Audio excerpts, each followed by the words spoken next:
Hello, hello. I hope everyone is having a phenomenal day. We are finally moving into the patch content for A Realm Reborn. I'm super hyped. I'm so excited. We actually got through Realm Reborn way faster than I thought we were going to, so. Like, base Realm Reborn.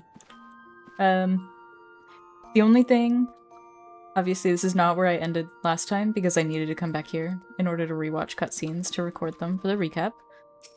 I had to also turn in the quests that I had at the end of stream, because in order to do the recap, I needed to finish the quest because I accidentally ended stream before the post-credit cutscene. So that was included in the recap.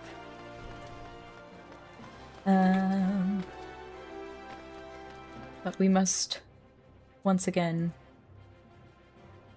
return to the Waking Sands.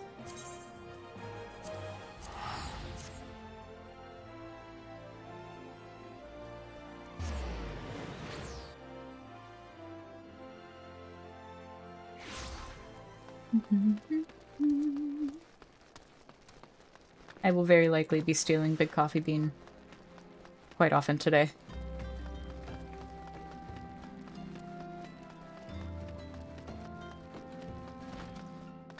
Oi.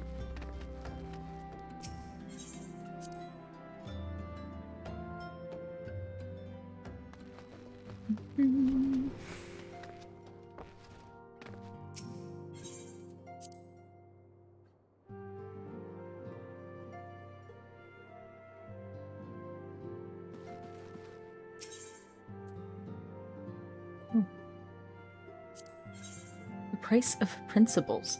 I have not yet had the chance to finish the PNG that I am going to be making moving forward. Just here to sell some bombs. Yes, I've joined them. No! Don't do it!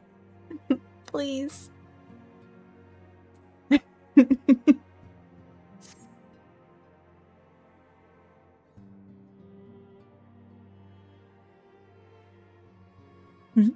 Coffee Mincer. It pleases me to see you well.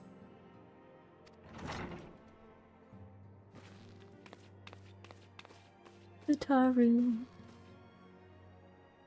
Do excuse me for interrupting, Coffee Mincer. My lady, the gentleman from Ashgana Exports has just left. I understand now why you didn't want to receive him. You did well, Tataru. Please inform the guards that we will not be receiving any further guests this afternoon. Thank you, my lady.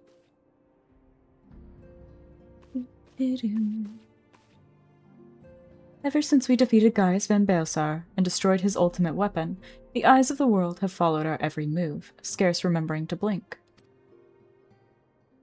Where once we worked in secret with precious few friends and all too many enemies, we are now besieged by benefactors, each one more eager than the last to offer us his complete support. A true embarrassment of riches. Of course, every promise of patronage comes with a price. Some make their intentions known from the start, while others endeavor to engage us more subtly. Dress it how they will, the message is ever the same. We shall help you, but only if you help us. The gentleman Tataru spoke of was more brazen than most. In exchange for certain supplies, he would have us resolve a business dispute. Naturally, I refused him, as I have every other merchant of his ilk. Alas, the Syndicate's overtures are not so easily rejected. When we formed the Scions of the Seventh Dawn, it was with the goal of serving Eorzea, not the interests of individual Eorzeans. Our neutrality is fundamental to our cause. Also, hello, I hope you're having a fantastic day. I don't know if I said that, but I definitely thought it when I saw you. In my heart, I know this to be true, and yet, if accepting these offers of patronage could empower us to do greater good, might they not warrant greater consideration? Our Baldessian colleagues have been generous beyond measure, but we cannot expect them to... Forgive me. I did not mean to burden you so. Yet, my urge to share this dilemma may not be wholly misguided. Might I impose upon you to consult the others? They are like to have their own opinions on this matter.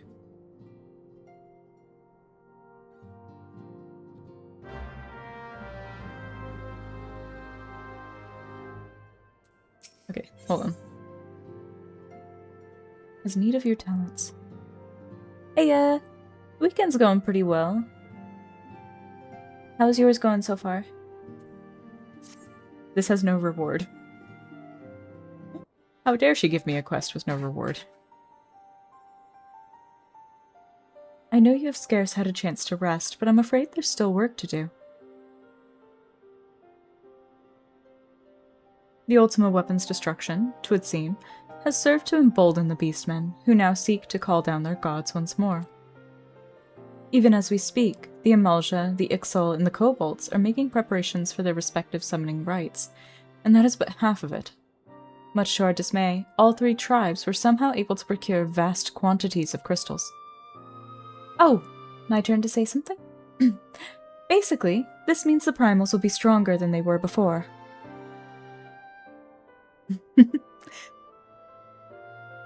Lurkers are welcome. Don't forget to drink water, though. Your friends are streaming Valorant? I could never. Far, far stronger. Their previous incarnations will seem as pale imitations. The beast tribes, we believe, began hoarding crystals with a vengeance in the wake of the Ultima weapon's maiden appearance. You will remember that, as the time it devoured 3 primals in one sitting. The Grand Companies are aware of the potential primal outbreak. Alas, due to the losses they incurred to ensure the success of Operation Archon, they are ill-equipped to take any meaningful measures. After deliberation, the leaders concluded that they must needs turn to us once more. To thee. The etheric waves that were observed in Mordona do not appear to bear a connection to any beast tribe. Yet much and more still remains beyond our knowing. We must be prepared for all possibilities. I am loath to send you into the midst of danger again so soon, but none have proven themselves more capable against the primals than you. Will you undertake this mission, Coffeemancer? Sure thing. You have my thanks. I truly do not know what we would do without you. Go ahead, Thancred. With circumstances as they were, I haven't had the chance to properly express my gratitude. I owe you my life, Coffeemancer. Thank you. From the bottom of my heart. My voice is ASMR. I've gotten that a lot recently.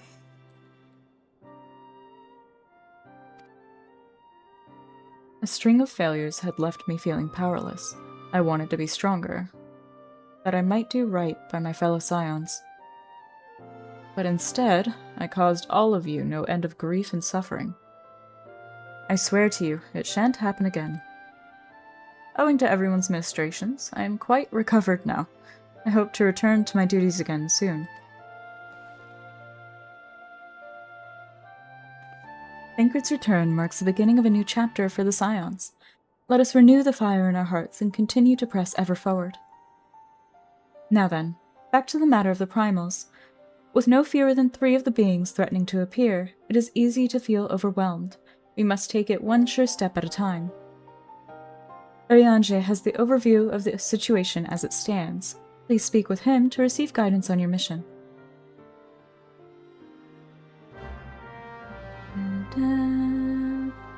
Okay.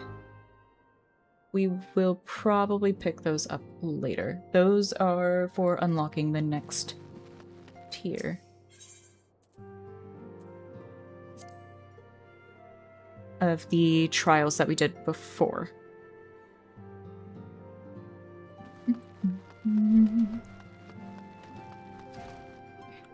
Speak to...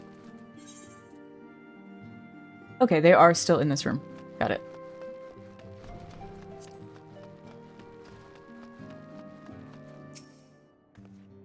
Recall you are meeting with the Admiral shortly after the Luminescence sent word of the summoning of Titan. Then mayhap you also recall my words to our host. I said unto Merylwhip that her people had broken their treaty with the Kobolds, and that the Beastmen had justly responded. That we had been called to intervene in a conflict which she herself had imbibed. I spoke, in short, the truth. And wherefore did I speak it? Because, owing no allegiance to Limsa, I felt no compulsion to allow the Luminescents to distort the facts, to fit a narrative which justified their actions and absolved them of guilt. Upon this subject, Memphilia can expect a similar reply. Our many dalliances with the city-states have already weakened our claim to neutrality, but the path she contemplates would see us relinquish it entirely. Fortune begets power, and power fortune. That we, and especially you, have powers beyond doubt. The question is what to do with it. You may be interested to know that there is a growing belief amongst the refugees that Alamigo could be liberated, if only the Scions would commit their strength to the cause. Yet theirs is but one of many causes. We stand at a crossroads, Coffeemancer. Each path is paved with good intentions, but where they lead is far from clear. I've been receiving a lot of gifts lately, but Papalimo keeps making me send them back. It wouldn't be so bad, but some of them are really nice. I mean, very nearly abandoned your principles nice, you know? None can deny that we would benefit from more support, but if it comes at the cost of our principles? Neutrality was ever a delicate matter. I've lost count of the times I've had to explain to people that our allegiances need not necessarily lie in the same place as our headquarters. Mind you, if we are to sell our services for Gil, we might as well declare our fealty to Ul'dah now, and have done with it. I'm quite sure Ida would enjoy the bribes. Alright. Such knowledge as I possess of the beast tribes and their primals is at thy disposal. Whether man or beastman, we are wont to seek power when plunged into the black depths of despair. That despair doth begin with the Amalja, who may have already summoned forth Ifrit. With our comrade Thancred now returned, thou wouldst do well to seek his counsel. Oh. 'Tis the lot of the powerful to attract the covetous as well as the needy. Thus doth prudence dictate that those with power proffer aid with one hand, whilst the other resteth ever on their hilt. Alas, we have not the luxury of time to decipher our petitioner's machinations. Nay, not while the beast tribes do labor unseen, defiant in defeat, to raise up their fallen primals once more. Doubt not that they shall return, stronger and bolder both, nor that we shall be the ones to meet them. This sacred charge shall ever be ours. 'Tis but a pity we are so few, and our fortune so finite. Alright.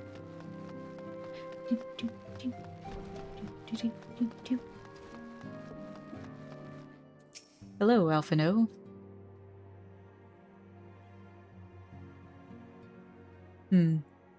This situation is not wholly unexpected. I, too, have given much thought to our organization's future, though it would seem I have reached a different conclusion. Mayhap it is time I made my feelings known to the antecedent. Come along, Coffeemancer. Yes, as I recall. He treats me like I'm his servant. Alphino, Coffeemancer, is aught amiss? You desired counsel, and so you shall have it, Memphilia. The Scions of the Seventh Dawn must leave Ul'dah.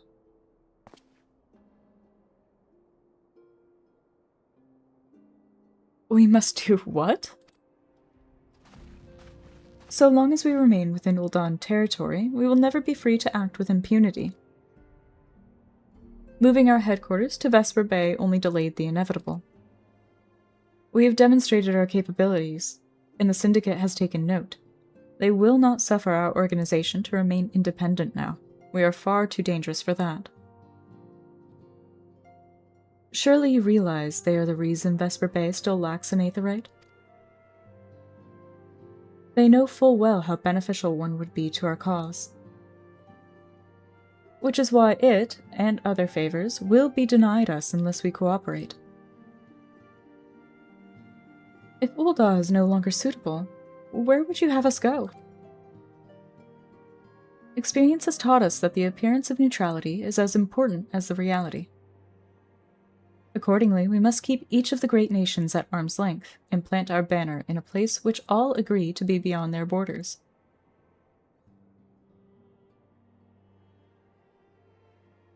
This is Final Fantasy XIV. We're still in Realm Reborn, but we're in the patch content. So we're moving our way into the next expansion. More donut. More donuts. Revenant's Toll, to be precise. It lies within neutral territory and offers all the essential facilities we require. By way of an additional benefit, it is also frequented by a veritable legion of adventurers who may serve to supplement our ranks. I am, of course, conscious of the fact that we have developed a certain bond with Ul'dah and her people over the years, but I truly believe this to be the best course of action. As you yourself observed, we have invaluable ties to the local community. Forged through years of concerted effort. Ul'dah is our home, Alphino. To cast aside everything we've built and start anew in that desolate wasteland would be beyond reckless. The decision is yours to make, Antecedent. I ask only that you recall the shared purpose which first moved us to found the Scions of the Seventh Dawn, and which moved you to found the Path of the 12 ere that. We aspire to an ideal, you and I, just as my grandfather did, that makes us more than mere comrades in arms. We are as much your family as...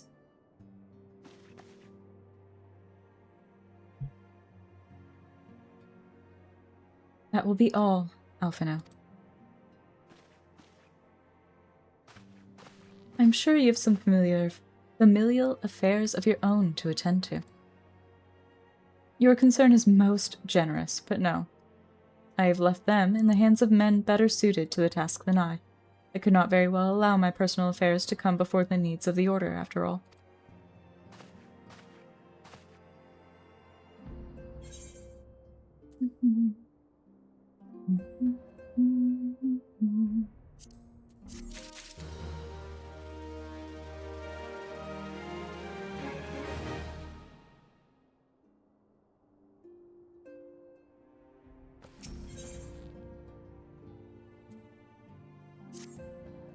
Leave Ul'dah? Has it truly come to this?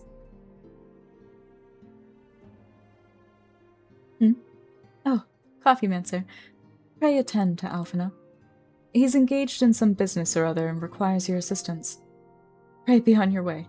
Alphino waits upon you, and I have much to think about. Oh, and tell him he shall have my answer in due time.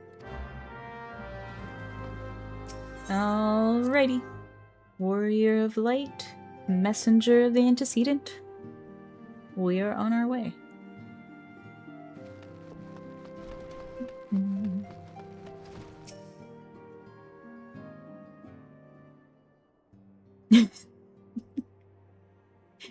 Final Fantasy 14.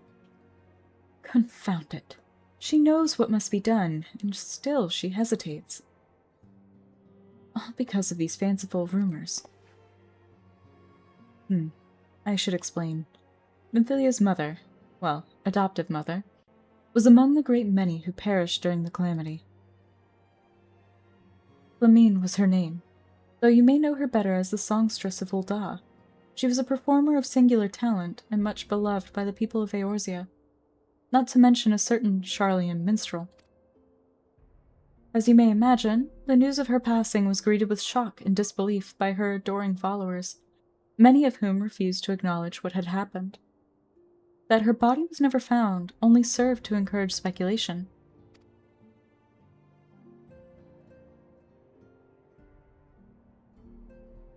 Minfilia, too, struggled at first to accept the truth, but as Flamine's absence stretched for months into years, she saw that there could be no other explanation.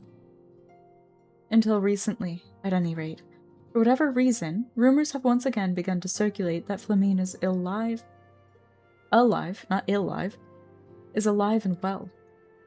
One of our informants, Father Iliad, has sent word that a woman matching the songstress's description has been seen of late at the seaside resort of Costa del Sol.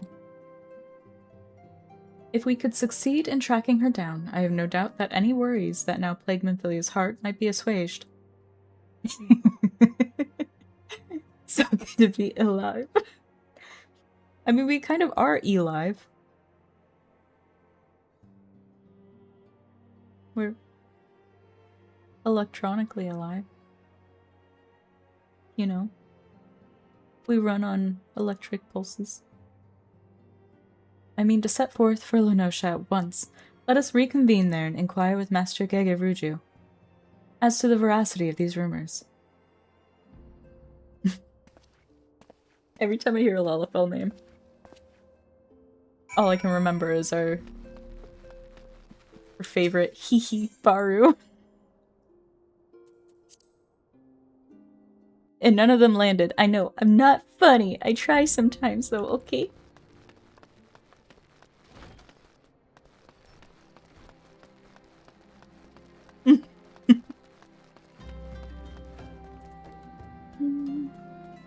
If Freak bleeds, we can kill it.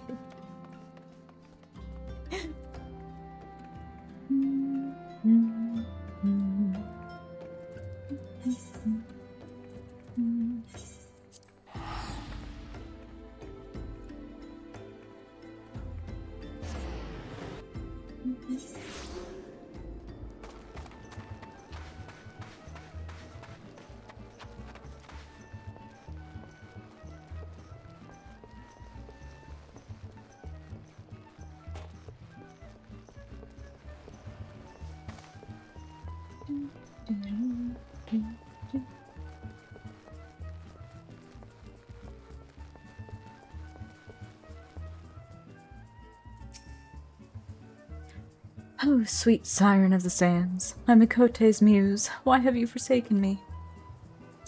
Titan's Bane, I mean, Coffee Mancer, what brings you to my humble resort?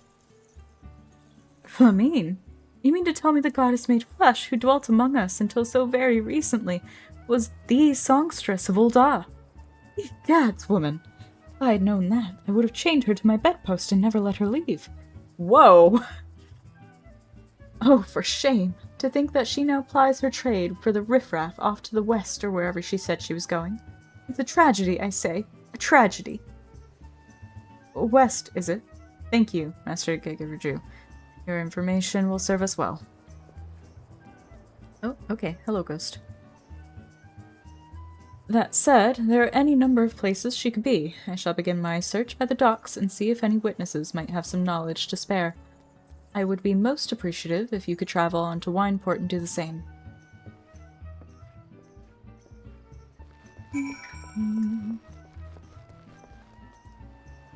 Oh, and guess what? Guess who we got? Guess who it is? I pressed the wrong button.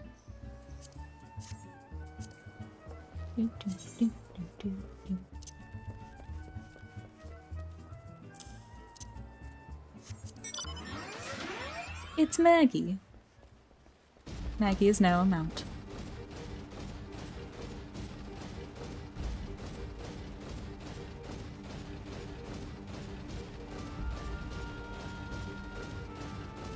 Today might be a little bit of a struggle, not gonna lie. I'm wearing my compression gloves today because I've had a really bad joint pain lately.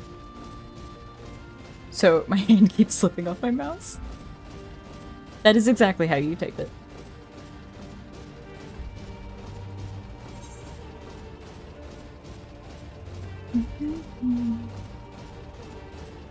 Our rescuer, Maggie.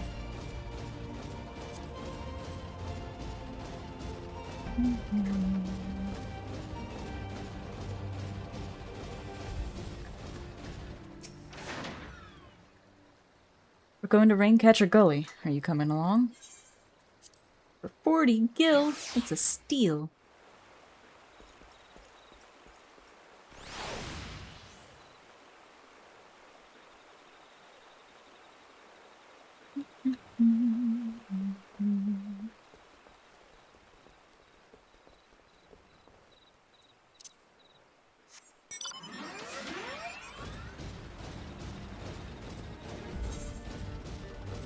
Oh. I was attuned to that, but you know what? I saved myself like 100 gil.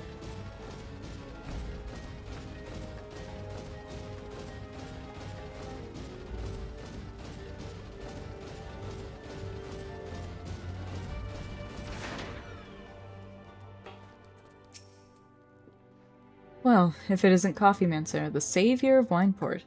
What do we owe the pleasure?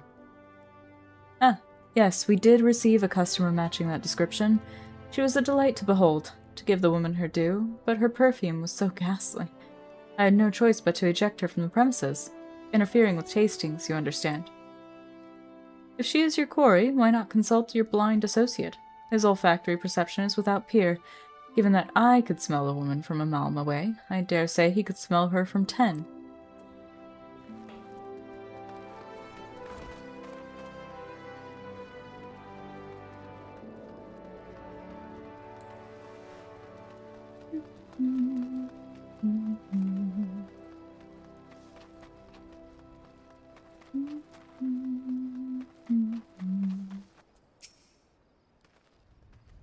Huh? You want to know if I've seen a Makote lass by the name of Flamine? I wish. I haven't seen a lass of any description for far too bloody long. Excepting yourself, of course.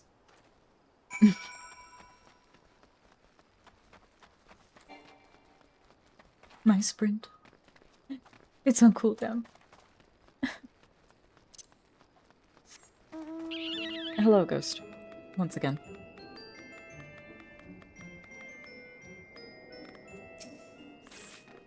Shamani Lomani.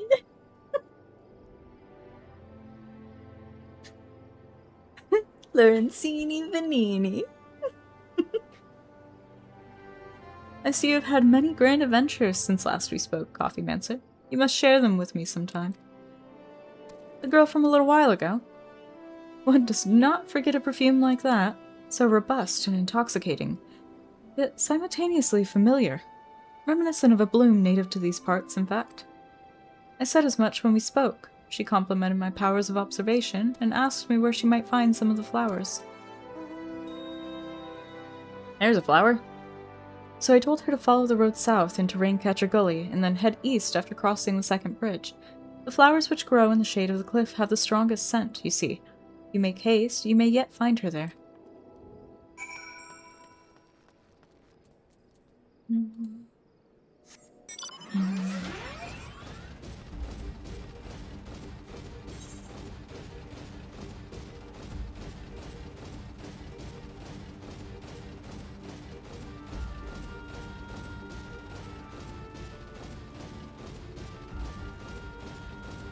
I guess it doesn't matter. Both have to go around anyway.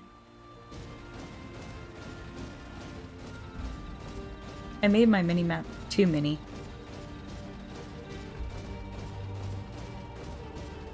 But I don't want a map this big on my screen all the time. And therein lies my dilemma. I am blind as shit. Mini-map with my other mini-map.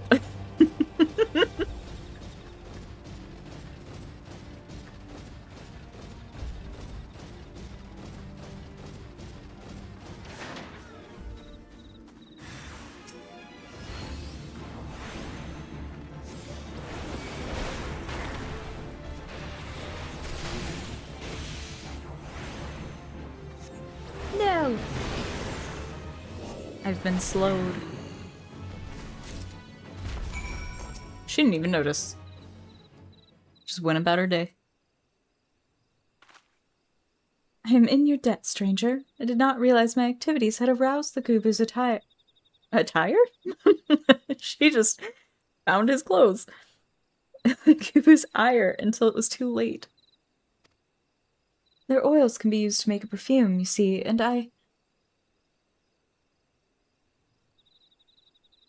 Flamine, I don't... Who are you? Whom do you serve?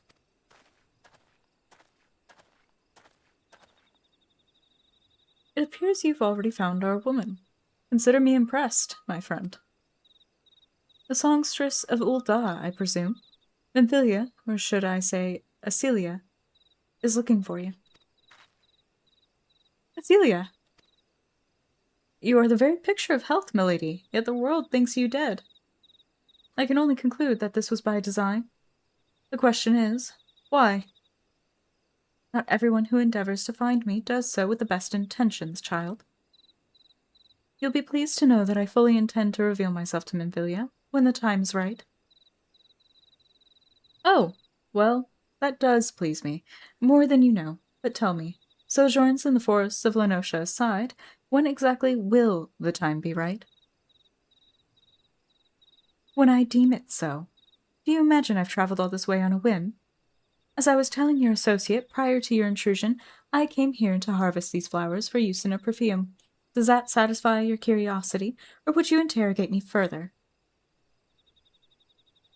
My apologies for the interruption. Anyway, now that we all have that which we came for, might we continue this conversation in a safer locale? Wineport, say?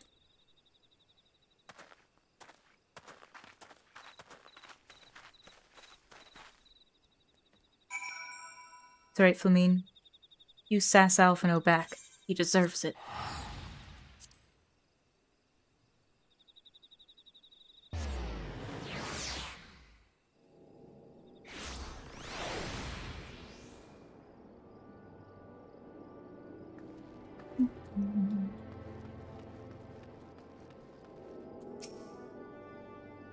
This is not at all how I had envisioned it.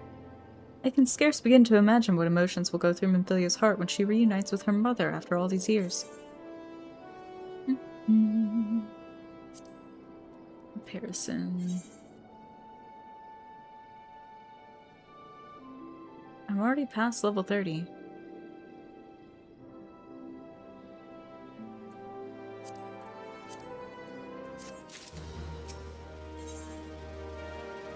Amina's made her peace and is ready to reunite with her adopted daughter.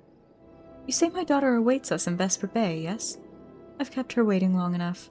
Let us be off on the next ferry. I can finish fashioning the perfume along the way. Understood. Come with me. It would be my pleasure to escort you to the Waking Sands.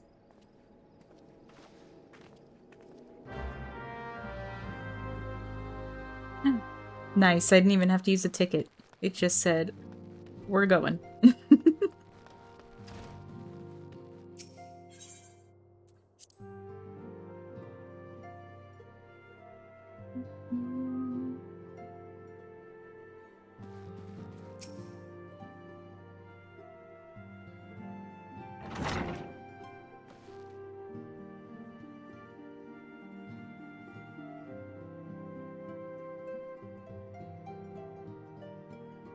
I heard the door open and I assumed this would be a voiced cutscene for a second.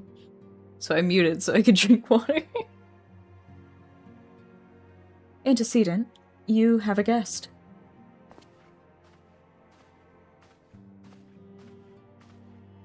Amin?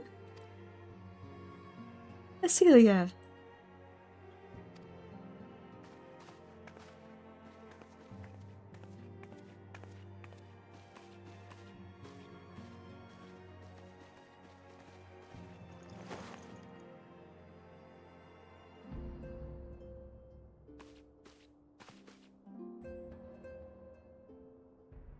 I haven't seen her like this in years, Coffee Mancer.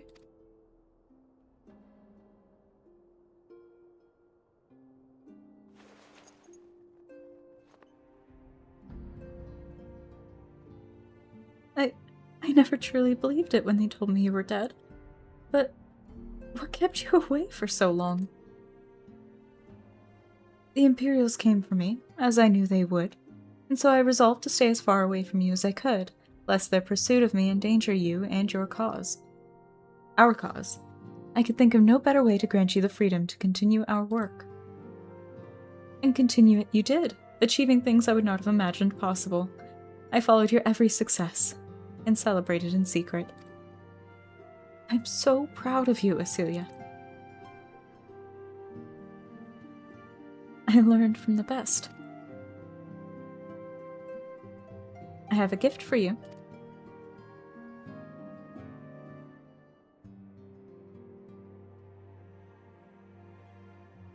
Celestia perfume. You remembered. How could I ever forget? You wore it all the time. If ever I lost sight of you, I could find you again just by following my nose. I did not think it was made anymore. You must have gone to so much trouble. She's like, you're damn right I did. It was no trouble to me, my darling. I fear I cannot say the same for Coffeemancer, however. I could not have made it without her.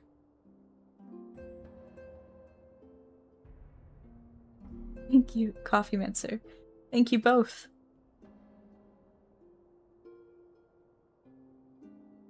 There's something else. She's got Clive pockets.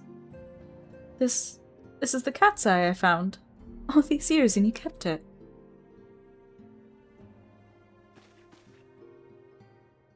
My father was a member of the Alamegan resistance.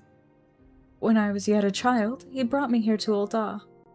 The accident which claimed his life happened shortly after our arrival.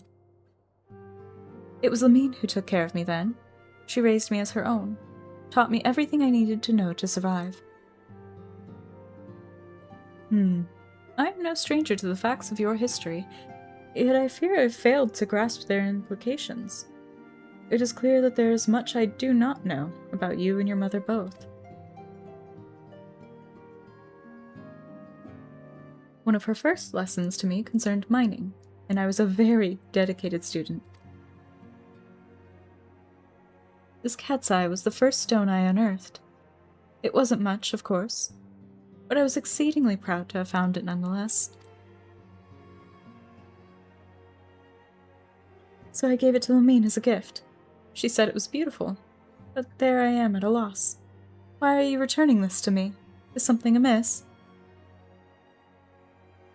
No, Celia, nothing is amiss. Quite the opposite. I need you to realize how far you've come, and how much further you must still go.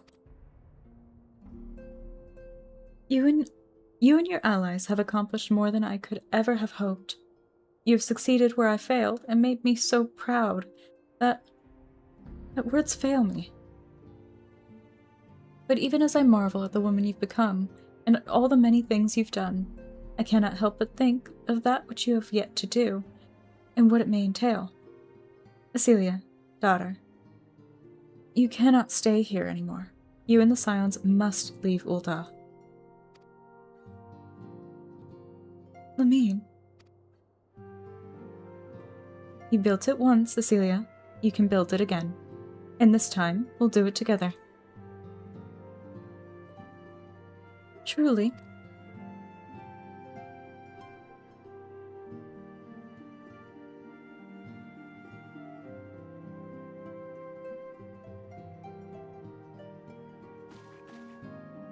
Alphino, the time has come for the Scions to leave Vesper Bay. We shall establish a new headquarters in Revenant's Toll, as you proposed. Much work lies ahead of us. Inform our fellow Scions and send word to the students of Valdesian. Preparations begin at once.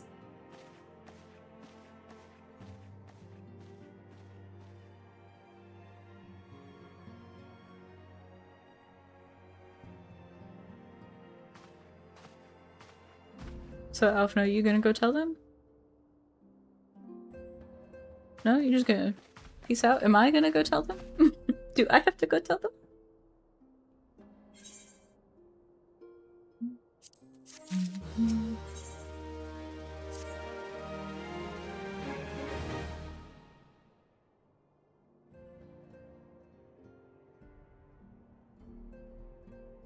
It is all well and good that we found ourselves a new home in Revenant's Toll, but there's so much to be done, and in so little time.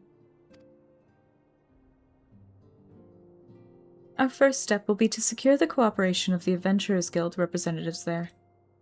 Were it not for the Guild's considerable efforts, the original Camp Revenant's Toll would have never been established, much less its more heavily fortified successor.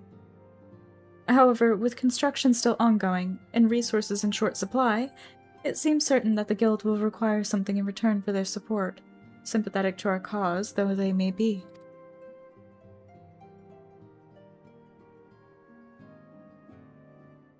Whatever they ask, I shall not begrudge it. To be plain, we need them more than they need us. Without their assistance, such essential tasks as securing new facilities, cultivating relationships with local merchants, and recruiting adventurers would prove difficult, if not impossible. You need not concern yourself with such matters, antecedent.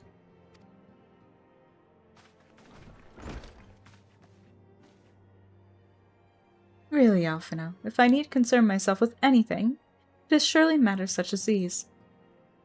Indirectly, perhaps, I submit that you might instead concern yourself with a different matter, namely, to whom the resolution of such matters might best be entrusted. And here I am. Nor do I come alone. May I present the esteemed emissary of the Adventurers Guild at Revenant's Toll? It is an honor, antecedent. Upon receiving word of your intentions from Master Alphino, we thought it best to begin talks at the earliest available opportunity. Know that my associates at Revenant's Toll hold the Scions of the Seventh Dawn in the highest regard. We should be honored to welcome your organization. There are, of course, certain provisions which must needs be negotiated. If it please you, I would do so. It does. Madam, unless I am much mistaken, you are the one known as Coffeemancer, are you not? May I say what a pleasure it is to make your acquaintance? Slaffborn spoke of you in the most glowing terms. To steal an Imperial Reaper and then use it to infiltrate a Garlean castrum is an undertaking few would contemplate, and fewer still survive. You shall always be welcome at Revenant's Toll. We hope you will favor us with your presence again ere long.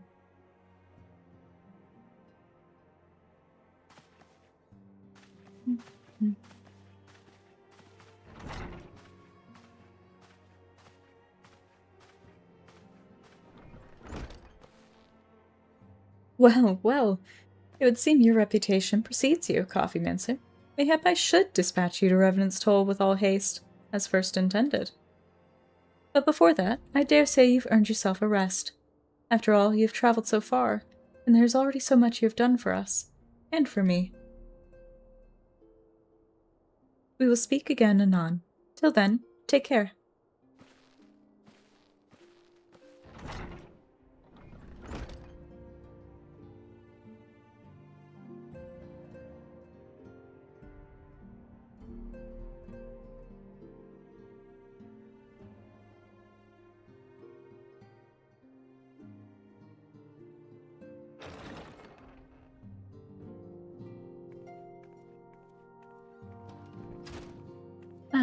Coffeemancer, were you able to get some rest? We literally spoke like half a second ago. I would... Oh my god. Part of the reason the Thaumaturge recap took me so long is because I kept laughing, trying to say the names of the characters from the guild. And so I kept having to redo my voiceover.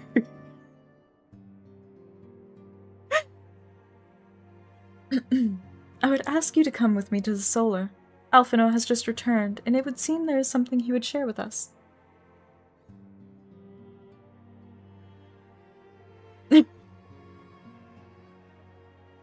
is no blooper video. I'm sorry. I didn't even think to actually make one. Next time. I'm sure there'll be another time I can't handle Lalafell names. You're here. Good. I come bearing news. The negotiations are concluded. And? Our friends at the Adventurers Guild have agreed to furnish us with new facilities and material support in exchange for our assistance in the ongoing defense and development of Revenant's Toll. The Scions of the Seventh Dawn shall have a new home in Mordona, the Rising Stones.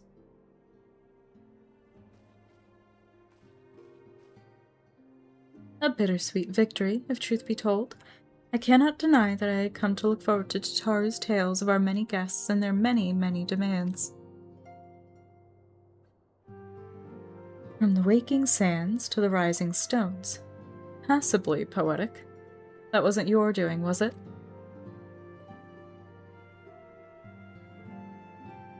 I, too, have news to share. In expectation of this momentous day, I personally informed the Alliance leaders of our plans, and they have each pledged their full support, General Raubon included. Moreover, I've decided that the time is right for us to cast off the vestiges of our Order's veil of secrecy and announce ourselves to the world. Are you sure that is wise, Antecedent? If anything, it's a mere formality. Our existence is quite possibly the worst-kept secret in Eorzea. It's not as bad a kept secret as the secret stones in Tears of the Kingdom, Nymphilia. Don't feel too bad.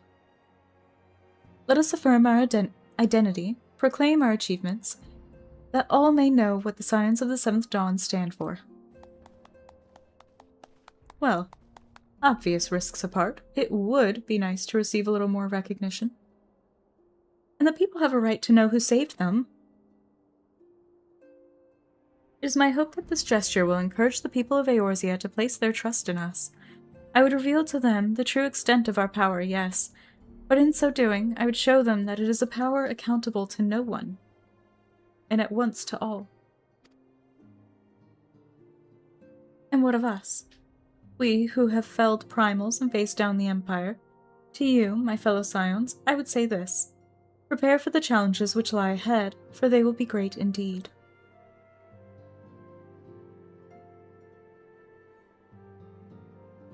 Great, I say, yet no greater than us. And we will rise to them, as we have time and again.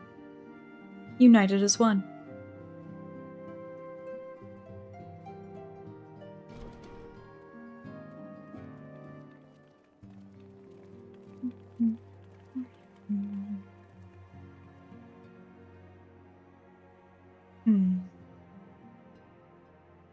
There must be some way I can... Wait, that area is said to be rich in minerals.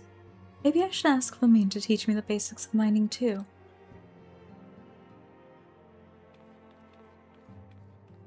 Go on, Tataru. Do you ever wonder how he does it? Alphino, I mean. It was almost predictable that he should appear with the emissary of the Adventurers Guild, mere moments after I had expressed the need to forge ties between our organizations. Truly, his sense of timing rivals even your own. Setting such mysteries aside for the present, I have a task for you. I would like you to deliver these documents to Slethborn. They concern our forthcoming move. Do take care on the road, and represent us well, Coffeemancer. Have I ever done anything but?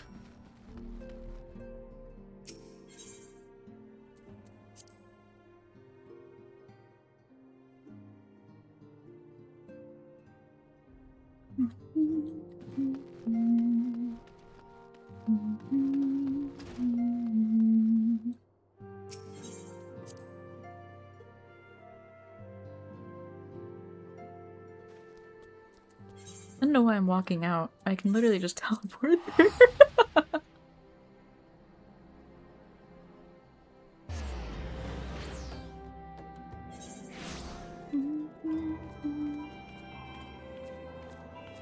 Oh.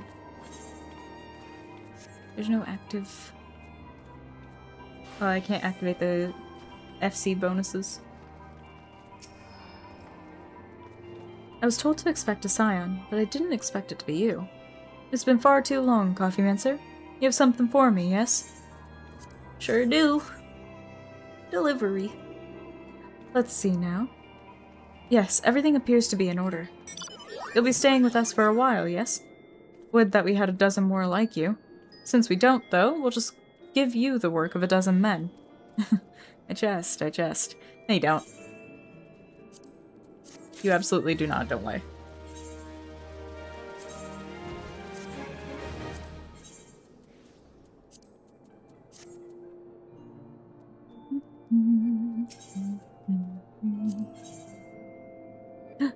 Oh, weapon coffer.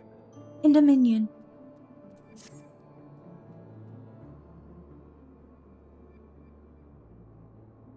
Back to do the work of a dozen men, I see. But I jest. But you don't. You've said it too many times now. Even I can appreciate that an important woman such as yourself has little time for menial tasks. But since you're here, mayhap you'd be keen on having a look around the Scion's new home. See that impressive structure over there? That's the place. It was originally built to house a branch of the guild, you see. As such, it comes complete with a tavern where adventurers can rest from the road, fill their bellies with good food and drink, and their ears with tales of fortune to be had about the realm. It may get a bit raucous at times, but I imagine it'll be as good a place as any to recruit capable men and women to your cause. Come with me, I'll show you around. Is that you, Coffee Mancer? I'm quite sorry to interrupt, but I have the most urgent news. We received grim tidings from Gridania, and it would appear our aid is required at once. I must ask that you report back to the Waking Sands with all due haste. Is everything quite all right, friend?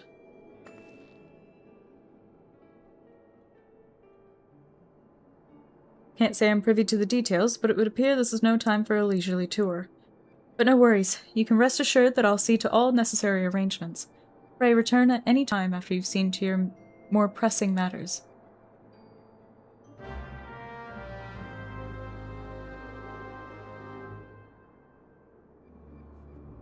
Sometimes I feel like I'm just reading a story. Because this is all still so much buildup. I have tickets. Don't waste the gil. I have tickets.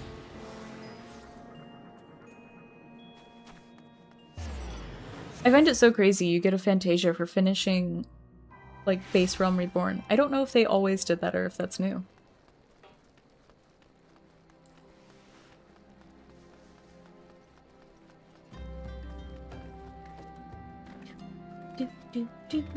There's so many side quests that unlock things that I haven't done, and I'm running past Tataru. A messenger from the Twin Adder came to the Waking Sands while you were in Mordona. I wasn't privy to his conversation with the antecedent, but I did see the look on her face after he took his leave. Something is definitely amiss. Could it be that the Ixal have summoned Garuda again?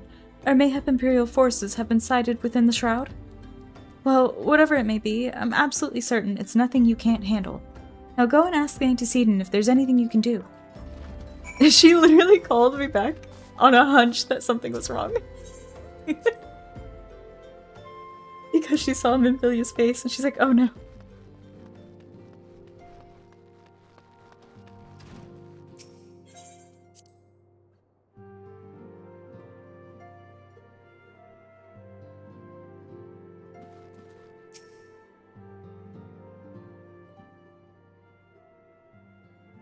I knew this day would come, yet I prayed it would not come so soon. We have reason to believe that another primal, or an entity resembling one, has been summoned in Gridania.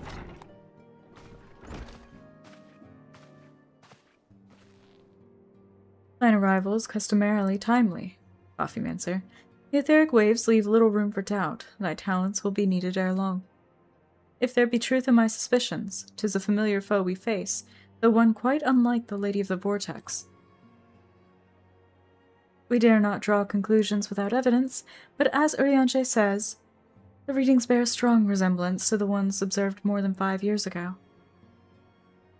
Though I had hoped the Moggle's Guard beyond such follies. Oh my god, wait! It's this one! Suffice it to say, this disturbance warrants a full investigation. Oh my god, yes. Thy presence hath been requested by Commander Poulois. Poulois? Commander H. He awaiteth thee at the Adder's Nest. Pray hasten to Gridania, Coffee Mancer. Ida and Papalima will rendezvous with you there. May you walk in the light of the crystal.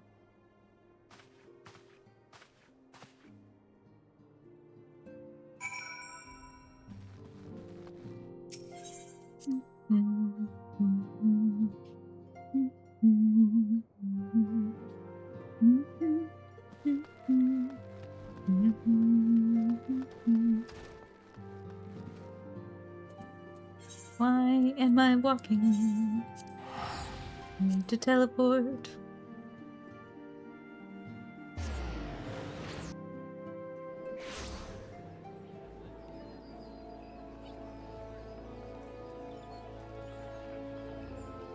I tower over people. My god. I'm so tall. I'm not used to being this tall. Very strange. I should be used to it by now, considering we've finished Realm Reborn, but like, Well, we finished the beginning of Realm Reborn.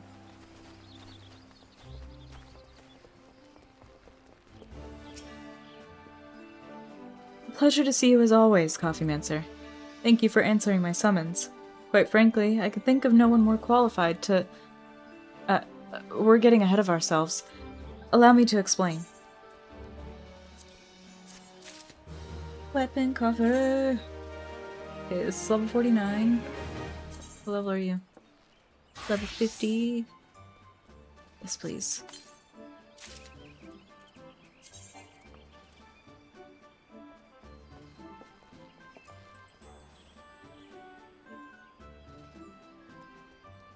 Little paperweights!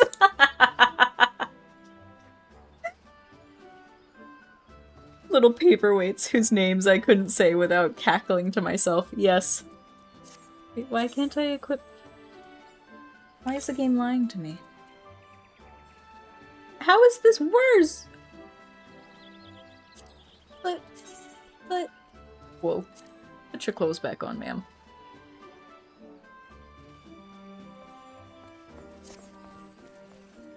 Got a new weapon, and it was like, nah. Hail to the king, Kupo. Not long ago, the Moogle Kuplo Kop visited the Adder's Nest to request an audience with the Elder Seedseer, which, by the way, I don't know if I misread the credits, but apparently this Moogle and the Elder Seedseer, Kane Senna, have the same voice actor.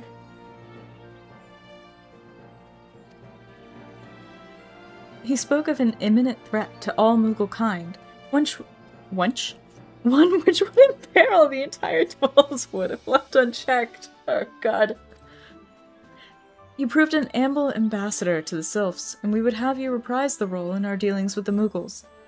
The rest you should hear from Kuplo Kop himself. He awaits you with the Elder Seedseer at the Lotus Stand. Alrighty. Oh, I gotta zoom in. Why is my frame rate so low? What doing?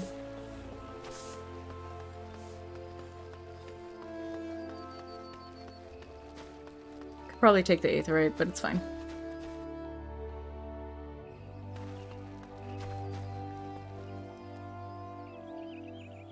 It is this way. Okay.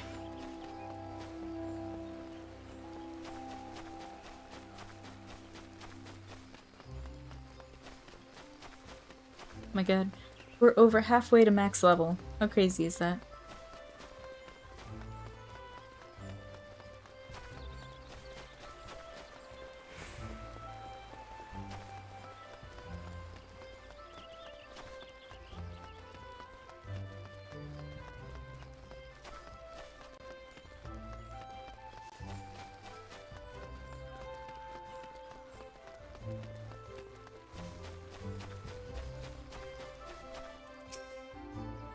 The other scions have already arrived, madam.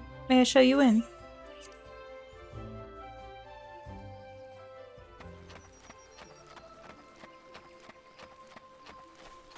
I remember the first time I ever saw this area, I was like, oh my god, this is amazing.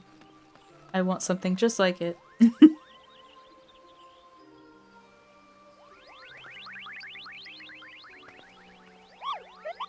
Please, you have to stop them. But you mustn't kill them. They're not bad Moogles, Kupo. They're just misguided. A gentle, no, firm thrashing is in order, yes, but no. Calm yourself, Kuplo Kop. Can you not see that she hasn't the faintest idea what you're talking about? Be quiet this instant. Pray, forgive his witless outburst, sister. Most grateful I am that you've come, Coffeemancer, and upon such short notice. Truly, Gridania cannot wish for a more stalwart ally. But you are doubtless eager to know wherefore we summoned you. Our friend, Kuplo Kop, has brought us news of a most unsettling development. It would seem that good King Mogglmog, the 12th, has returned to Eorzea. A curious thing to hear, I know. Truth to tell, I myself cannot say for sure if he is a genuine figure from history or some manifestation of Moogle mythology. Kuplo here would have me believe the former. Once upon a time, we Mughals served the gods in the heavens. It was quite nice up there, unspeakably beautiful, unimaginably spacious, and with a literally endless supply of wine, Kupo. In spite of this, or possibly because of the last part, the gods eventually became discontented and started squabbling, which made life jolly difficult for the poor Mughals. So good King Mogulmog XII, may his glorious name live forever, decreed that the time had come to leave Kupo. The realm of man would suffice, he said, so all the Mughals should live there instead. Unfortunately, the two realms are so far apart that we couldn't safely fly down.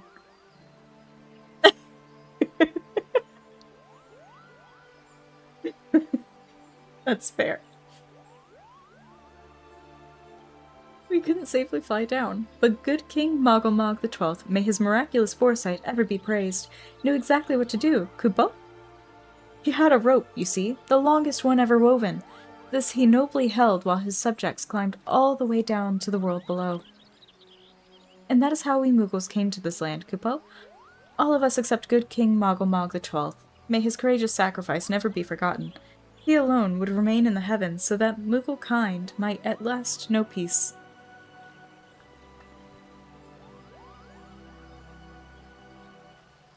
Except that he has not remained in the heavens, from what I understand. That being your reason for contacting us, yes? I'll bet he tied the rope to something. Good thinking. Remind me again what the problem was with him returning to Eorzea? The problem, Ida, lies in the fact that he was summoned. It is our belief that good King Mogulmog XII is a myth made manifest via means akin to those employed by the beast tribes in the summoning of their gods. Wait, you're saying a handful of Mughals with a boatload of crystals wished really, really hard, and he just sort of appeared? Would that even work? What I cannot fathom is why they would even try. With Garuda humbled and the Ultima weapon destroyed, what new threat could have prompted them to take so drastic a measure? Might that not in itself be the answer? Twice in the last half-decade, Eorzea has been brought unto the very brink of destruction, only to be spared at the last by the heroics of a chosen few. To you who braved those tempests and survived by virtue of your own strength, this latest period of peace will doubtless seem a welcome respite. But to those who had not the power to defend themselves, who were spared only by another's grace, this is merely the calm before the storm. I think the Mogulsguard are afraid of what tomorrow will bring, and that things may not end so well as they did yesterday. That fear has driven them to call upon a greater power, one they believe can be relied upon to protect their loved ones and their homes, come what may. I assure you, the Mogulsguard only want to protect the forest from outsiders, but ever since the return of good King Mogulmog XII, may his boundless grace fill our hearts with love, they've started to get a little carried away. Verging on a lot, in fact. Like the sylphs who summoned Ramu, you mean? We cannot discount the possibility that this entity is influencing the Mughals in a manner similar to that of a primal. We share the same concern. Whoever, or whatever the king may be, it is our belief that he poses a threat not only to Mughal kind, but to Gridania as a whole. Thus do we beseech you, Coffeemancer, confront good King Mogulmog XII, and drive him from our midst.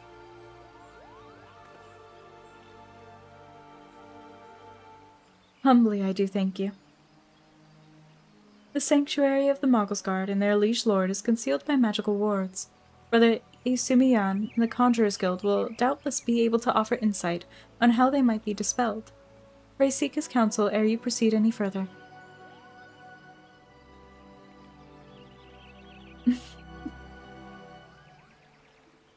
Okay. Off to the Conjurer's Guild. Oh my god. The music for this fight will get stuck in your head, for sure.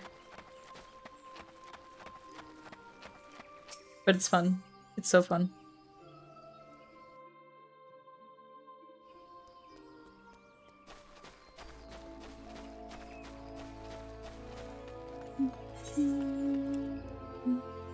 Oh, literally walking the opposite direction. We're doing great.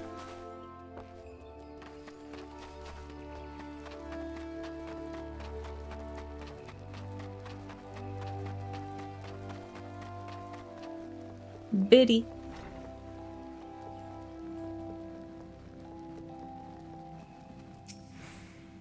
Welcome, Coffeemancer, welcome.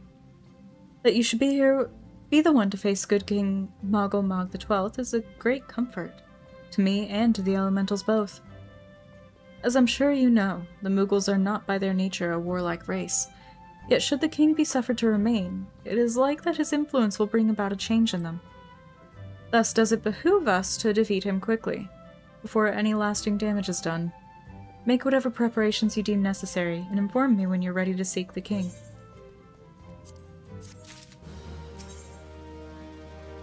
You have selected regicide? Okay.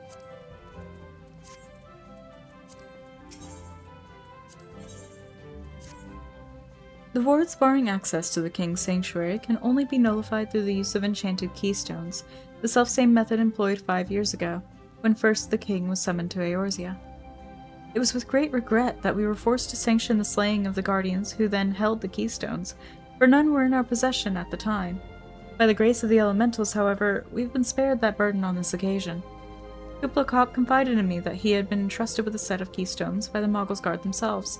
Yet wishing not to betray their confidence, he begged me to find some other means to gain entry to the king's sanctum.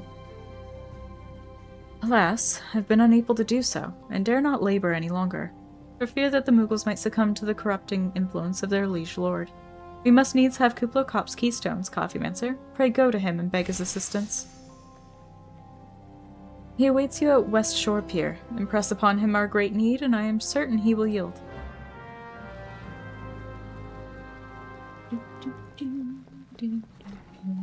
Oh.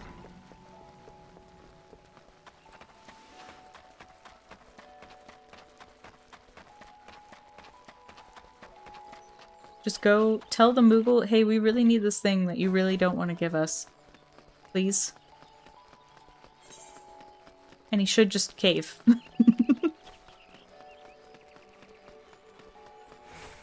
Where?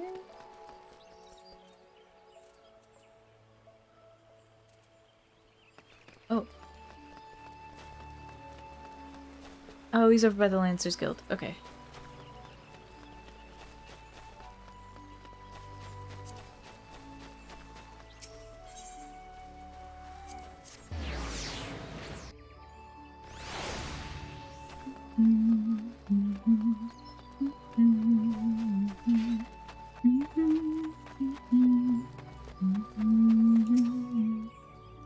So, how will you do it, Kupo? Oh. He told you about that. I became human again? What do you mean? Well, if there truly is no other way, I'll do it, Kupo. Take the ferry to Sweet Bloom Pier. I'll go on ahead.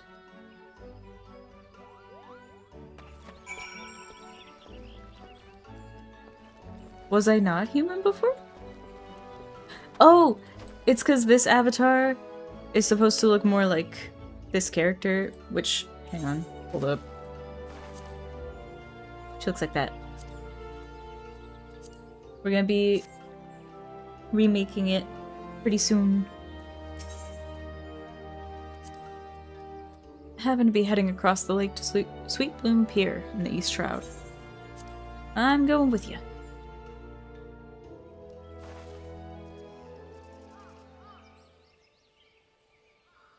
Thank you. I gotta update her still. But we'll get there. Oh my god, he's so tiny compared to them. Don't you dare lie to me, Kupo. I know what you're planning, and I won't allow it. Open your eyes! The king will never be satisfied, no matter how many crystals you bring him. You stop picking on my Moogle. We offered you a choice, and this is how you repay us. By consorting with this Rogadin. Imperials, Gridanians, Sylphs. You're no different from the rest of them. Actually, you're worse. Traitor to his kinsmoogles, he plots treason against the crown. Enough.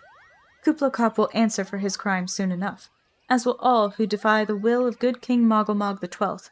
May he reign forevermore, Kupo. Just pop the balloons!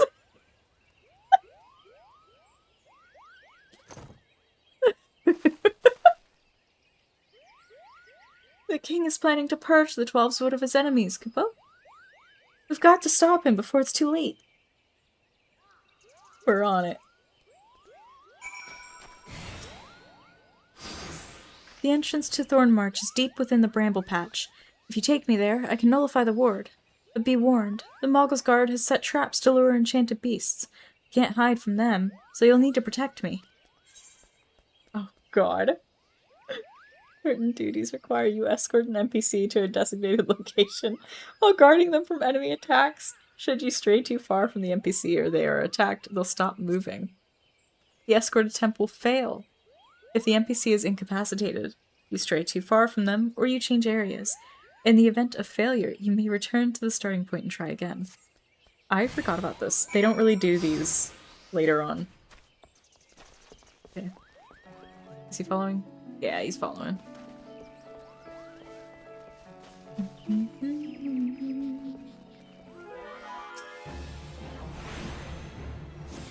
It even says Kupo in the warning, like the system warning.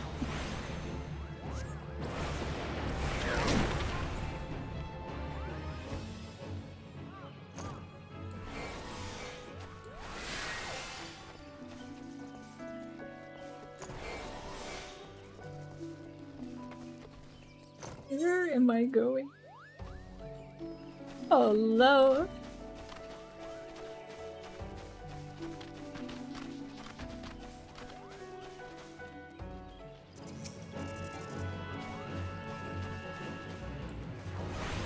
Malevolent squirrels.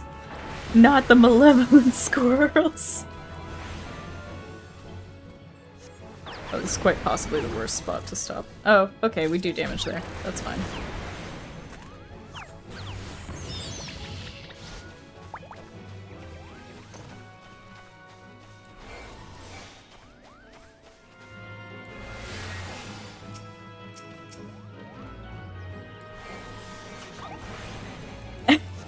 This is an MMO! This is Final Fantasy XIV! Wait, did that not restore my... Not health, my... Oh god. I'm breaking everything. Everything's getting destroyed. I done goofed.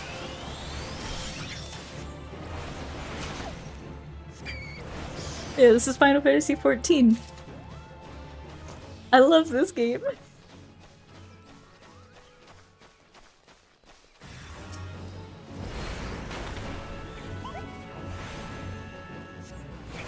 And if you would like a recap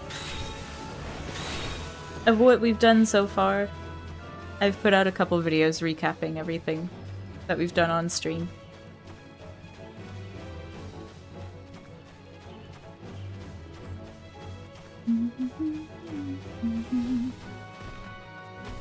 No, not yet. We are currently... Oh, where'd he go?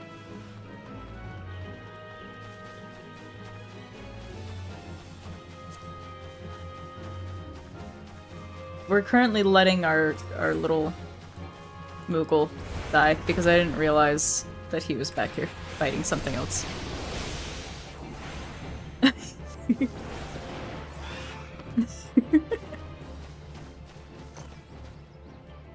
on! We have to escort him to where the entrance to the fight is.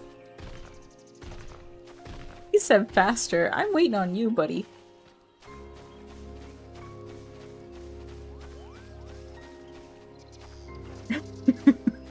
I love though that you were like, did we do the thing? And I'm like, no, we're escorting. He's gone.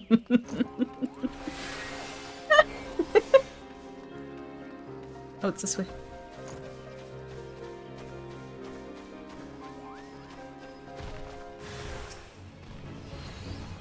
Only the one? No, it's not.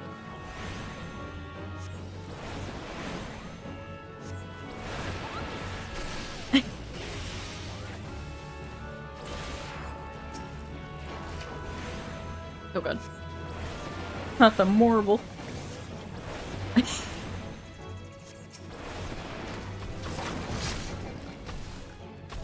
Oh no. Tell him to pop his opponent's balloons. It's actually just Mario Kart.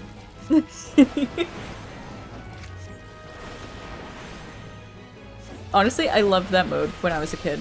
Mario Kart 64, where you had to pop each other's balloons, and whoever ran out of balloons first lost. It was pretty great.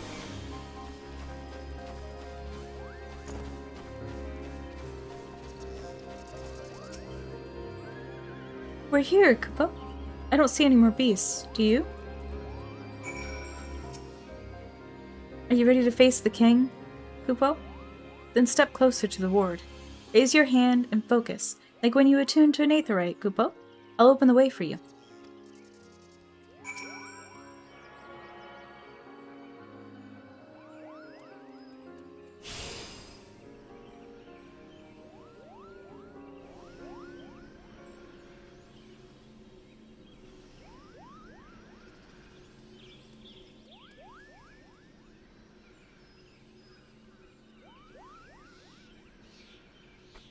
The rest is up to you, Kupo. Now go and teach those foolish Moogles a lesson and send the king back whence he came. Can do.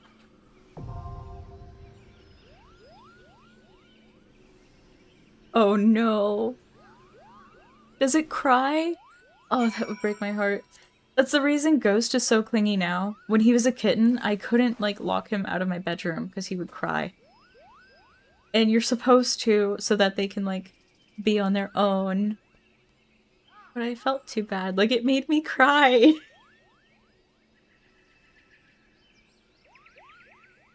Okay.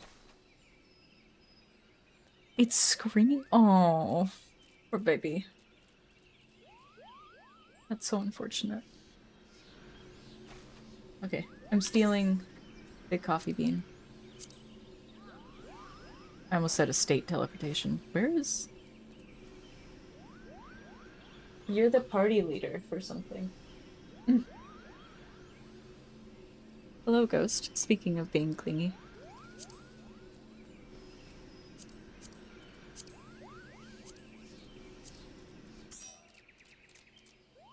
Throw a torch and see those helium balloons fly. Oh, I'm so excited. Yes! Instant! Ghost, I need my desk space. Pretty please. I love you dearly, but I need my desk space. Oh.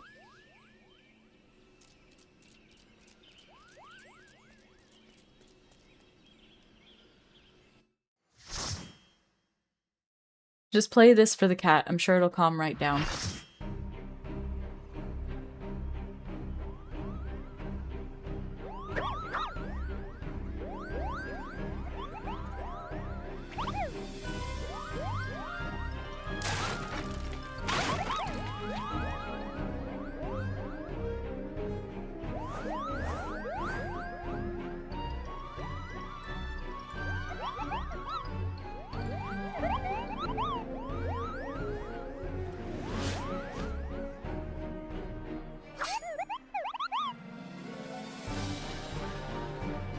Oh, I didn't even see the text. Oh my god. I got up to feed Ghost. I hate them.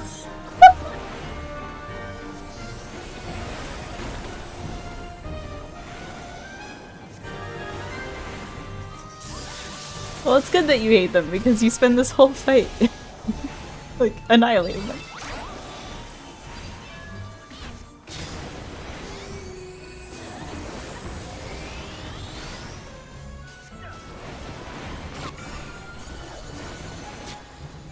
Okay. That's not what I wanted. That's fine.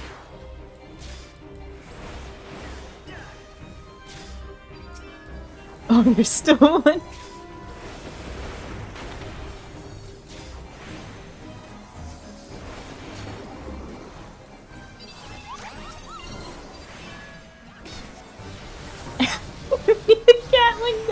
tolerate being around them.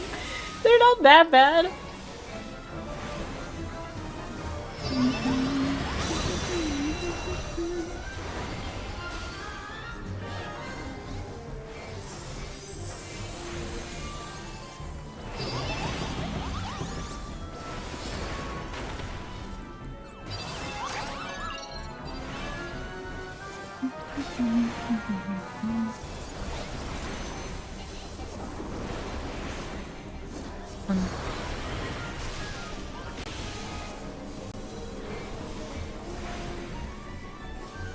Oh, there's no one in that tower.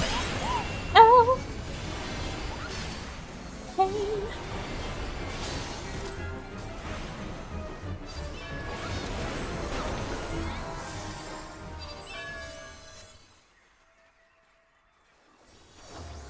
They do a little dancey dance. Look at him go!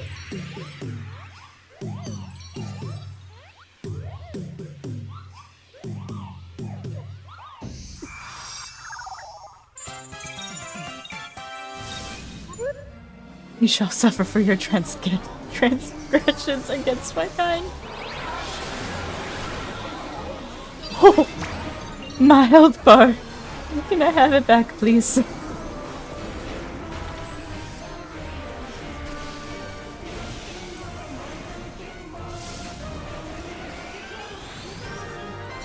Yes!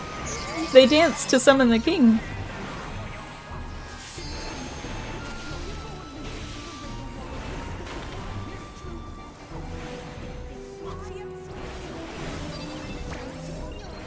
Oh, wait. Go in, not away. Oh! That poor sprout! Oh, I'm dead. I'm like mega dead here.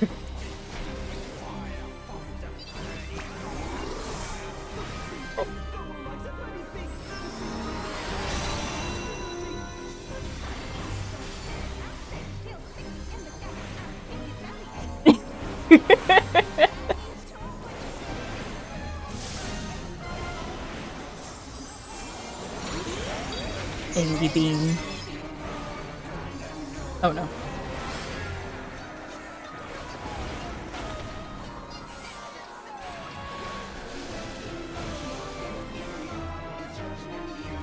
Oh god, I have everything in such a weird spot.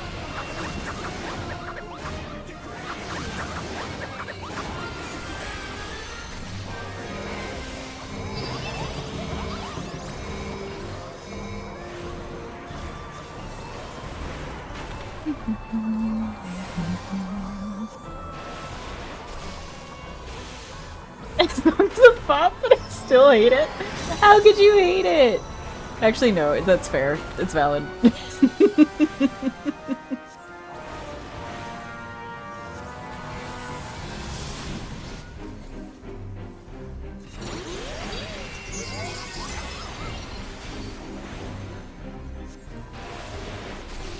We're working on it.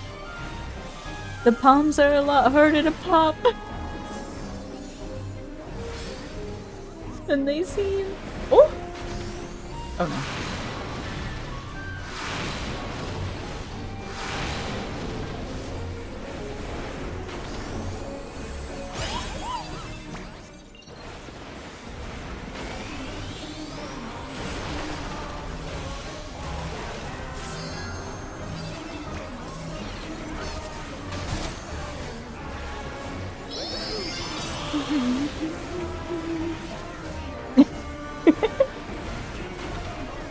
Oh my god, I still need to make a dancing coffee.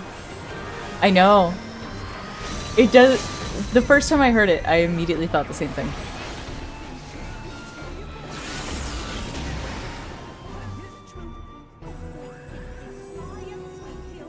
We win.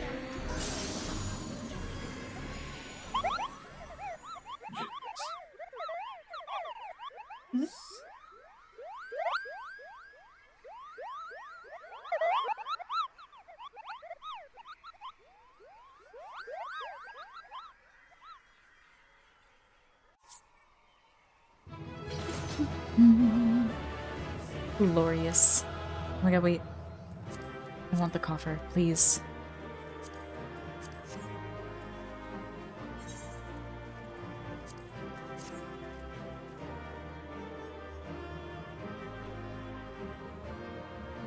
I rolled a 50. They're still not extinct. Oh, I didn't get it. No. Thank you.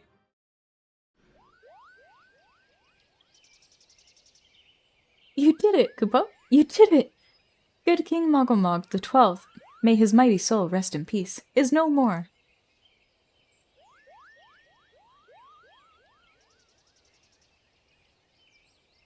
It all controls like an aircraft. What do you mean?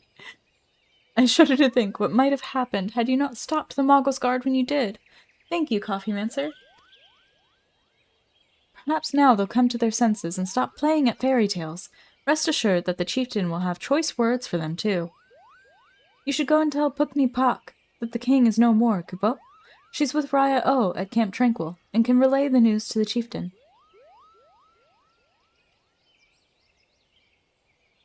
I'm genuinely, like, I really liked playing Black Desert Online for the time that I did play it.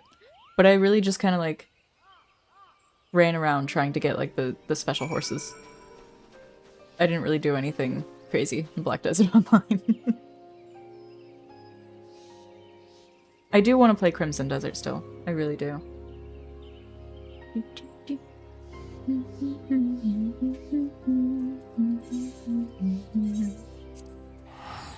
I might do it again because I want the weapon. I might be able to buy the weapon. I think they, like, the special glowy ones sell on the market board for pretty cheap right now. I can't go. Yeah, it's not the most fluid feeling game.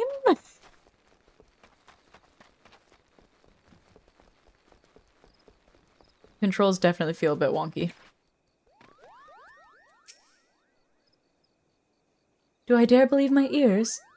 Good King Mogomog the 12th, may his magnificent virtue serve as an example to us all, has fallen? All Moogle kind owes you a debt, Kupo. Ah, and I sense Raya-O wishes to congratulate you as well. I shall let you two speak without fear of interruption.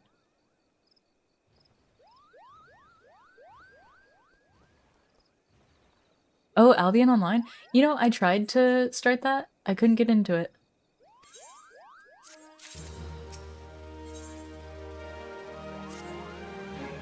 Your bravery and service to the Twelveswood and her Moogles shall not be forgotten, Coffee Mancer. My sister will doubtless wish to hear the tale of this great victory from the mouth of the woman responsible. Pray return to the Lotus Stand and treat her to a full account of the day's events, while the details are yet fresh in your mind. Back to Gridania I go. Whoop.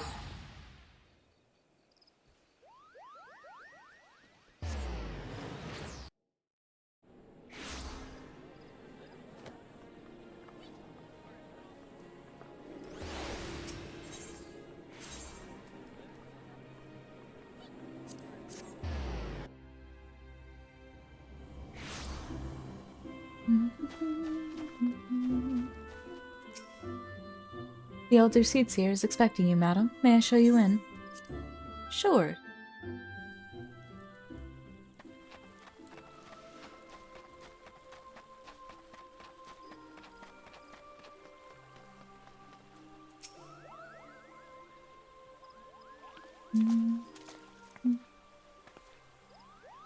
Coffee Mincer, you are returned to us, unharmed and victorious.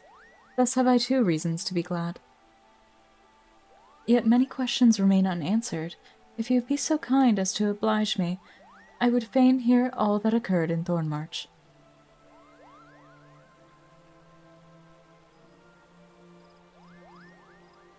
Then it is as we feared. The king really is a primal. But he really isn't, is he? I mean, the Moogles don't worship him, for one thing. He's not even a god to them. That doesn't sound like any primal I've ever heard of. Then mayhap the fault lies with the definition. The fact remains that through a combination of the power contained in crystals and the force of their collective faith, the Moogles called forth a being that by rights should not exist. Moreover, when slain, said being left no corpse, the aether which comprised him instead being scattered to the four winds.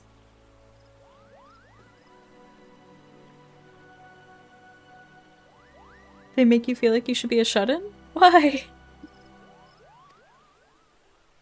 According to the accepted definition, he may not be a primal, but the mode of his manifestation was in every respect the same. Which means... Ascians. The whole business reeks of their handiwork. Popo? They said it was a masked man who had taught them how years ago. But Gridania has no shortage of masked men, and I never thought to question. Confound it all! How many more will they ensnare with their tainted gifts? Too many, I fear.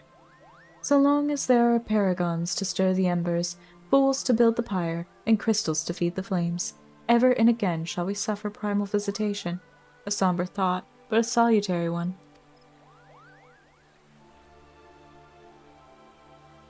My heartfelt thanks, Coffeemancer. Already the information you've provided has proven invaluable. The Grand Serpent Marshal and I have much to discuss. Oh, before you do, my lady, I was hoping we might finish discussing that other matter. The matter of which you speak has even now been settled. The Scions shall not want for support. We shall be glad to send additional supplies to Revenant's Toll. We knew we could count on you, my lady. While Ida and I remain to discuss the particulars of our arrangement with the Elder Seedseer, mayhap you could return to the Waking Sands and apprise the antecedent of all that's transpired? On it.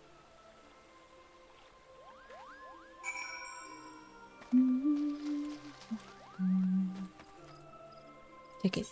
I got tickets for days. 79 of these things.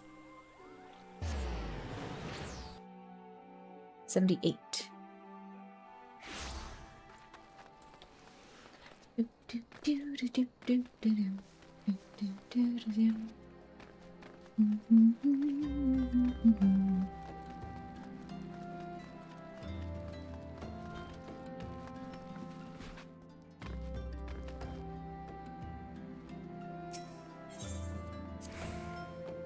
I get what you mean. But thankfully, like, 14 is nice because it never feels like you're actually in a rush to do anything. The only reason I'm, like, trying to grind it so hard right now is so that when Evercold comes out, we can all experience it together. So I'm trying to do this before the next expansion comes out.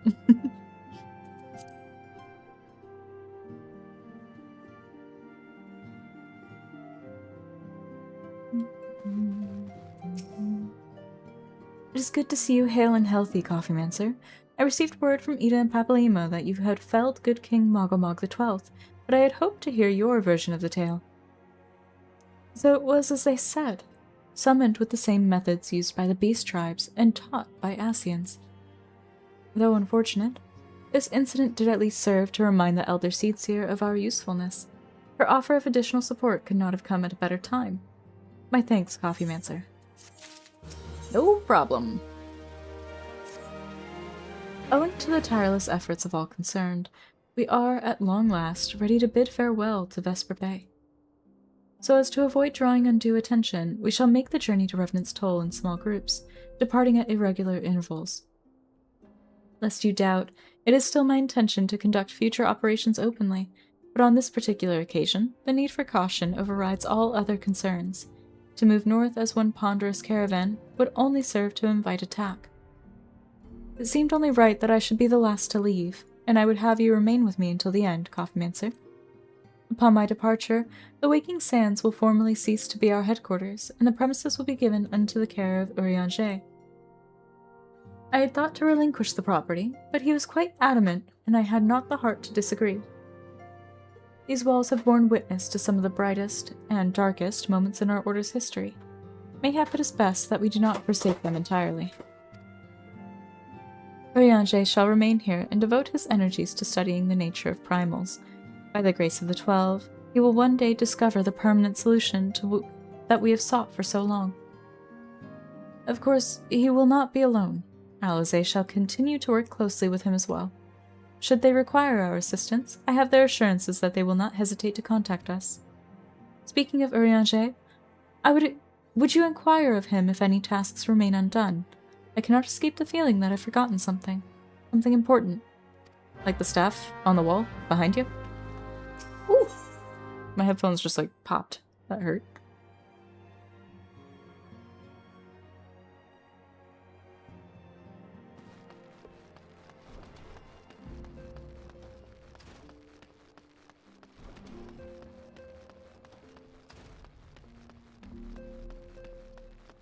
Oriange! Are we missing anything? Thou art ever welcome, Coffeemancer, but I require no assistance. Pray, take thy leave unburdened by concern for my well-being. Verily, thy countenance bespeaks a desire to quit this place without further delay. Mayhap thou thinkest this chapter of our tale concluded, that these halls should rightly be consigned to the annals of history. In man's eagerness to seize the future, how readily he doth set down the past. Full many a proud pioneer hath bravely stridden into the great unknown, only to find there the banner of his ancestor, faded by the eons, and still man glorieth in his discoveries. 'Tis through his pride that wisdom doth ever give way to ignorance, while they who lurk in shadow remain hidden, lost no sooner than they are found.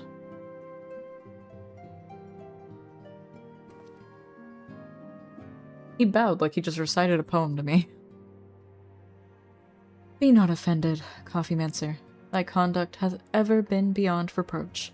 Despite thy surpassing strength, and all thy many victories, thou hast never been so convinced of thine own greatness as to imagine thyself above the failings of thy forebears.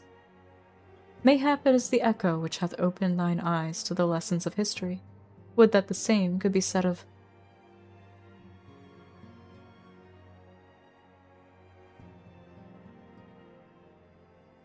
We hear a scream. Whence came that cry?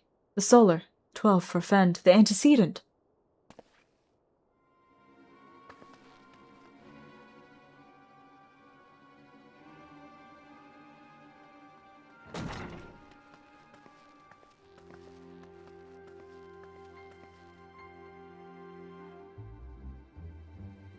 Coffeemancer, you must...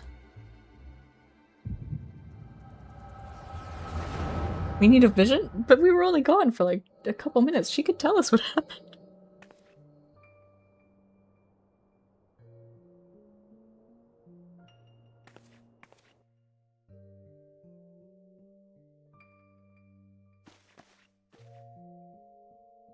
Tell me, Louisoix, would you have done the same? Louisoix Levier was a remarkable man, wise beyond mortal measure. Would that I had met him prior to his passing.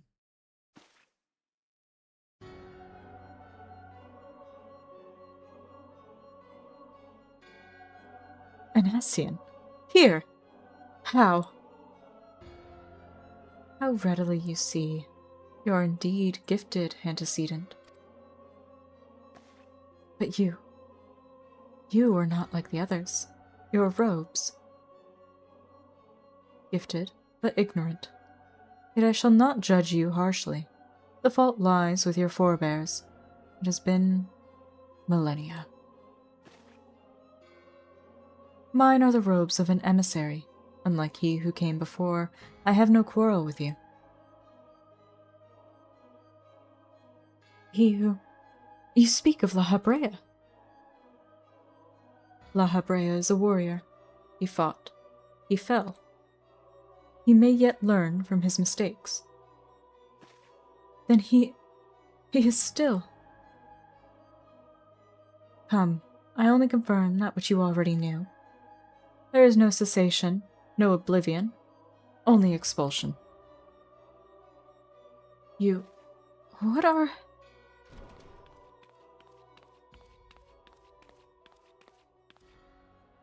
We're ready when you are, my lady, if there's nothing else. Is something the matter? I feel the same way. After everything that's happened here, it feels strange to leave. But I'm sure we'll soon get used to Revenant's toll. Well, I'll let you say your goodbyes. Take as long as you like, my lady. We shall depart whenever you're ready.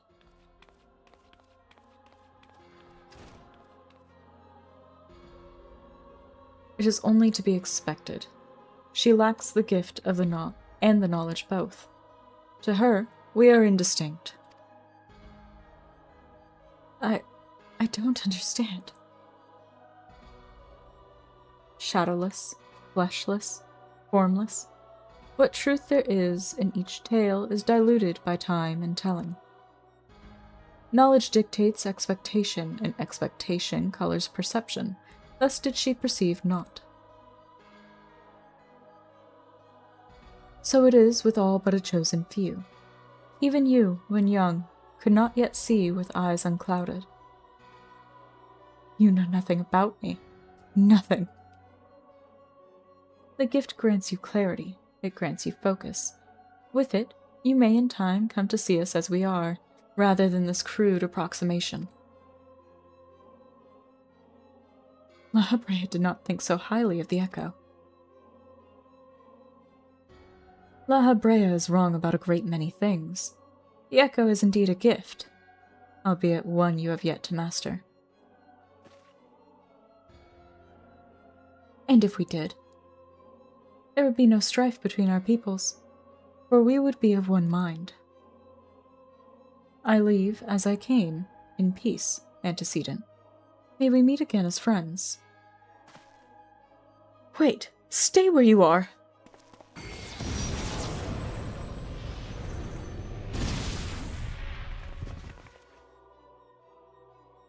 Mayhap I was indelicate. 'Tis a mercy she shields her children from his grace with such resolve. Was it also by her hand that you survived the ardor, I wonder?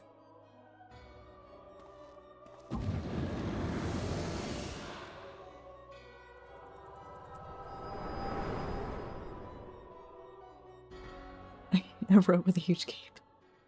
I think his was just a robe.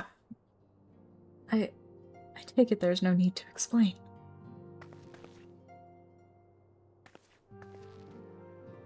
Save your concern. He did me no lasting harm. Whatever his intention was, it was not to kill.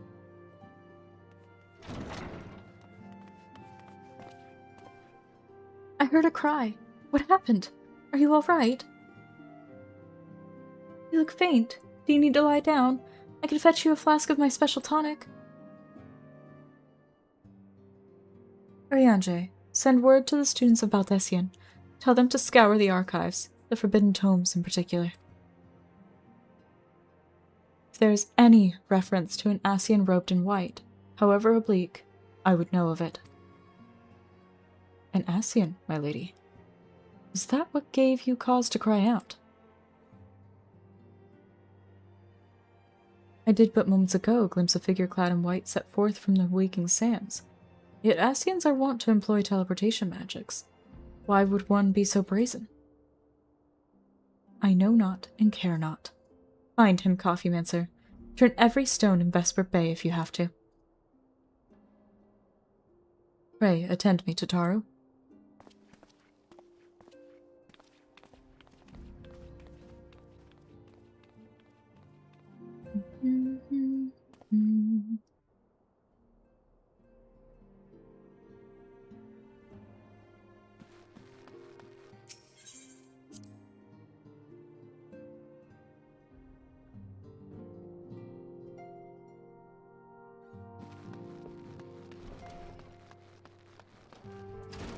Where are we looking? Right outside.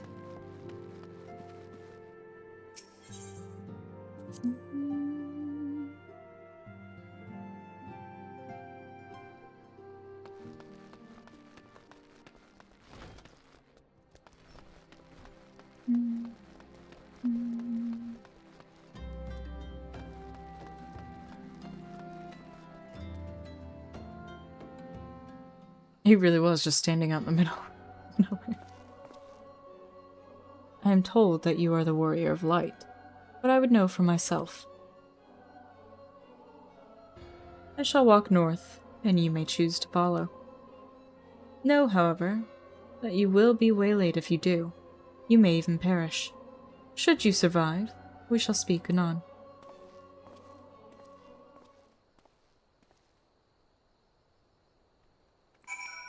He really said, "Follow me, if you dare." And I'm like, okay.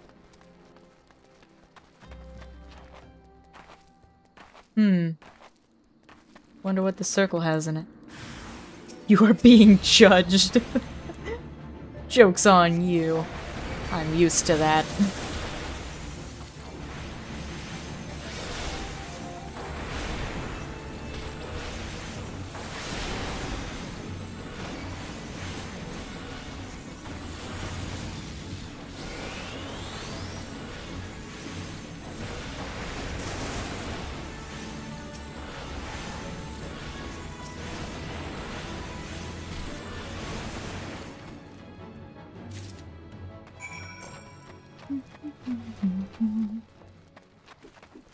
I defeated the Ultima weapon. He really thought that some imps were gonna take me out on the way over?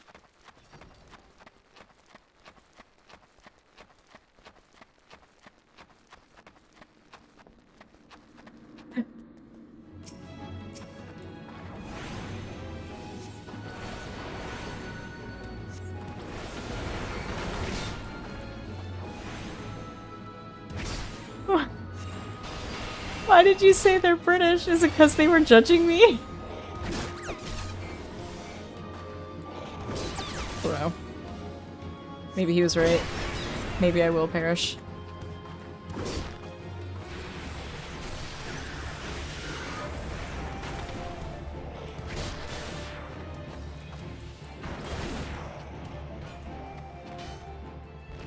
Ooh. My health.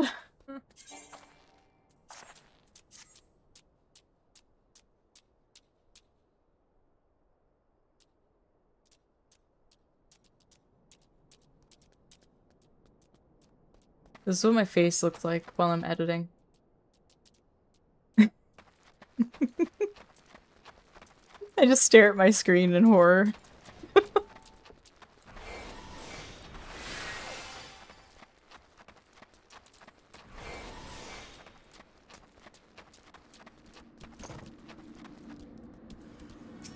Oh god, I'm being judged again. British.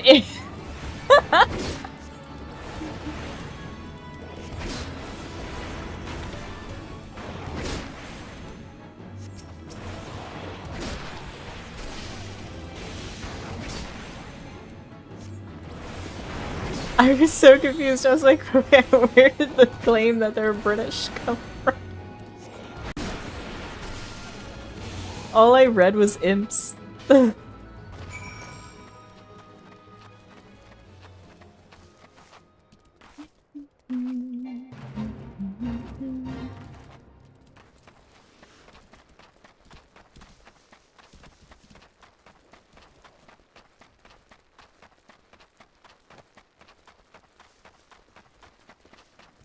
Wait.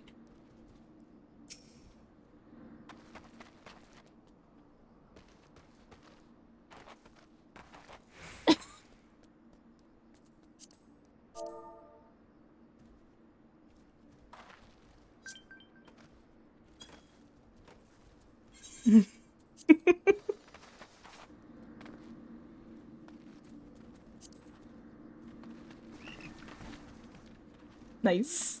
They're getting their blue mage spells. Let's go.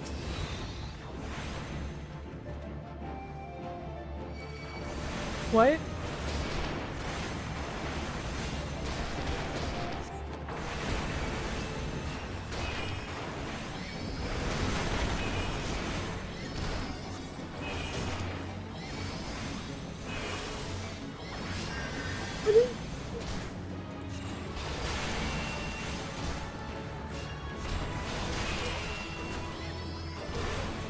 Oh wait, why am I only casting ice? Oh god.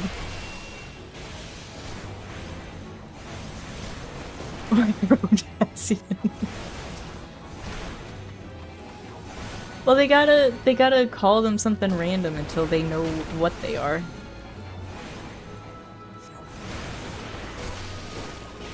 Blue Mage is so strong.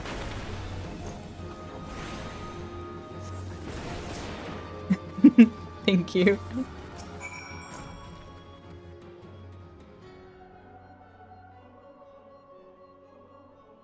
Remarkable. Truly remarkable. I thank you for granting me this indulgence. None save she who bested La Habrea could endure such an examination. I had help. Ha-ha. Have the laws of man grown so twisted in my absence that it is now permitted to lay hands upon an emissary? You bore witness to my audience with the antecedent, did you not? Then you know I acted only in self-defense. I realize the same cannot be said of La Habrea. Even amongst his brethren, he is considered unique. Nevertheless, I cannot wholly condemn his misdeeds, for through them we discovered you, one so strong in the gift that she could cast us out. Your mother favors you still, that much is plain, but surely you must feel it. Her influence wanes, and her strength shall soon be spent. These lands, these people, this world, all shall soon change. As it was, so shall it be again, as it should always have been. Doubt my claims and question my motives if you will. Only believe me when I say this. I am Elidibus, emissary, bearer of the word of the one true God, and we shall meet again.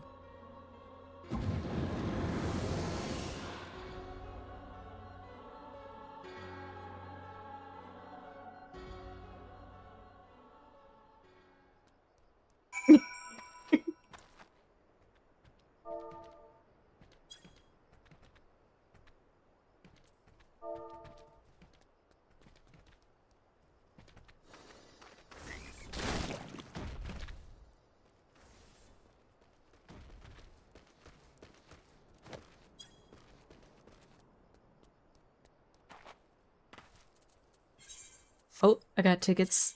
I got the Aetherite at Vesper Bay Aetherite tickets.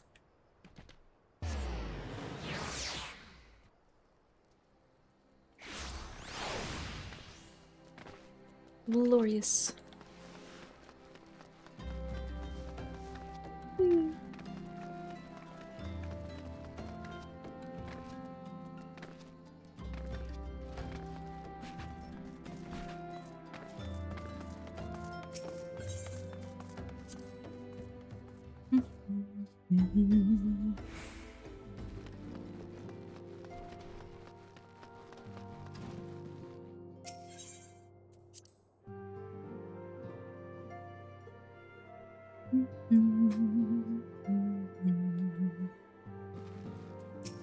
We did it, Minfilia. Thank the gods you've returned, Coffeemancer. After you left, I began to worry that I might have sent you to your doom. I take it our visitor proved elusive?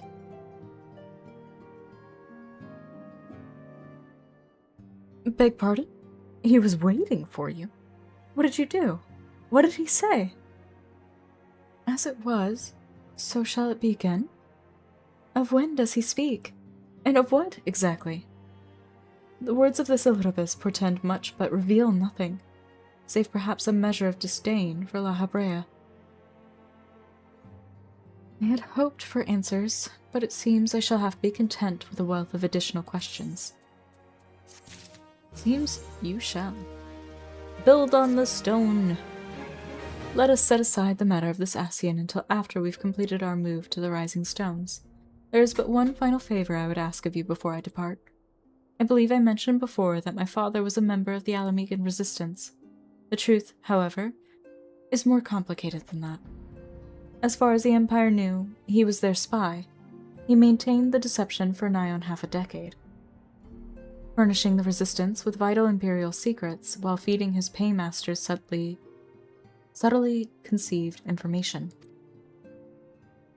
When he died some 15 years ago, my father left behind his journal, which I have closely guarded ever since.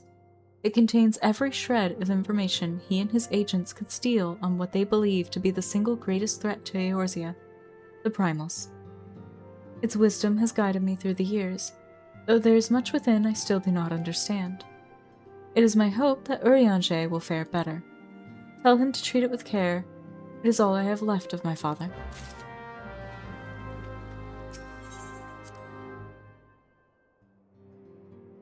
wonder why I got 2 bottles of Void Scent Blood for that quest.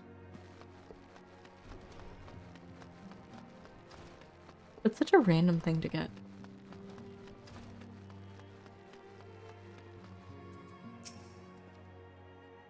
I thought thee departed. To what end dost thou linger? I have a journal. The father's final bequest. The daughter's lifelong labor. It is no small thing to surrender such a cherished memento. Well can I imagine the antecedent's pain. Upon mine honor, I swear to spare no effort in the study of these materials, lest my lady's sacrifice be in vain.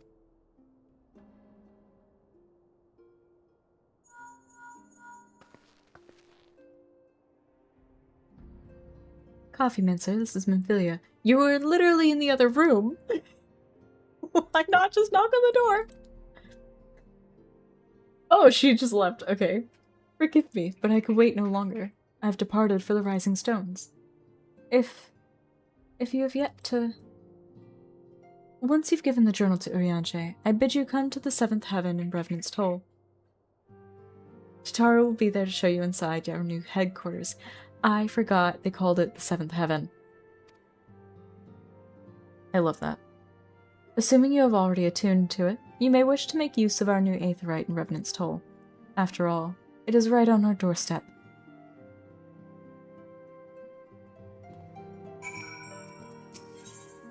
The king lives. Ooh. Maybe. We'll get to it.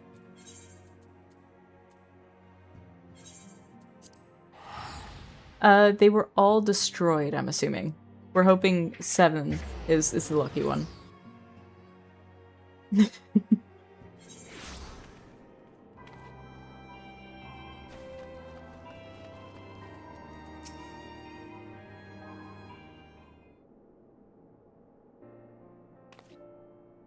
Oh, Coffee Mincer, you're here.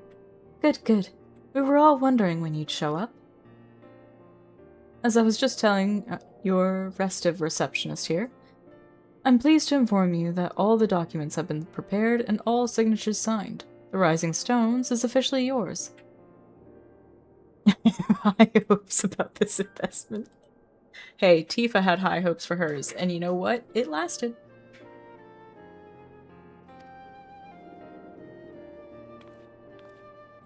Splendid. From this day forward, I will spare no effort in seeing that it is as welcoming and comfortable a home for us as the Waking Sands ever was. That said, this is all somewhat intimidating, is it not?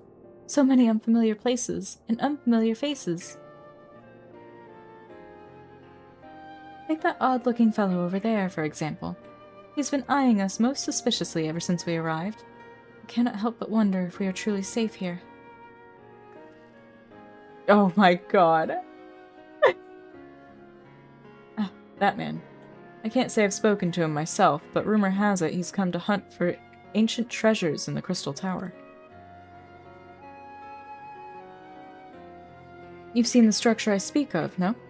It'd be hard to miss it. That massive pillar of shining crystal that looms high over the land just to the southeast of here. If the tales are to be believed, it's a remnant of some ancient civilization. The details remain a mystery, and that's no doubt why it's drawn adventurers and scholars from all over looking to unearth its secrets. The man over there is no exception, and if my instincts are true, he knows more than most. If you're curious about the tower yourself, you could do worse than to talk to him and see what he knows. Why, if I weren't otherwise occupied with my duties here, I'd have half a mind to join you. I mean, just look at it. I can scarce begin to imagine what wonders lie inside. Why, that's wonderful to hear. Rest assured that this receptionist will work just as hard to see that our efforts do not skip a beat despite the relocation. And with that, Coffee Mincer, I do believe it's time you officially announced your presence to everyone inside. The antecedent and the others will surely be overjoyed to see you.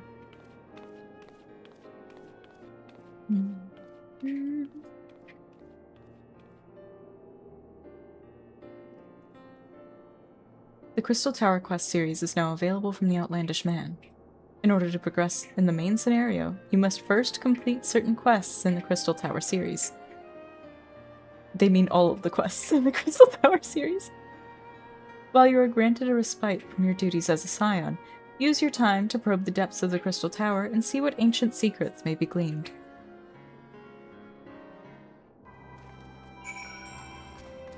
Outlandish man.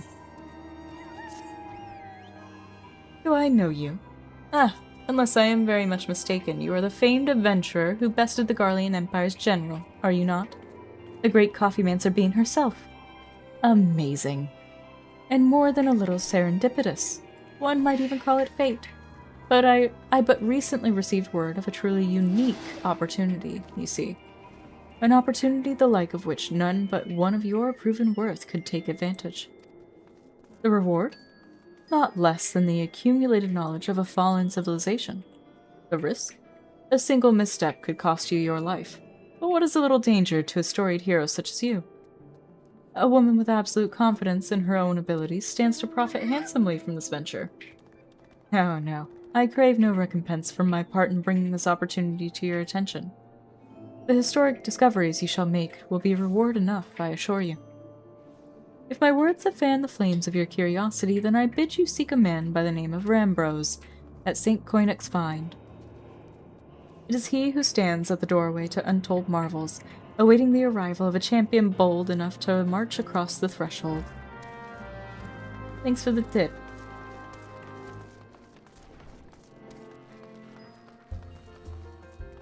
It's all like the optional dungeons. Oh god.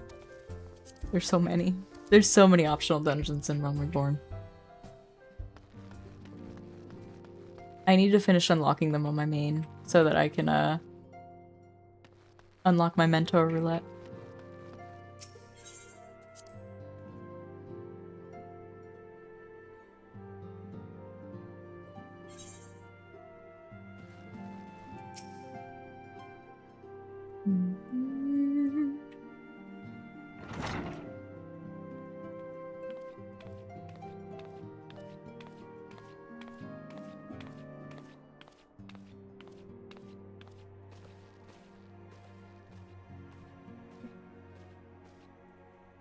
Well, it is certainly spacious.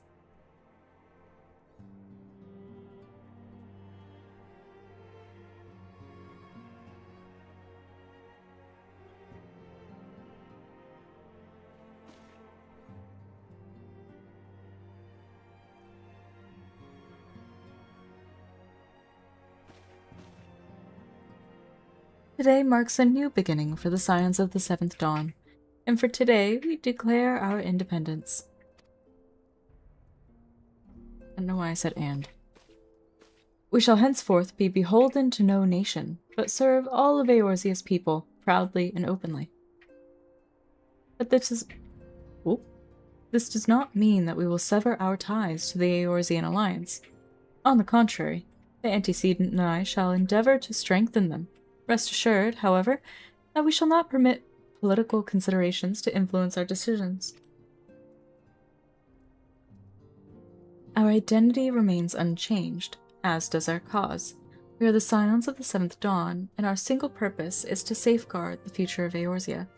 My hair is woven through my eyelashes, and I cannot see. I'm legally blind. What is happening? Woo! Apple. Give it back.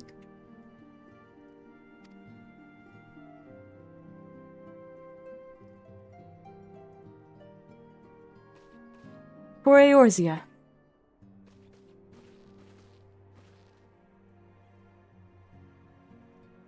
Look at them all go.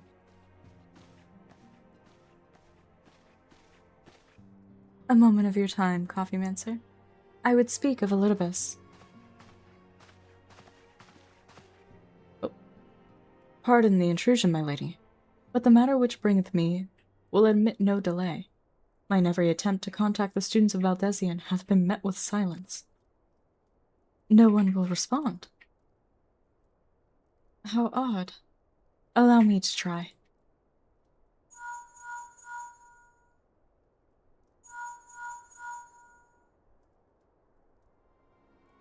No response. Surely they would not ignore us. They have never yet, my lady. I fear we must assume the worst. No. No, I will not believe it. An outpost, perhaps, but not their headquarters.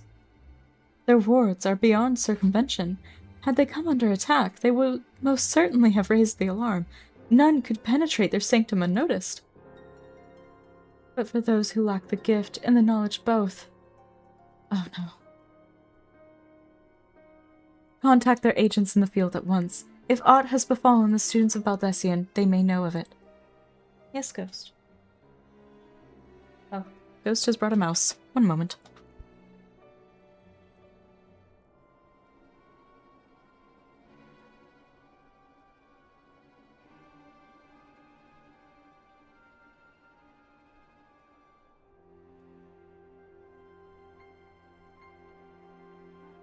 Though the thought of it pains me, until such time as we have evidence to the contrary, we can but assume the worst. Accordingly, we must needs seek another source of information on Elidibus.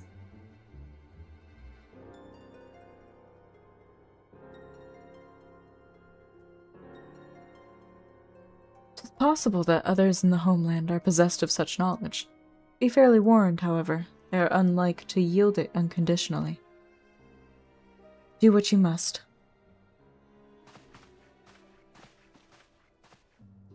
Yet another unforeseen and unwelcome development. What could be next, I wonder? A visit from a crimson-clad Ascian, perhaps? Or ochre? Or puce? And which of our allies will then fall silent?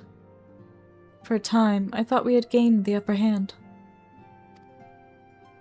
When you shattered the Crystal of Darkness and cast out La Habrea, I dared to hope that we had found a way to rid ourselves of the Ascian menace. But I was wrong. He endures, and may yet return. Upon that point, I have no doubt that Elidibus spoke true.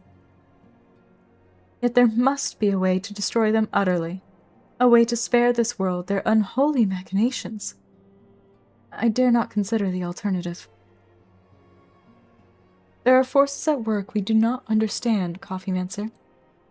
I discern them all around, in disturbances too great and too numerous to be dismissed as mere coincidence. Doubtless the paragons are involved, but how and to what end is far from clear. I know not what will come, but I do know that we will rise and meet it as one. My stalwart hero. Your face is a picture of resolve. You can't see my face. I know that you will be ready when the time comes. With luck, however, that will not be for a while yet. Pray, return to your private affairs with my blessing. Should anything arise, you'll be informed.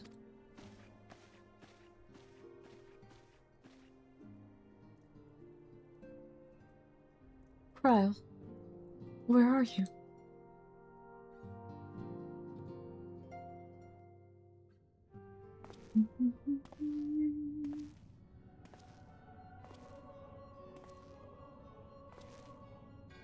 Your intercession was not foretold.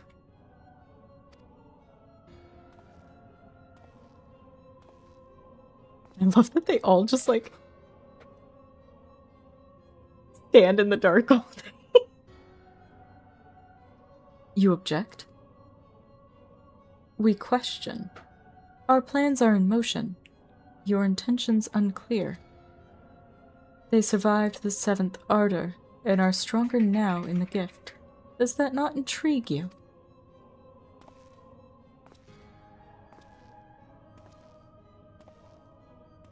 No, it does not. Serve as you will. So too shall I. We labor not at cross purposes. The wisdom of his plan shall become apparent in time, when the veil is lifted from their eyes, and at long last they see.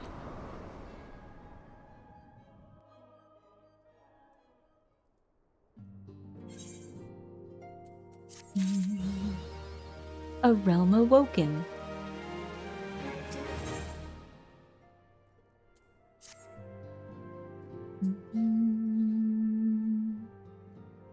Truly, there's no rest for the weary. Scarce had I begun to make myself at home when I received a request for assistance from Amagina and Sons Mineral Concern. It would appear their storehouse in Horizon has been the target of a series of covert robberies. Minor as they seemed in isolation, occasional discrepancies in the manifests were long dismissed as clerical errors. It was only during the concern's annual audit that a pattern became apparent. Significant quantities of crystals, and only crystals, were missing. I need hardly tell you what that may imply.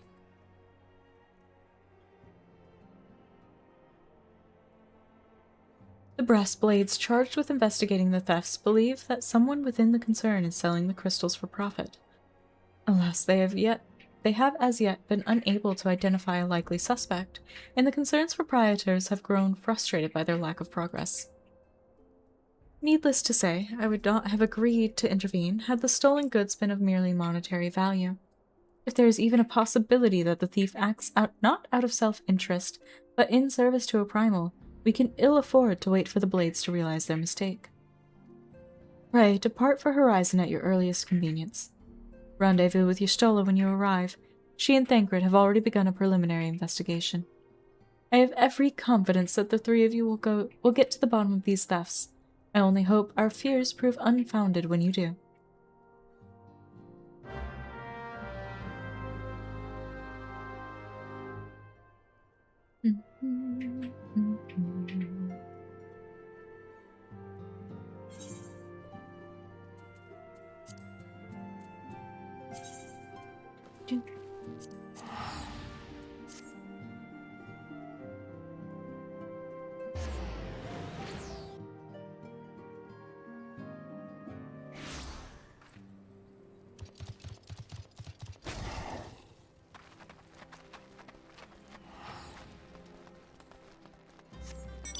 Come on, Maggie.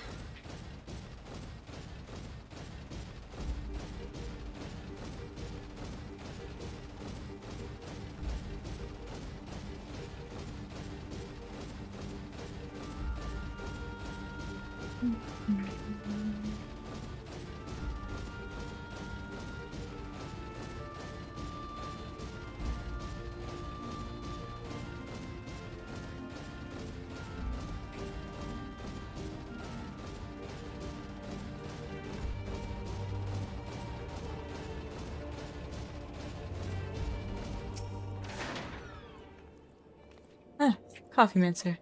Your assistance is most welcome. I've already spoken at length with the brass blades of the Rose, albeit to little avail. It would seem that the thieves took great pains to conceal their activities. I could go into further detail, but your time might be better spent in conversation with Fufu Lupa. He's the officer charged with leading the investigation, and I would only be repeating that which he related to me. If aught eluded my attention, mayhap it will not elude yours. It's the Lalafell we helped before. Where he had this letter to give to his captain that was no longer his captain. And we uncovered corruption. This is the guy that originally gave us the letter that we had to bring to Owen. Coffee Mincer, what a pleasure to see you again. Y'shtola said to expect you.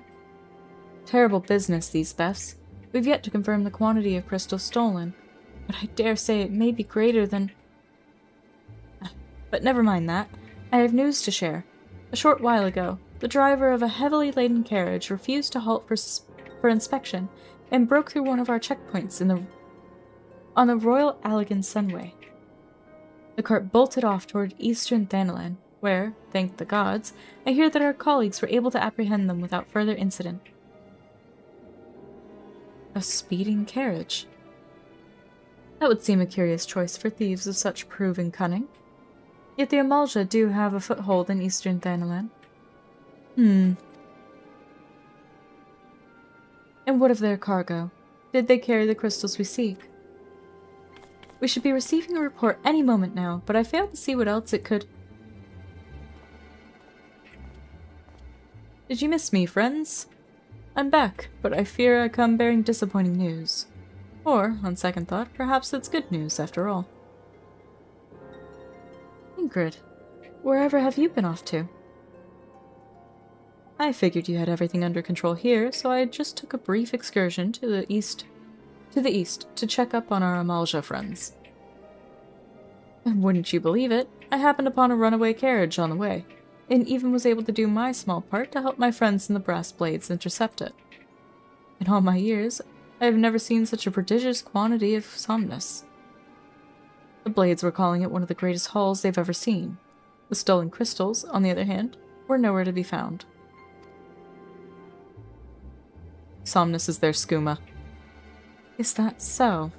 Alas, I suppose we have no choice but to resume our search elsewhere. We should reassess our options as well. Come with us, Coffee Mincer.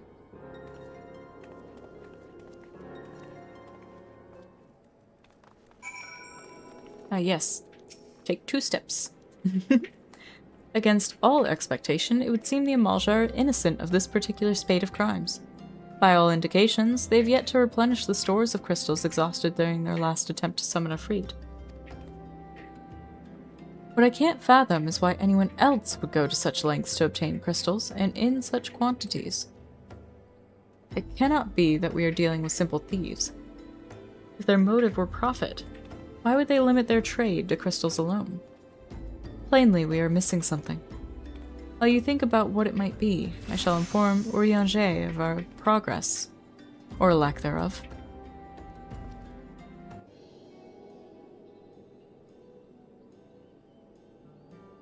Now then.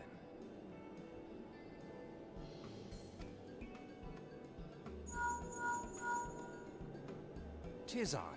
The situation may be more complicated than we anticipated.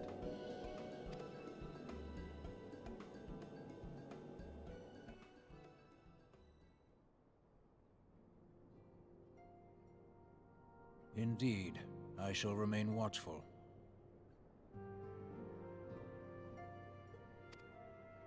Ere thou goest, another matter requireth thine attention.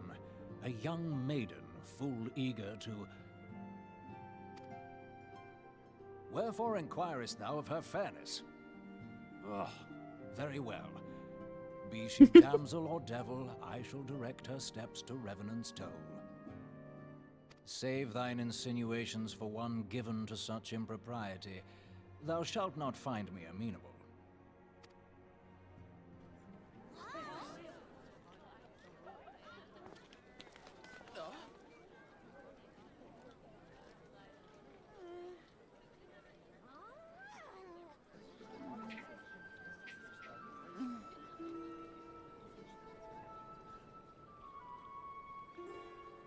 Far across the sea from the land of Domar have we traveled. We seek audience with the ruler of these lands. Who here speaks for you?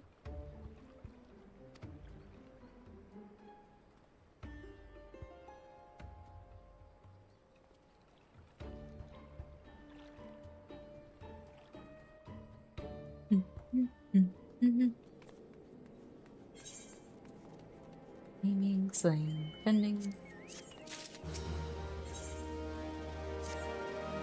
Any bright ideas? A solitary flash of insight? No? Well then. For want of a better suggestion, I say we try picking Fufulupa's brain again. Who knows? If we work together, we may yet find something of use nestled away within it. Oh, don't talk about him like that. Look at him. Oh, but it is good to see you return. I've given some thought to the matter, and I have just hit upon a most disturbing possibility. How could I have been so blind? Calm yourself, Fufulupa. What is this disturbing possibility of which you speak? I was contemplating as to how the thieves' activities escaped our notice for so long, and then it came to me. What if there's someone among our own ranks conspiring with them? A traitor in our own midst? It would be most unfortunate if your fears proved well-founded, Fufulupa. Indeed. If, for reasons of security, the concern decided to transfer the remaining crystals stored in Horizon to another location, their plans would be discovered the moment the brass blades were informed. But such a shipment would surely be well guarded. Would thieves as wily as ours risk open confrontation? Mayhap not. But neither would the concern be eager to present them with such an obvious target. Nay, they might instead elect to carry out the transfer in secret, to entrust the goods to, let us say, a lone Makote miner traveling without escort so as not to attract undue attention. But who? Ah, I see. Yes, the concern may well elect to do that, but to travel with so much cargo would be a strenuous task indeed, and this miner would certainly need to rest upon the way. Mayhap north of the bridge to Hammer Lake? A fine spot for a rest, would you not agree, Coffeemancer? You lie in wait to the north, and I shall do the same to the south. Forgive me, my friends, but I have received new orders. I must inform my men at once.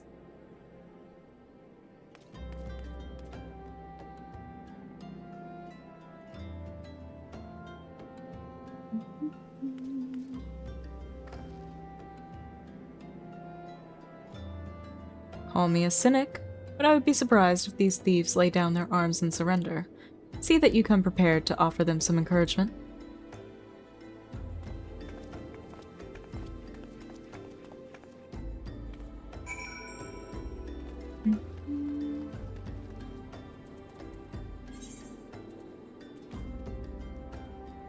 Oh, I see. Okay.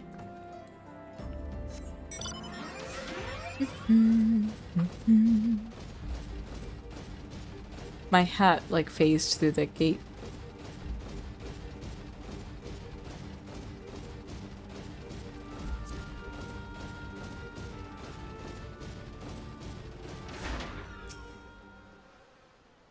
Do do do do do do do do do do do do do.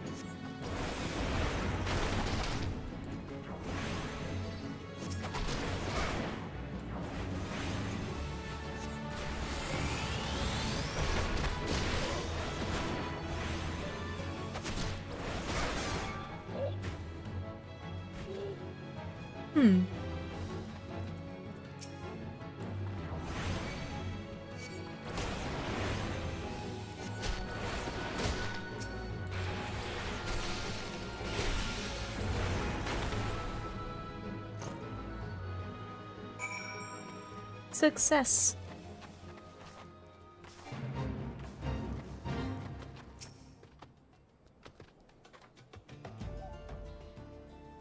Stubborn to the last, as expected. You are unharmed? A gang of sea wolf thieves, and in Thanalan, no less. I suppose there's a first time for everything. Sea wolves? All of them? Aye. And all with the same taste in facial tattoos. Blue, in case you were wondering. Our thieves are a long way from home.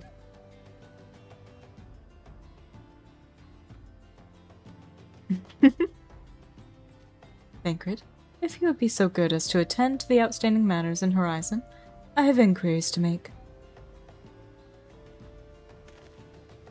To Horizon, then. Ufulupa will want to hear about your meeting with the thieves.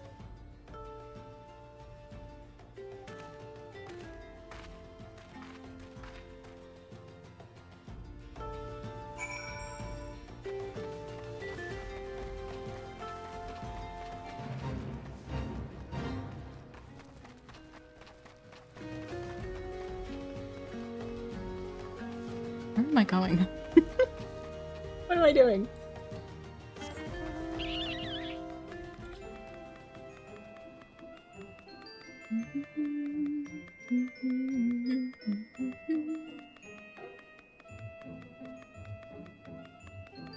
I should have made myself a Lalafell and named it Bean Bean Bean. On behalf of the Brass Blades of the Rose, I thank you for your service to Horizon. But we've not been idle. While you were afield, we succeeded in identifying the traitor within our ranks. Is that so? And by your leave, I should very much like to have a word with the fellow in private. No. I'm afraid that won't be possible. Regrettably, he, managed to subdue the unit of blades dispatched to detain him, and made good his escape. Oh, for the love of... And how did he manage that, exactly? Your men haven't been sampling that somnus we confiscated, have they? Or was he a giant in disguise? No, but he was quite strong. A sea-wolf, Laminson born and raised, I believe. But do not worry, we will find him. You have my word on that. I see. Pray keep me apprised of any developments. Yes, she's standing next to me. Understood. I fear our time together is at an end, my friend. Your services are required elsewhere. Awfully disappointing, I know, but one must follow where duty leads. You might try to look a little disappointed. Or do you mean to give me another one of your stoic nods? You do, don't you?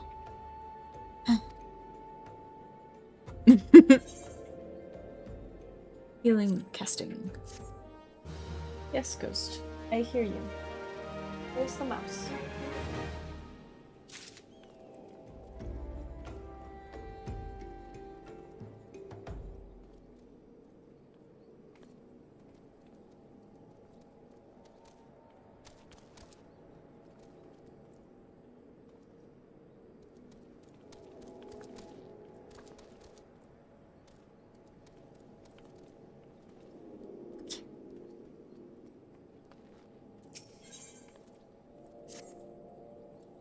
The antecedent bid me tell you to make for Vesper Bay, where young Alphino awaits your coming most eagerly. It was he who requested your assistance. Some commotion or incident. I'm not privy on the details. While you do whatever it is that Alphino has planned for you, I shall endeavor to track down our traitorous brass blade. And when I do, you may rest assured that we have our answers. Vesper Bay. I got a ticket.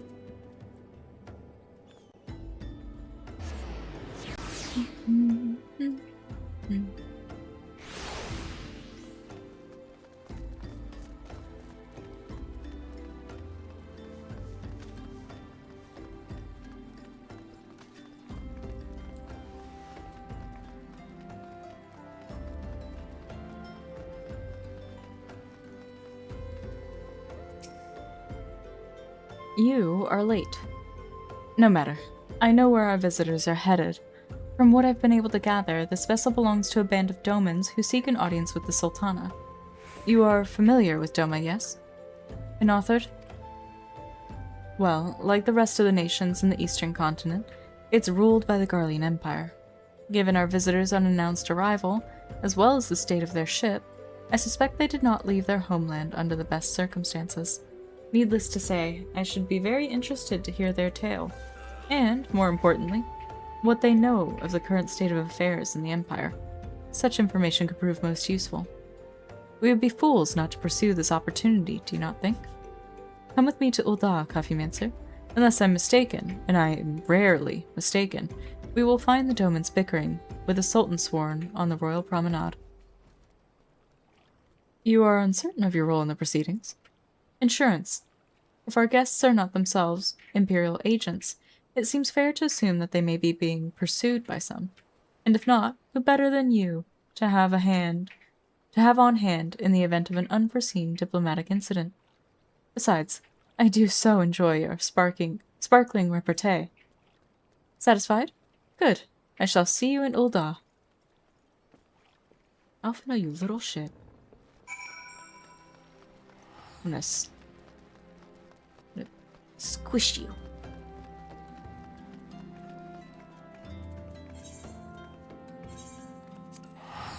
Oh, I guess I could have just... Hold on. I'm not wasting gil on a teleport.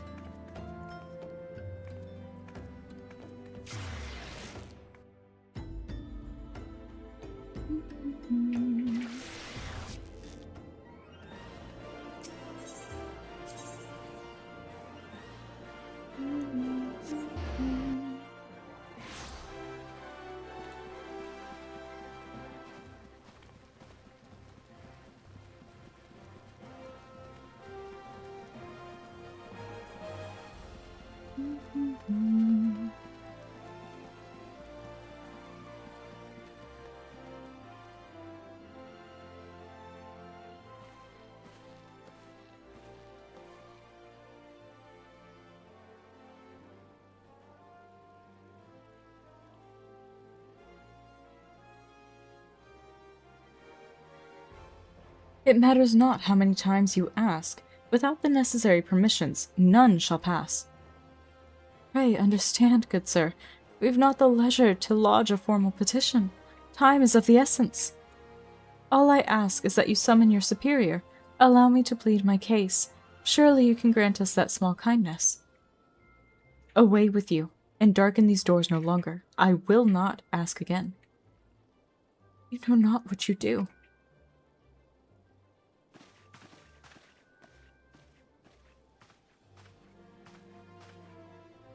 I gather your pleas fell upon deaf ears.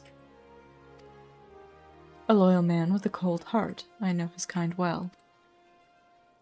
I hope that you will find me more to your liking. Alphino Leveilleur, at your service, a friend. Which, I believe, makes me very nearly unique, in this part of the world at least. You indeed are your allies in Ul'dah, yet you will need some if you wish to endear yourselves to the wealthy and powerful. Pray, join me and my associate at the quicksand. There you may explain your situation to us, and we shall see if there is aught we can do to help.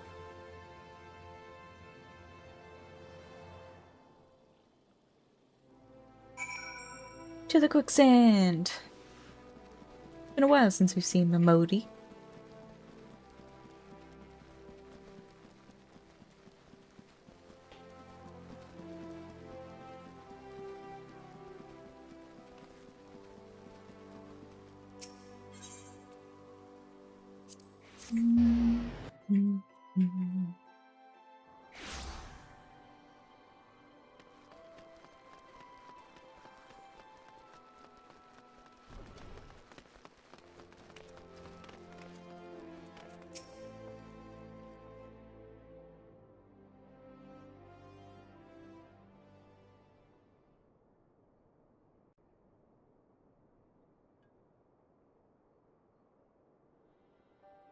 We have traveled some several thousand miles across the sea from the nation of Doma, in hopes that we might find sanctuary in these lands.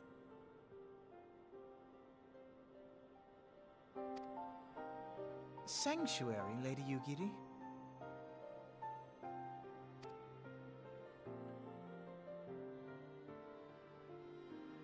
Aye. Lying within Othard, Doma was under the dominion of the Garlean Empire, as I'm sure you are aware. When the War of Succession broke out in Garlemald, we espied an opportunity to free ourselves from the yoke of imperial oppression and took up arms. Only to be crushed. And so I gathered what few Domans escaped the reckoning and guided them hither to your shores. A war of succession? Then the Emperor... Forgive me. You said that Doma was under Imperial rule, did you not? Doma is gone. Razed to the ground as an example to the other provinces. 12 have mercy. And your people? On a ship anchored in Vesper Bay, flying borrowed colors. Many were complicit in the rebellion, or akin to those who were. They will not come ashore until I send word that it is safe to do so. I sought an audience with your rulers, but was summarily refused. The lords of Ul'dah are not wont to entertain foreign refugees without suitable encouragement. Mayhap I was foolish to expect otherwise, but our supplies run low and we have young ones in urgent need of care. I have seen the tents outside the gates, however. We are not the first to seek asylum, nor will we be the last. Be that as it may, Ul'dah is no friend to Garlemald. Your tale would stir the hearts of many men and women here. The Sultana and the Syndicate will not be so easily swayed, but I shall see that you are granted an opportunity to plead your case. This is within your power? Well, far be it from me to boast. but I do have the ear of certain influential individuals. I am in your debt. Lady Yes, Yugiri, ghost. forgive me for observing, but your choice of attire seems like to evoke feelings of mistrust.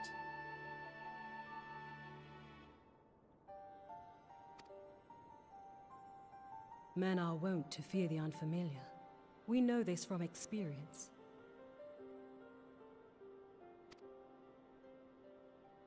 We seek only to spare the people of Uldar unnecessary disquiet.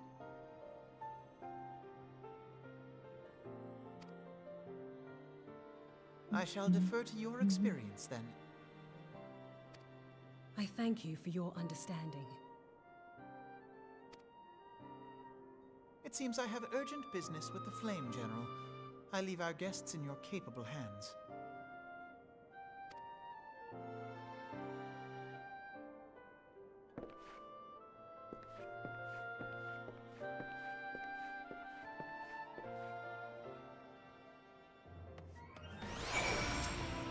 Yugiri. If I may, madam, as I said earlier, we've been at sea for some several moons, and our supplies are all but spent. I've not the heart to repeat the tales of our tribulations, nor would it please you to listen to them, I think. Suffice it to say, however, sacrifices have been made. Though it shames me to beg for more when you have already offered so much, desperation compels me, good madam. If you or your associates could spare any provisions, anything at all, it would go a long way to lessen the suffering of my people. Momodi! Oh, I'm stuck on a chair. Oh god. Warrior of light. Feller of icons. Person who gets stuck on chair. Hells, why didn't you say so sooner, Coffee Mancer? Of course I'll help. You couldn't have picked a better day, to tell the truth. A wealthy merchant and his entourage were due to have a banquet here on the morrow, see? But just sent word they can't come, meaning I've got a boatload of foodstuffs and no one to feed. Best of all, they paid for the lot in advance. Go and call them Frederick and Catherine at the Sapphire Avenue Exchange. Tell him I said to ship the little prince's order to the Waken Sands. Oh, and if they argue, just show him those letters. That should set him straight. Don't worry, Yugiri. We got you. Yugiri. I keep like... Oh.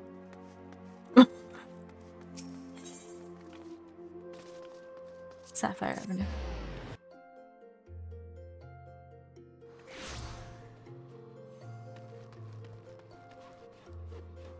This way.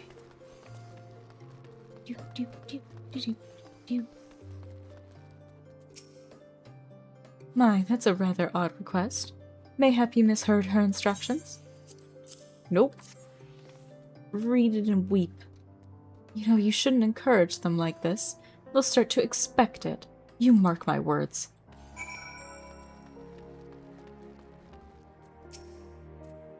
She's in the business of feeding refugees now. I ain't normally one to question Mistress Momodi's judgment, but that doesn't seem wise to me.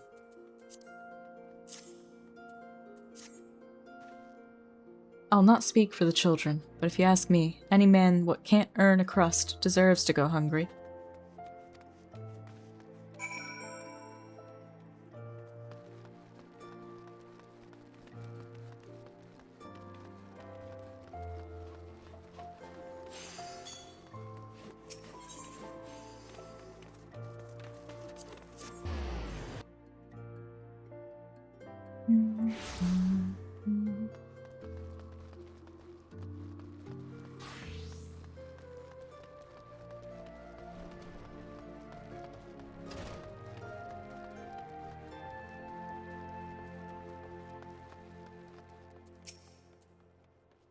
They didn't give you any trouble, did they?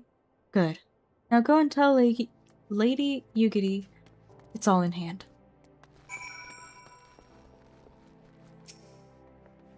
I dare not hope for such magnanimity. Whoa. Much less expected. Mistress Momodi is generous indeed. I shall be sure to thank her most humbly.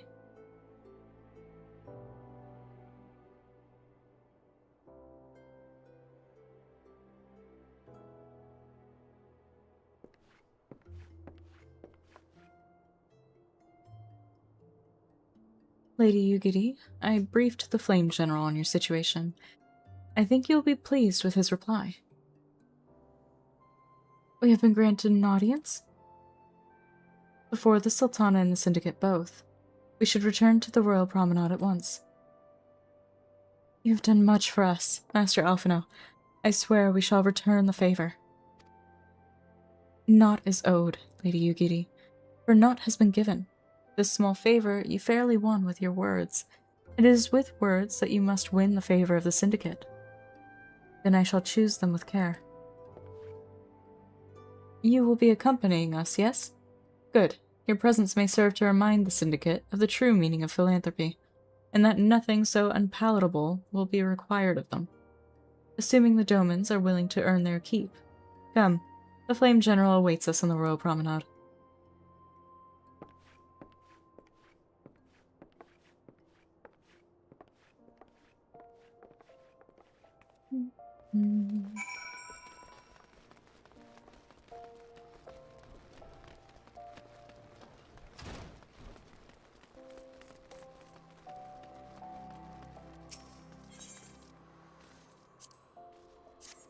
That's not where I wanted to go.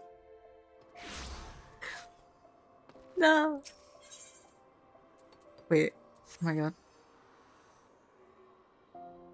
For a second, I thought that was someone cosplaying Ungus, the merchant you meet at the beginning.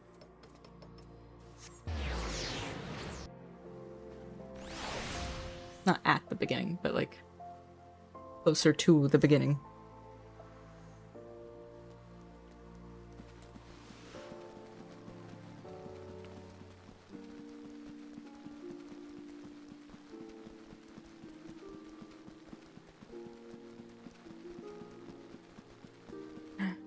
Welcome back! I'm glad you're still alive. A pleasure, Private Bean. The others are already inside. Let's not keep them waiting.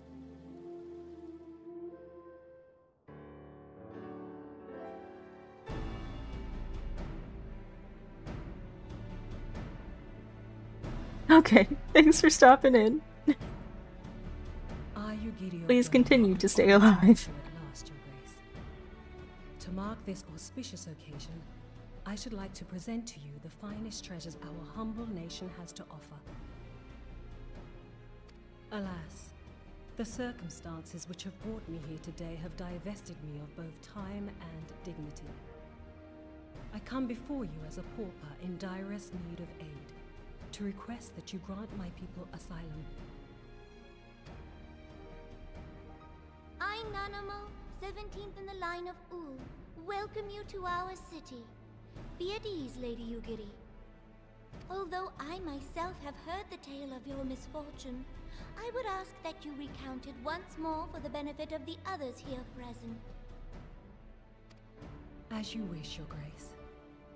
For many years, my nation, Doma, suffered under the yoke of imperial rule, and my people yearned to be free. Thus, when a war of succession broke out in Garlemald, we sought to take advantage of the chaos and reclaim our liberty. Alas, our enemy proved less preoccupied than we had hoped, and our rebellion was put down in the most brutal fashion. Those who survived, how many do they number? More than 200 souls huddle within the cramped confines of our own galleon's hold. Yet this figure accounts for but one of a number of ships which escaped the purge. It is my hope that you will allow us all to dwell within your walls. Should that prove unfeasible, however, I humbly ask that you accept as many of my people as your resources allow. Pray understand, we do not beg a boon, but propose instead an arrangement. We would serve as soldiers or tradesmen until our debt is repaid. What are the Syndicate's opinions on this matter?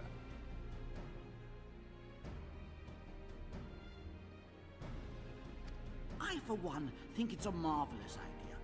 Lady Yugiri and her people strike me as an industrious lot, and there are parts of the city which have yet to be fully restored. If they are willing to work, I see no reason not to let them.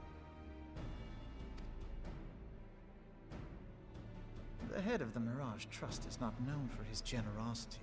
He sees profit in this. I agree. That said, these are foreign refugees. To admit them would require a formal resolution. Shall we call a vote?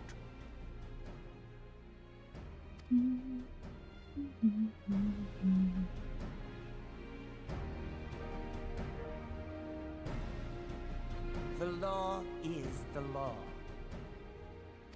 Lord Lolorito? Tell me, are you blind or willfully ignorant? Even now, our streets are choked with the displaced victims of the Calamity and Alamigan refugees.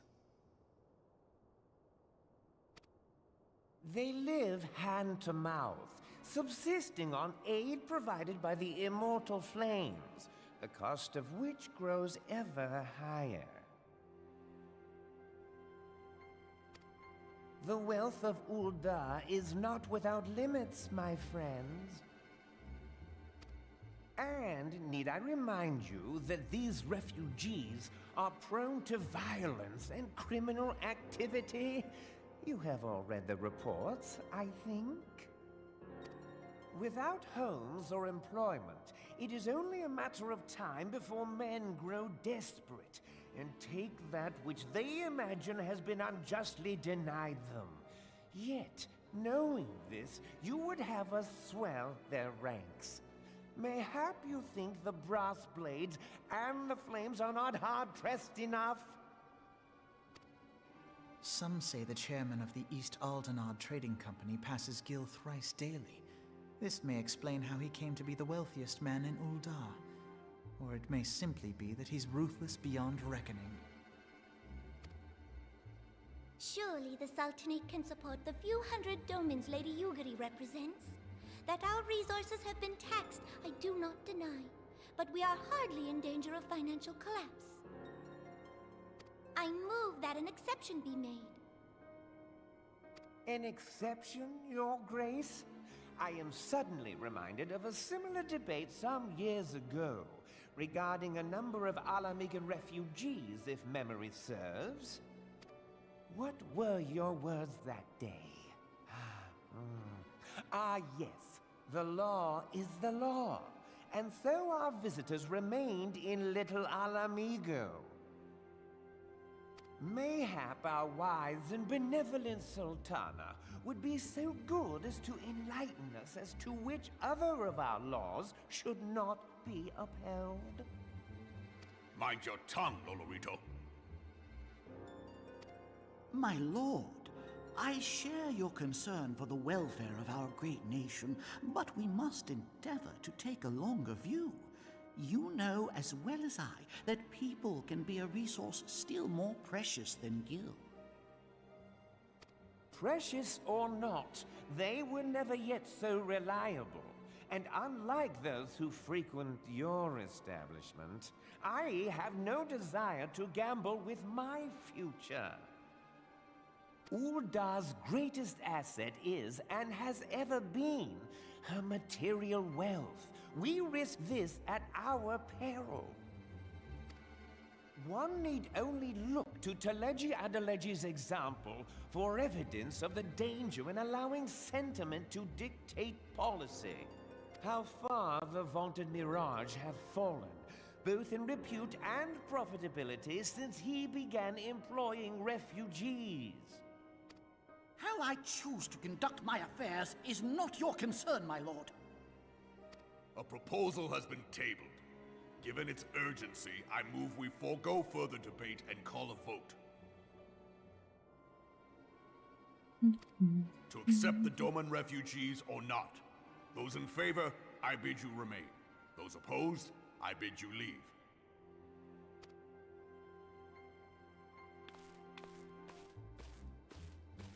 Oh my god, he's so short he doesn't even like see above the table.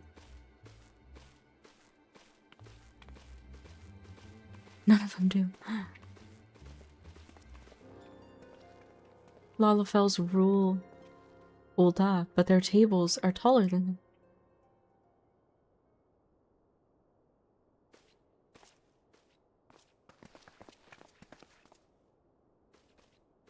Would that it were within my power to welcome you and your people, Lady Yugiri. As you have observed, however, my authority in such matters is regrettably limited. Without the consent of the Syndicate, I cannot act. I understand, Your Grace, and I appreciate all that you have done on our behalf.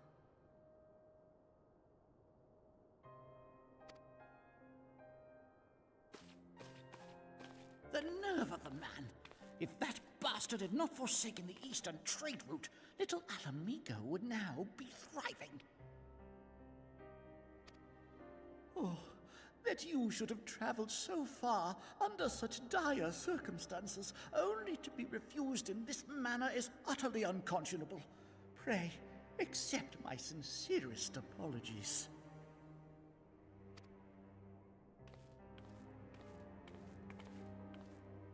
Now that the Empire no longer poses an immediate threat, they see little reason to maintain the pretense of unity.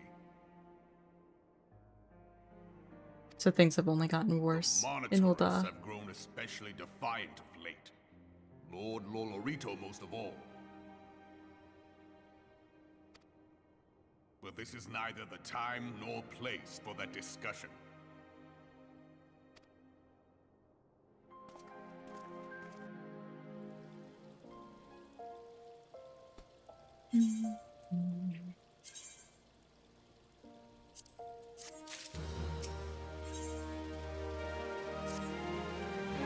As you observed, Lolorito is not afraid to speak his mind, nor is he like to change it. Oft have I wondered how a man so skilled at weighing the worth of things should be so incapable of seeing the value in people. I will waste no more words on him, not when the Domans are yet in need of aid. Everyone, follow me to the Hall of Flames. Alrighty.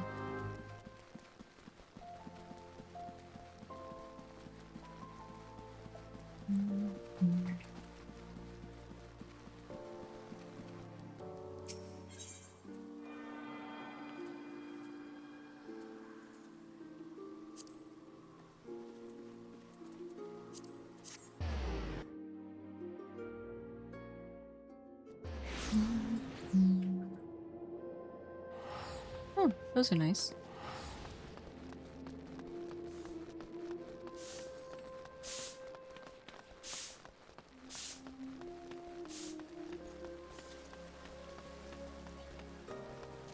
Hey, how's it going?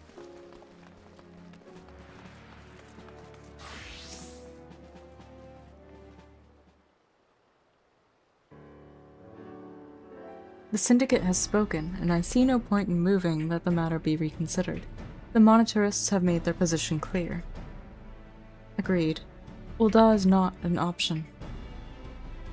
Nor are Limsa, Laminsa, or Gridania, I judge, given the state of their internal affairs, which leaves our Doman friends confined to a ship. It's the thought of them huddled in an airless hold with no hope of better treatment. Would that I had more time to find an alternative. A place not bound by the concerns of the great nations.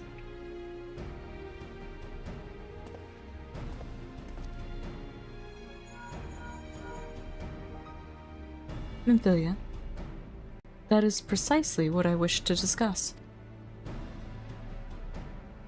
I understand the Syndicate's decision, I do. We all wish to preserve that which is ours, especially when we believe it to be under siege. But I cannot meekly accept this judgment. Not while my people suffer.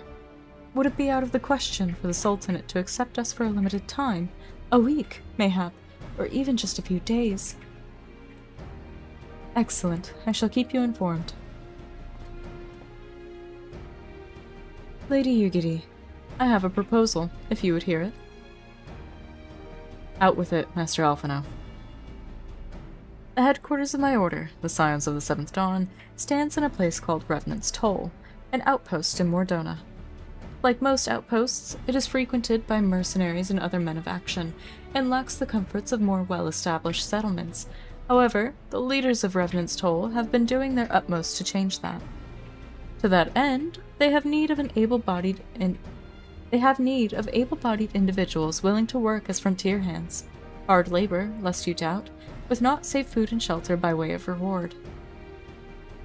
Terms not unlike those which you yourself proposed, Lady Ugiri.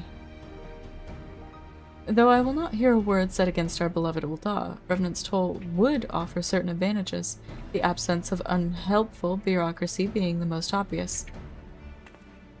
If they can accommodate us all, we shall gladly accept. Master Alphino, once again I find myself in your debt. Pray do not thank me, my lady. The life your people go to is one of hard labor and few comforts, as I told you. And before that, there remains the matter of how they may safely be borne to Revenant's Toll, which will be no small feat considering the distance and their present condition. Mayhap the Ul'dah Adventurers Guild can be of assistance. Look for me there anon, Coffeemancer.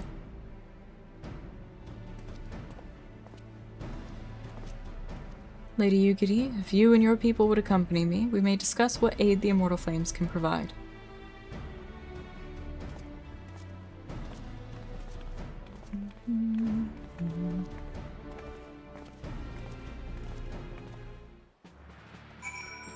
Okay.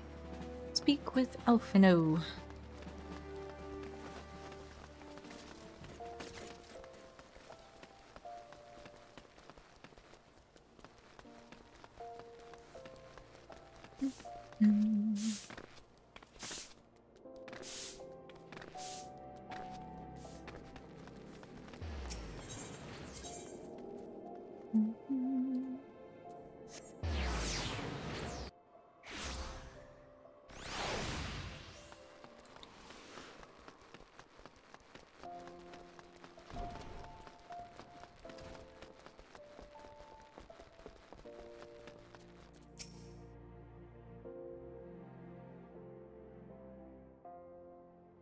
We are concerned that the Doman refugees may find the journey to Revenant's Toll too much to bear. Too long have they been sequestered aboard their ship, with insufficient supplies and scarce room enough to breathe, let alone stretch their limbs. With that in mind, Mistress Momodi has kindly offered to accommodate the Domans until such time as they are ready to set out for Mordona. I almost said for Doma, like, until they're ready to go home. Those healthy enough to travel will embark as soon as the transportation has been secured, while those too weak to leave at once will be permitted to stay until they regain their strength. Thanks, Momodi. What news? Transportation remains our greatest obstacle, General. Is there aught the Immortal Flames can do? I fear that exceeds our mandate. Were it a smaller number, mayhap it would go unnoticed. But the Syndicate will not bear the cost of escorting more than 200 Domans to Mordona. Whenever government fails to act, the responsibility falls to us private citizens. Come on, Robon, log in, right? I will engage the services of the 77 caravans in the Doman's behalf. Very well. We should begin contract negotiations at once. Your generosity is most welcome, my lord. After all that has befallen these good people, it is the least I can do. Come what may, you shall ever have a friend in Ul'dah, Lady Ugiri.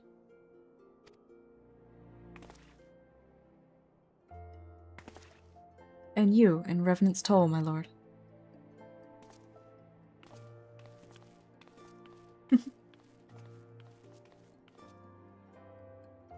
Well, it sounds like we all have work to do. Lady Ugiri, let's put our heads together and settle the details of our arrangement, shall we?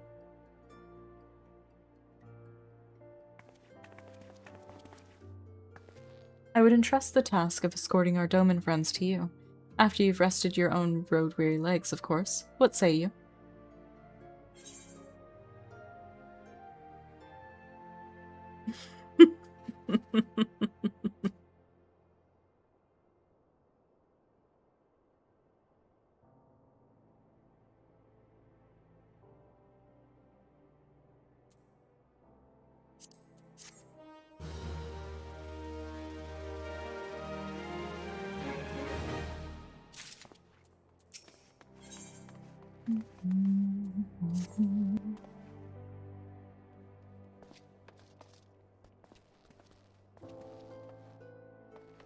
Alrighty. Good luck with work. Be safe. And thanks for stopping in. As we speak, the Domans prepare for departure at Vesper Bay, wherefrom they will be transported by carriage to Ul'dah. That said, this has all been decided rather suddenly, and it would not surprise me if the refugees required some assistance in coordinating their preparations. Coffeemancer, I would have you return to Vesper Bay and facilitate the process through tasks great and small. In short, whatever must needs be done, do it. Speak with a man named Hozun when you arrive. As Lady Yugiri tells it, he has been designated the leader of the first group.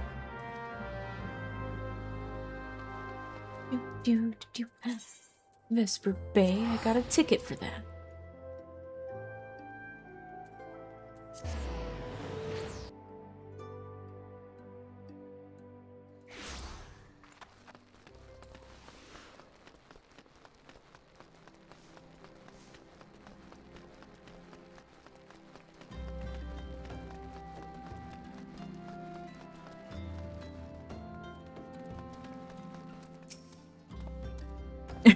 Not to be in your personal space, guy.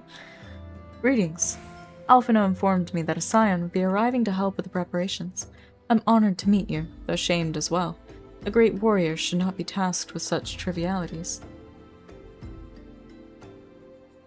I knew from a glance what manner of woman you were.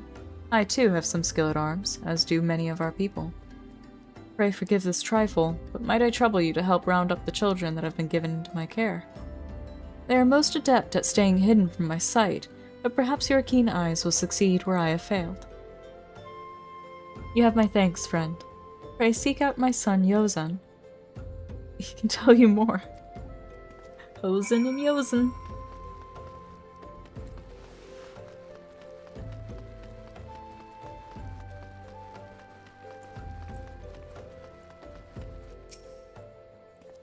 Oh, hello there. I'm Yozan, son of Hozun. Will you be coming with us to Ul'dah? I hear we're traveling by horse-bird-drawn carriage. But don't you think they're queer? Giant birds that people ride like horses? I still want to try riding one, but... What's that? You're looking for the others. Don't worry, I already told them to get ready for the carriages. I'll need your help, though. We were just finishing a game of hide-and-seek. 3 players are still in hiding, and since Lady Yugiri told us to take it really seriously, they won't move until they're found. But Vesper Bay isn't that big, so I bet you can find them in no time.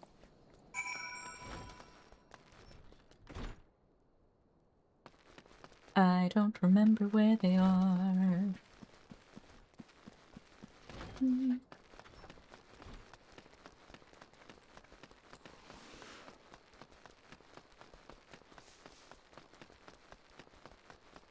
Oh. Hey, you're not Yozan. Who are you? I'm Koharu. Coffeemancer Bean, huh? I didn't know anyone else was... Wait a minute. You're one of those, stallions, aren't you? No. No, scions. Scions. You must know Lady Yugiri, right? Isn't she great? She's really good at hide-and-seek, too. Oh, right. It's almost time to go. Nice meeting you, Coffeemancer Bean. Bean the Stallion, no.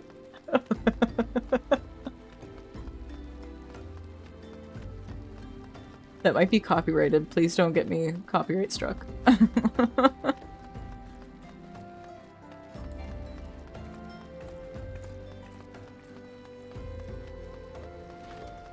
Is there really not one in here?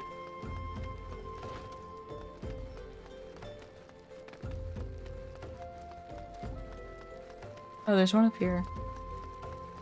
Small big stallion. How'd you find me? Guess I need to practice more. Or maybe you're just good at this. I mean, the Garleans didn't find me. Oh, that has so many dark connotations behind it.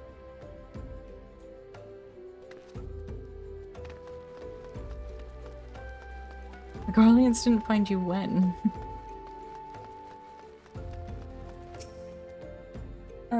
Are you playing? No fair! Yosen didn't say anything about adults. Huh? We get to ride a horse-bird carriage? I don't know. It sounds scary. But if Yosen says it's safe, I'll go. Hide-and-seek master at work. Thank you.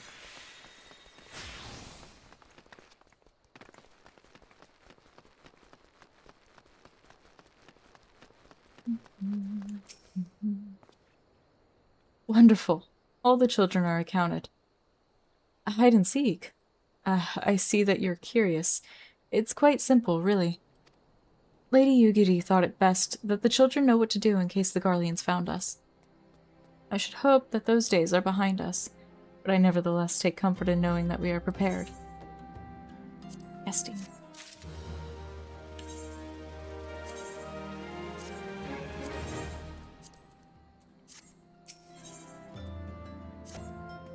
The first caravan is due to depart shortly, followed by the rest at regular intervals. My family and I, including my stubborn old father, Homai, will be traveling in the lead carriage together with young Koharu, whom I believe you've already met. Though I understand the road to Ul'dah is regularly patrolled by your brass blades, it would give us great comfort if you would agree to accompany us on our journey. Once again, I thank you for your kindness. When you're ready to leave, please inform our coachman. Hello, Ghost.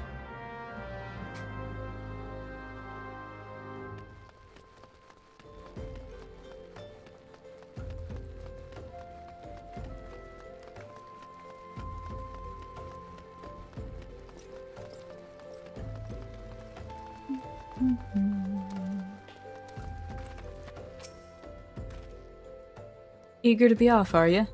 Well, I was meaning to have a word with you about that. Runner from the Blades says we might have a problem. A fierce-looking beastie's been sighted south of the bridge to Amerlay. Might be as someone's eyes are playing tricks on him, of course, but it don't pay to gamble in this business.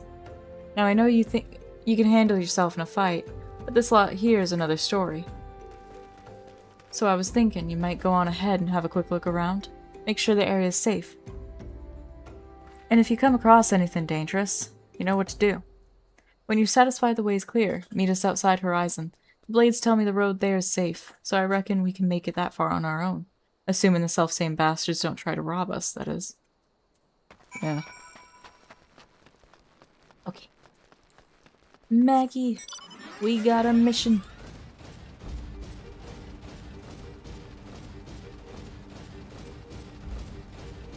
Oh my god, Millie. My thaumaturge recap took me forever because I kept having to go over and redo my voiceover because I couldn't say the, like, thaumaturge guild leader's name, like any of their names collectively from the family without laughing about them. Hello, Ghost.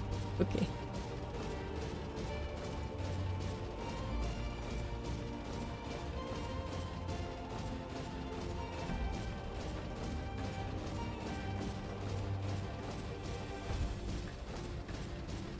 This will be the second time I've leveled Black Mage from level 1.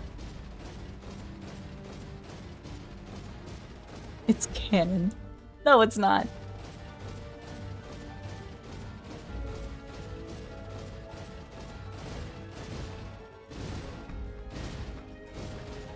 Whee.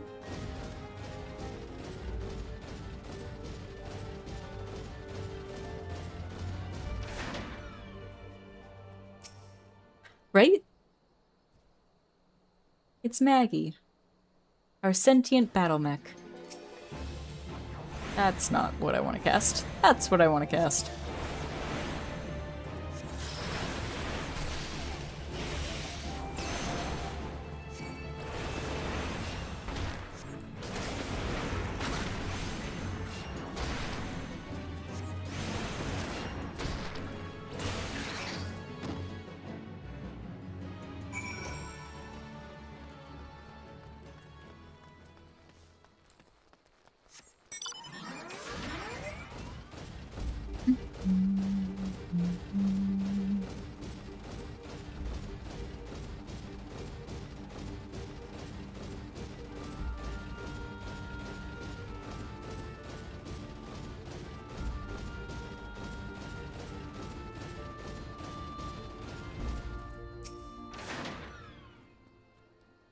So there was a beastie.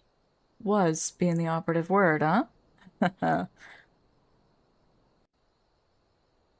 And we're off. Oh, not quite. We're almost off. Well fought, madam, well fought. If only I were in better health, I should have been proud to stand at your side. Pay my son no mind. He forgets that his responsibilities preclude acts of daring do.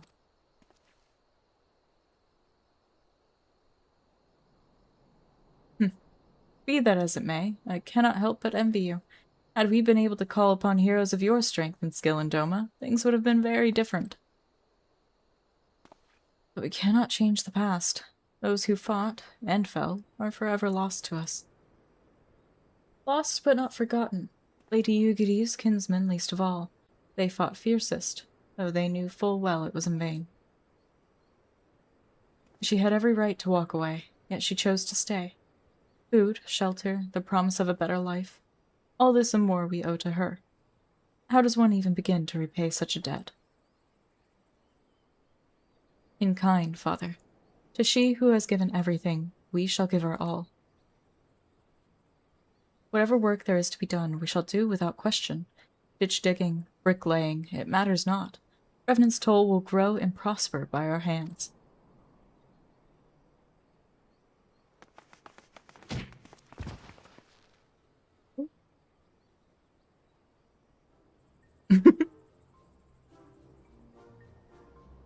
Hey, Mrs. Coffeemincer? Koharu and I want to know why you became an adventurer. I'm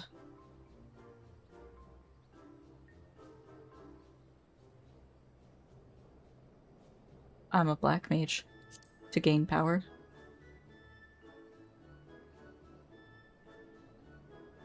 I knew it! That's what I told Koharu, but she didn't believe me. It's my turn now. Excuse me, Miss Coffeemancer. I've got a question. What's Revenant's Toll like? Is it pretty?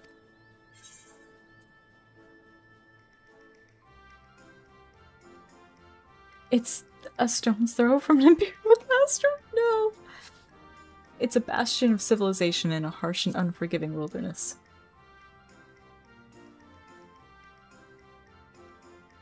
So, there are lots of rocks and things? It sounds a bit scary, but you'll be there too, won't you? Enough, Koharu. It's my turn again. Miss Coffeemancer, when I'm older, I want to be strong like you. What do I have to do? Buy weapons and armor from Rowena. Train every day.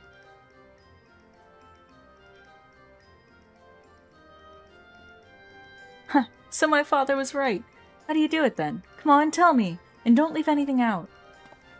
Alright, alright. That's enough questions for Miss Coffeemancer. That's not fair. Why does Yozen get to ask 2 questions? I want to know about adventuring just as much as he does. Just one more, please. Do you think I could be an adventurer like you one day?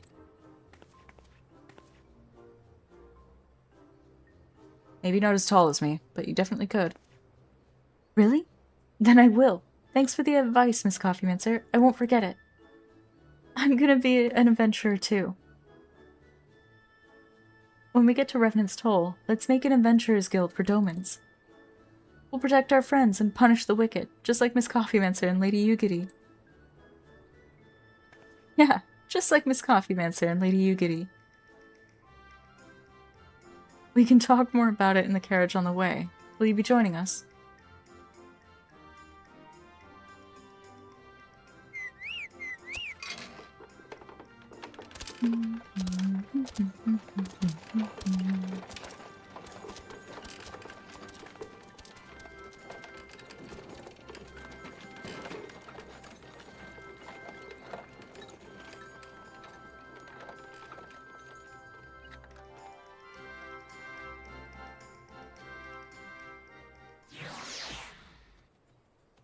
Oh my god, I forgot I unlocked Flight.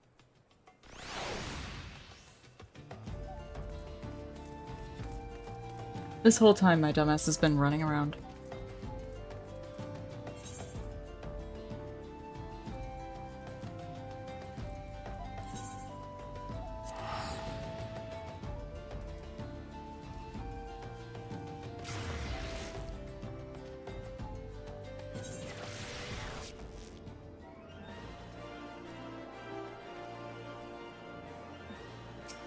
That's not for another whole expansion. I have no Aether Currents to collect.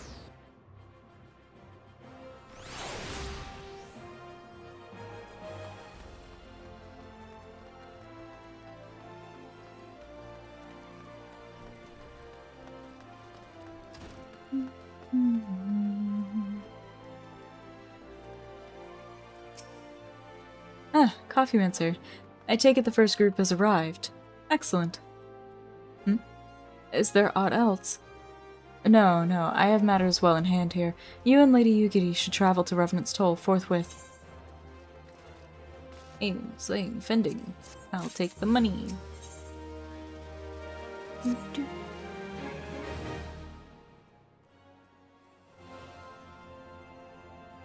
I half expected you to tell me that even though you had finished the story, that you paid for a story skip just to unlock all your flight. It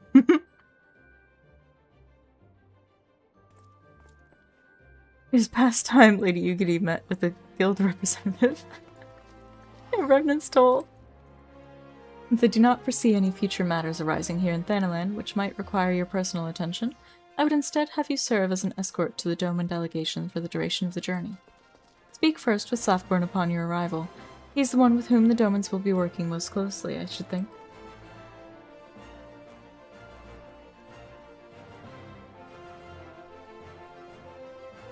Afterwards, introduce Lady Yugiri to Minfilia and the Guild Emissary. If both meetings go well, the resulting ties should stand the Domans in good stead for that which is to come.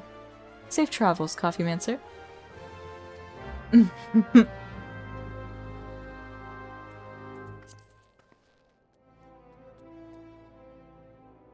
Yeah, when Big Coffee Bean and I started our EU characters for the first time, we boosted them through story, so we only had to level them. And, we realized he had flight in more places than he did on his main account.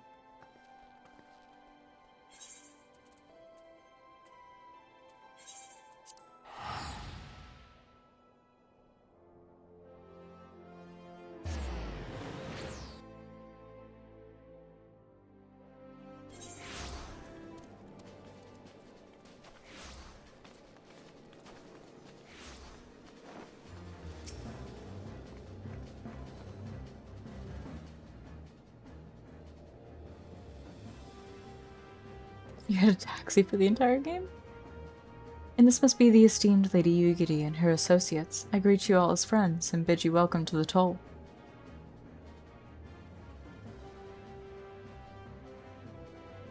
Oh. Yeah, no, I think, probably the first person in the FC to finish Dawn Trail and unlock flight everywhere, so I taxied around Mist, actually. I still, on my main character, have one location that I cannot fly in.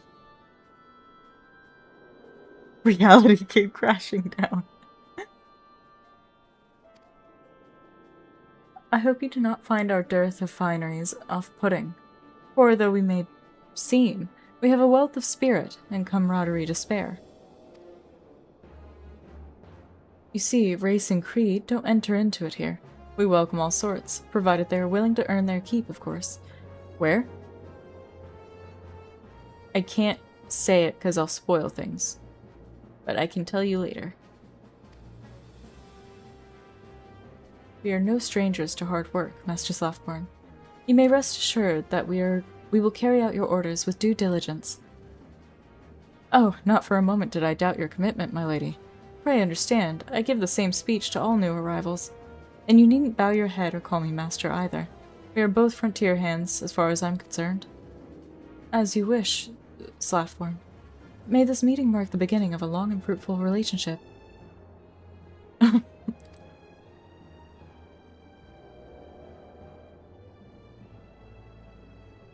Our guests have yet to meet the antecedent. 7 hells, Coffee Mancer, why are you wasting time with me? See them to the Rising Stones.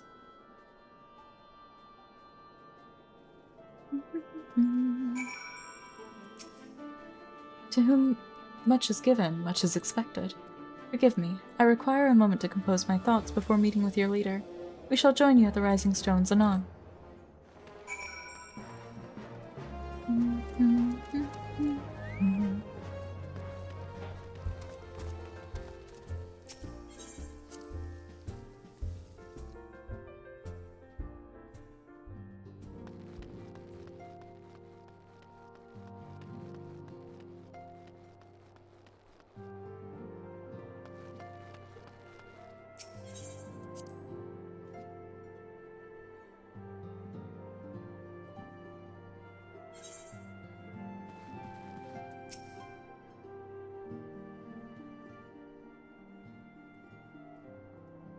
No use.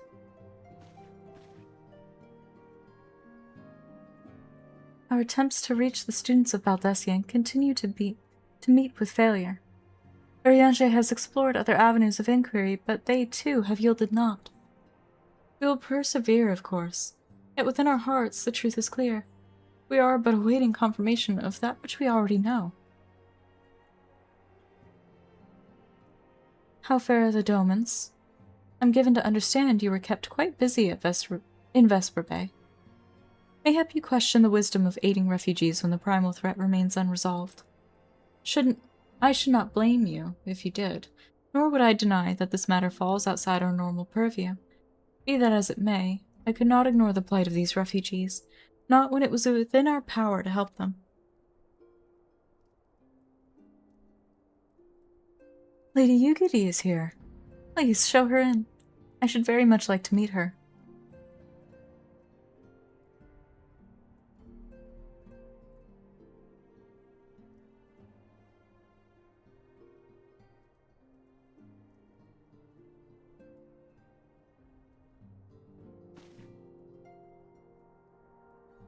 We have no objections. Pray do so with our blessing. Your answer pleases me beyond words, my lady. But are you quite certain? We have no way of knowing how many might answer my summons. In the event that Revenant's toll cannot accommodate us all, we would need to find an alternative solution.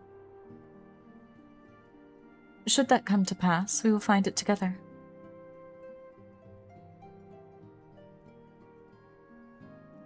As ever, it has been a pleasure, antecedent.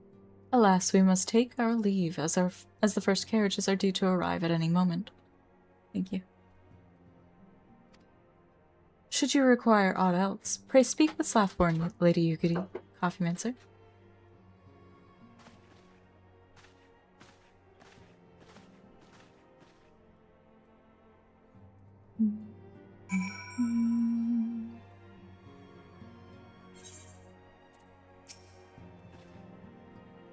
Lamine and I will make all the necessary preparations to ensure that our Doman friends feel at home upon their arrival. Though I must admit that I'm still troubled about the matter of the missing crystals. Y'shtola should be returning anon with a report from the field.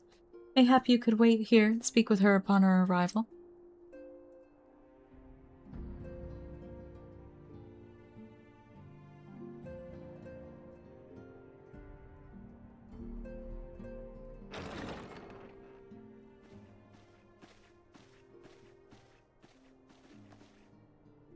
How goes the fishing? Caught anything slippery? Aye. Our suspicions were well founded. The Serpent Reavers are indeed the culprits. The plot thickens. Has there been any movement in Thanalan? It has been blessedly quiet, which is to say the Amalja are being no more or less of a nuisance than usual, summoning Ifrit with such crystals as they have hoarded. Urianger, too, reports not out of the ordinary. Then we have our explanation. Your explanation for what, pray tell? For the recent spate of crystal thefts in Thanalan, we naturally assumed that the trail would lead us back to the Amalja. Yet it did not. It led us across the sea unto Vilbrand. Vilbrand? There have been reports of increased Sahagin activity of late. Oh gods, they mean to summon Leviathan? That is the way of it, I fear. Whilst conducting our investigation on behalf of the mineral concern, we came upon evidence implicating the Serpent Reavers. With the aid of the Maelstrom, I was able to verify our suspicions. 'Tis only a matter of time before Leviathan returns to harrow the seas. It just needs to be... We're about to go fishing. It's fine. But there is more. One of the Sahagin, an elder by my judgment, spoke of attaining the gift and knowledge of eternity. Hydration check. Got it. Ugh.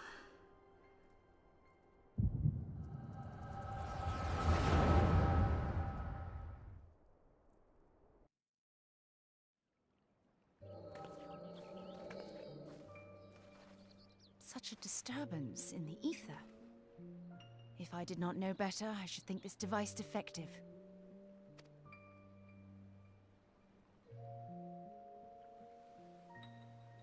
And there is the explanation.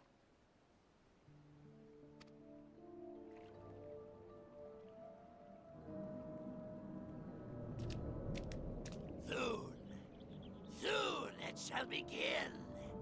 Our Lord shall rise midst surging waves to wash away the finless ones. And I shall be granted the gift and knowledge of eternity, and with the emissary stand equal. Then shall I know no cessation, no oblivion.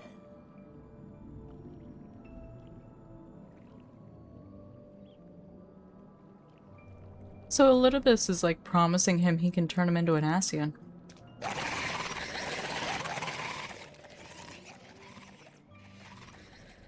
Whence comes this promise of immortality? The emissary?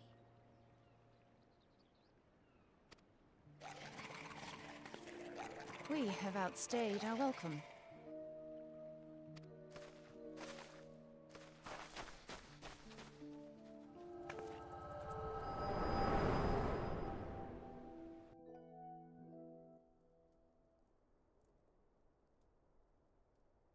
The gift and knowledge. Yeah, he did have a pretty goofy looking head, didn't he? Are the two of you quite well? You shared that vision, did you not?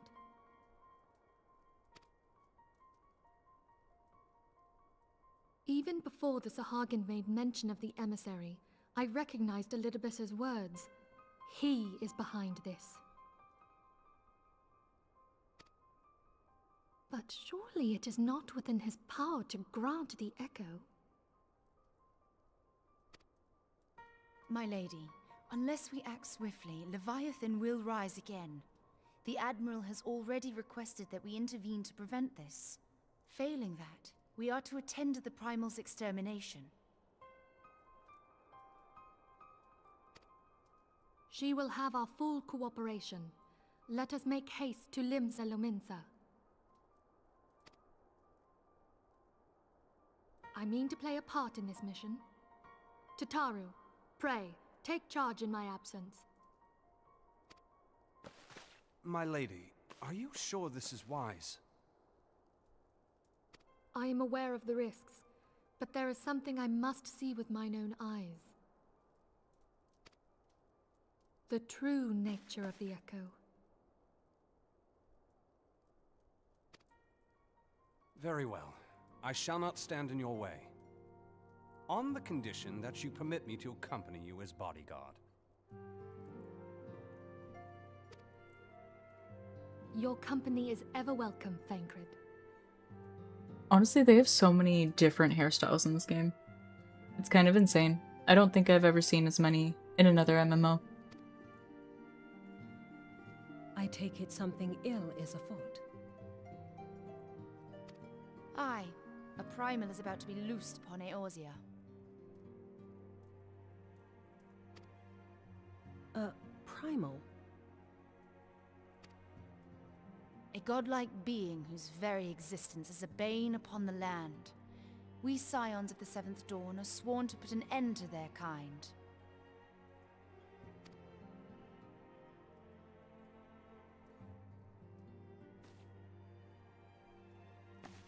I see. Know then that I am learned in the arts of war. In return for the kindness you have shown my people, I would lend you my blade. Hell yeah. It would be most welcome. When contending with a primal, one can never have too many able allies.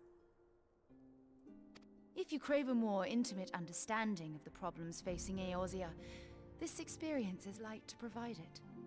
Be sure to come well prepared.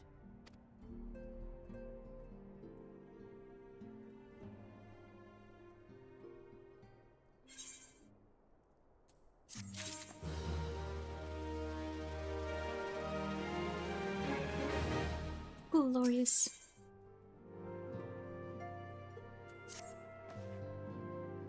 Plainly, should the worst come to pass, and Leviathan is summoned, our only recourse will be to face him in battle. Given past experience, you may very well think that eventuality inevitable. Yet so long as there is even a chance that the Primal's return might be prevented, we must needs spend all our efforts toward achieving that goal.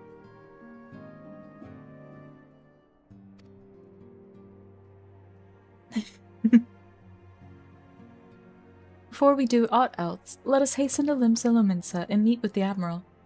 She will not have been idle in the intervening time, and will doubtless have valuable information to share. To Limsa!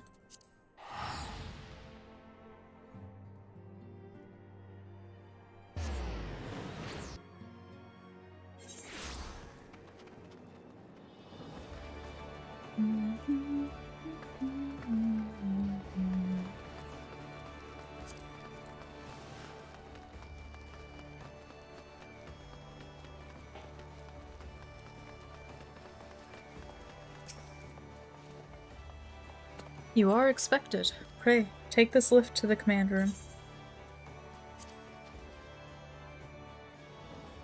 Merylwood.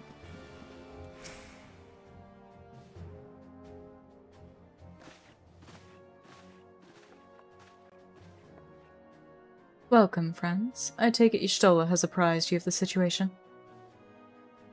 Let us waste no time, then. According to our best intelligence, the Sahagin had not crystals enough to summon their god. Alas, we did not count on the Serpent Reavers venturing as far as Thanalan to supplement their cache. For our short-sightedness, we're faced with the grim prospect of Leviathan's imminent return. Needless to say, I'm not inclined to let the Fishbacks have their way. Even as we speak, the Maelstrom makes ready to launch a large-scale operation to thwart the summoning, and we would welcome the Scion's support in this endeavor. But if, gods forbid, our efforts should come to naught, I will need to trouble you for more than mere support, much as I did when Titan last walked these lands.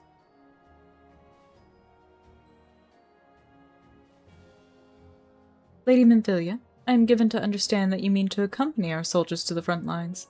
I can only assume that you have sound reasons for doing so. I do, Admiral, but I would rather not be drawn on their nature. I will say only that there is something I would see with mine own eyes.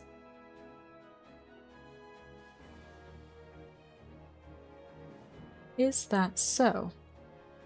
Well, I am not so stubborn as to deny the wish of one whose aid I require. But precautions must be taken. I shall require that you remain by my side at all times. With that settled, let us speak of the operation.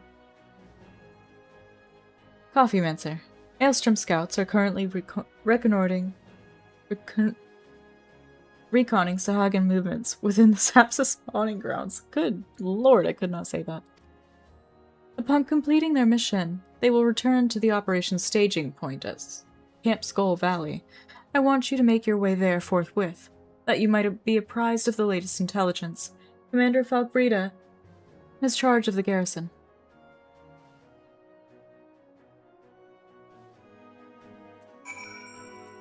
Let's talk about the plan. Send me in. The whole plan is just send me in.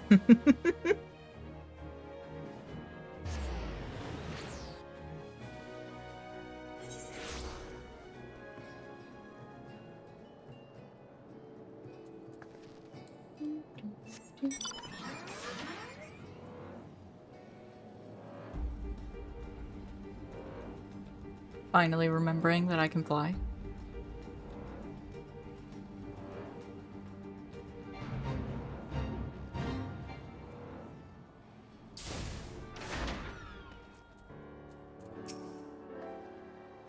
I've been expecting you, Scion of the Seventh Dawn. On behalf of the men and women here, I thank you for your cooperation. The safety of our citizens is paramount. With your aid, we will prevent Leviathan's return.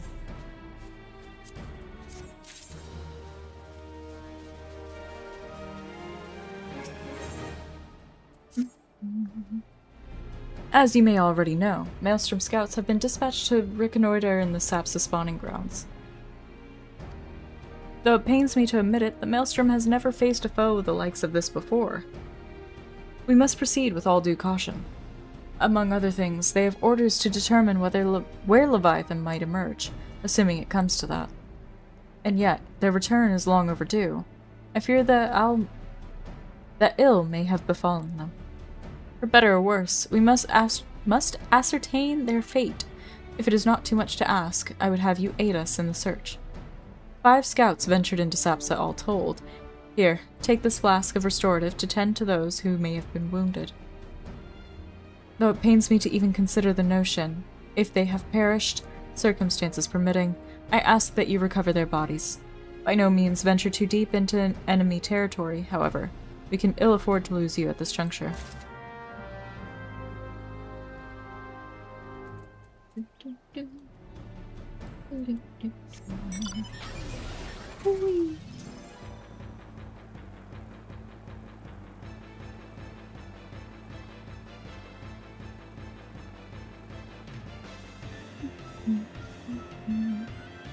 It really is.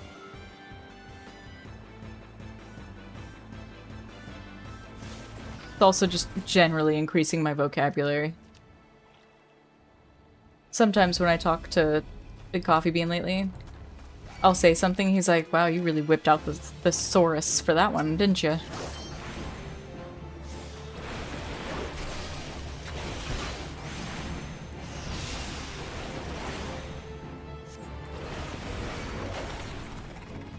Thesaurus. The book? The thesaurus?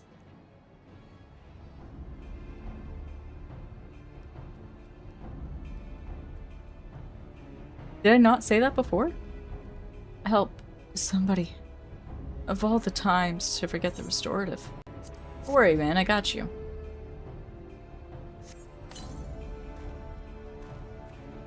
Sauce. Thank you. I owe you my life. We were ambushed by the Serpent Reavers. Lightly armed as we are, we didn't stand a chance.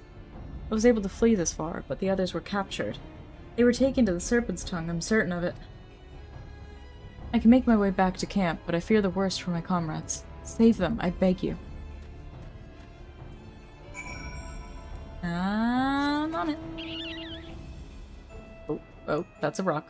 That's a wall.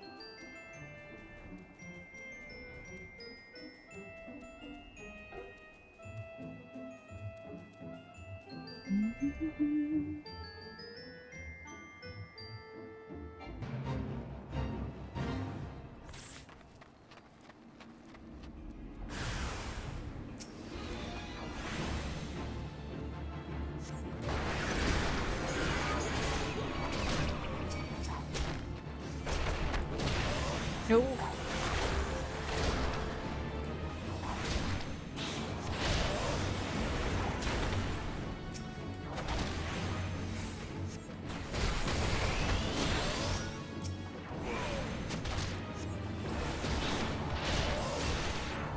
There we go.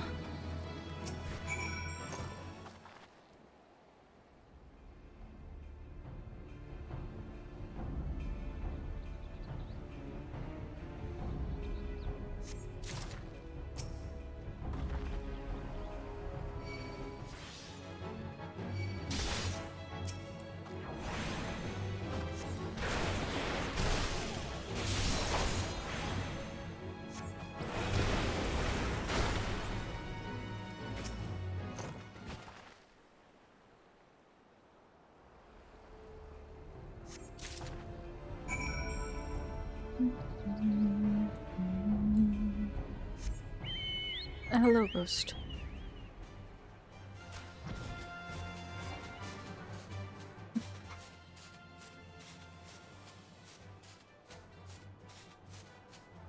Oh, that was it.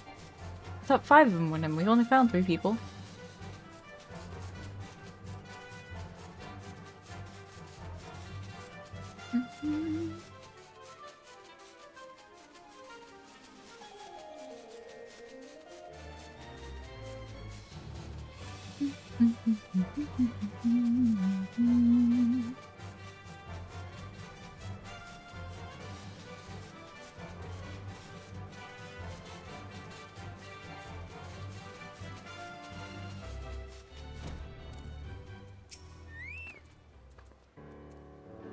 You returned, thank the Navigator.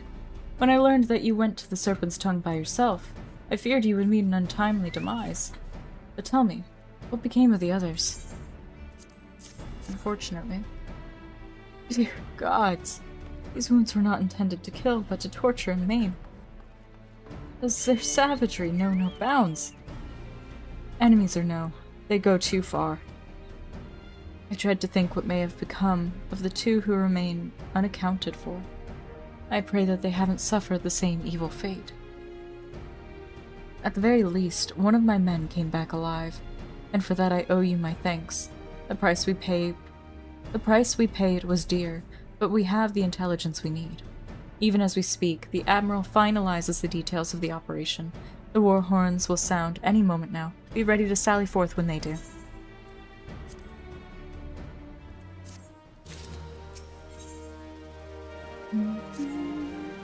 Oh, I think this cutscene is, like, bold. If it's the one I think it is. Thrice damned fishback bastards. I'll kill them slowly and then chase their rotten souls through all 7 hells.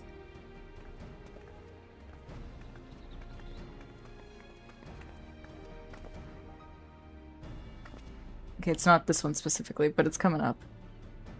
Peace, Commander. We are here for a purpose, and vengeance is not it. I want your mind on the task at hand. Savvy? My apologies, Admiral. You may count on me to keep a clear head. Good.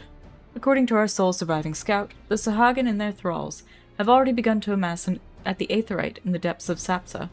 We are to act. If we are to act, it must be now. The men are ready. We but await your orders, Admiral. As predicted, the Sahagin have tightened security in and around the spawning grounds. A frontal assault is like to be met with fierce resistance. But we are not so artless as that, Commander. We shall divide our forces and strike them hard and fast at key locations. Remember, our ultimate objective is to take the Sapsa Aetherite and eliminate the Sahagin priest presiding over the summoning. We are not here to kill them all.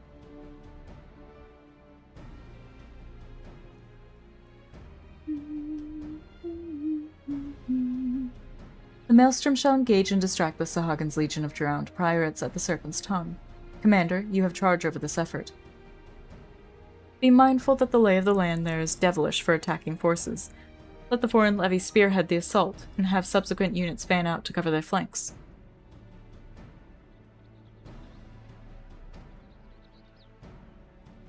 At the selfsame moment, a diversionary squadron formed of galleons from the Crimson Fleet shall harry the enemy from offshore. In likewise, we Scions shall form smaller units in hopes of confusing the Sahagin defensive effort. Coffeemancer and Y'shtola, the 2 of you are to make your way to the site of the summoning ritual. The Admiral's diversions should serve to thin the enemy's defenses, rendering your path less perilous. A small party, I believe, should be able to win through without drawing unwarranted attention. Thancred and Yugiri, your mission is to lure as many Sahagin as possible out of the spawning grounds. Having done so, take to your heels and circle round to join the infiltration unit of Y'shtola and Coffeemancer. When all has been set in motion, I myself shall cut a path to the Aetherite, accompanied by Lady Minfilia as was agreed. Well, don't let me keep you, friends. To battle! When last did we fight side by side, Coffeemancer? Too long ago, I warrant. But come, let us away.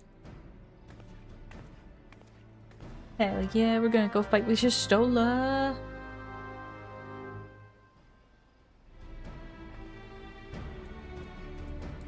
Boop. It's right there in the middle of everything.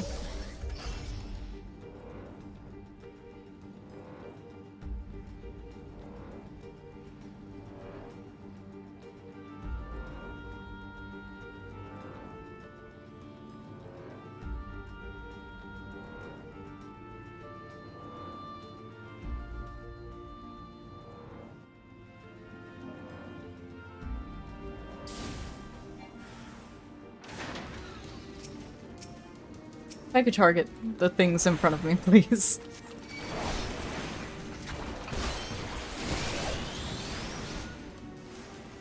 I love that the one behind me just doesn't acknowledge the fact that I'm here.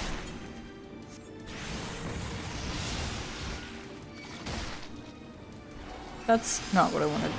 I really need to fix my hotbars.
Oh no. I might actually die here.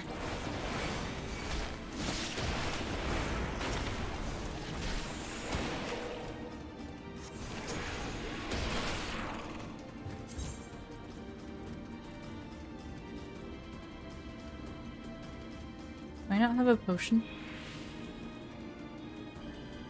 Oh no. Oh no.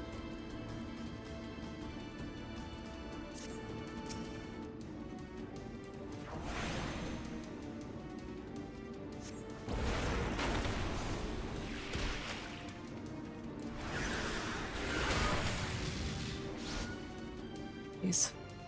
Oh. Okay.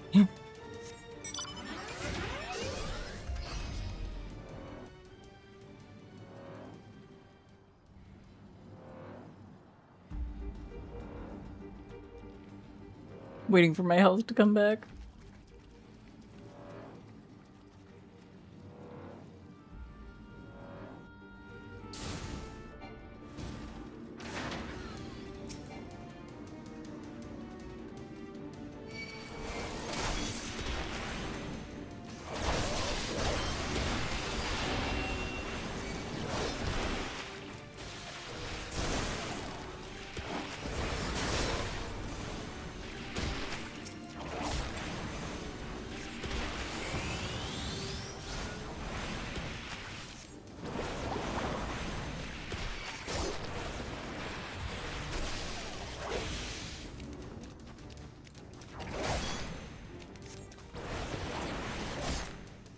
I don't know what that little, like, run around in a circle thing I just did was. But I guess it worked.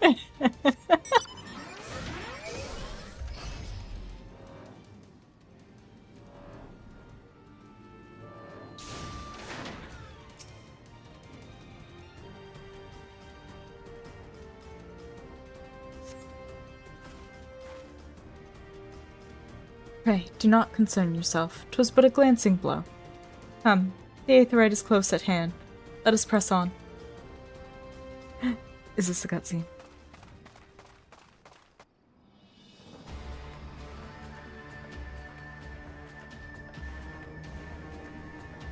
I think it is.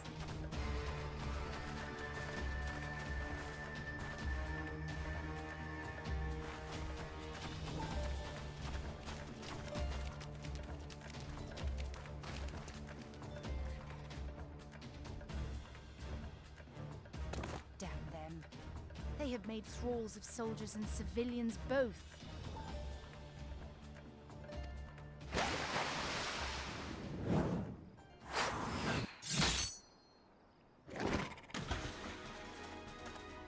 Did I miss much?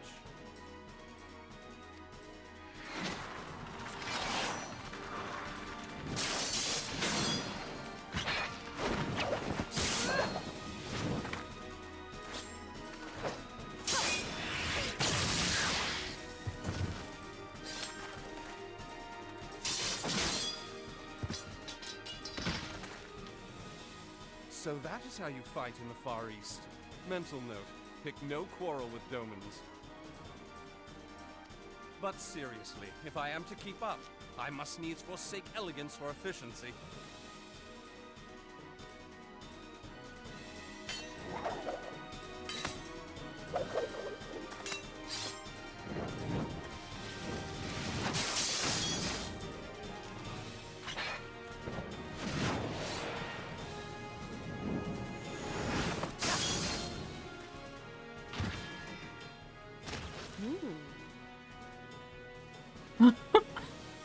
I forgot. She doesn't actually, like, say anything. She said, ooh.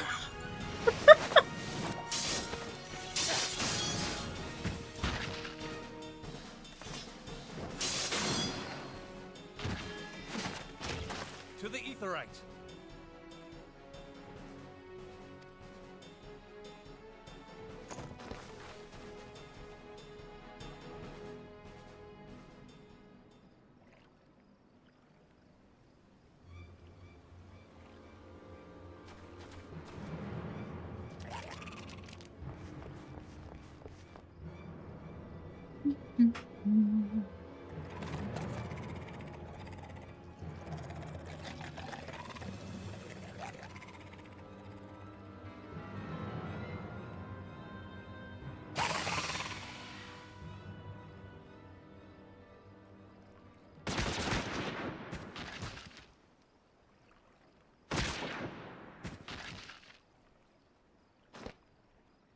You'll forgive me my lateness.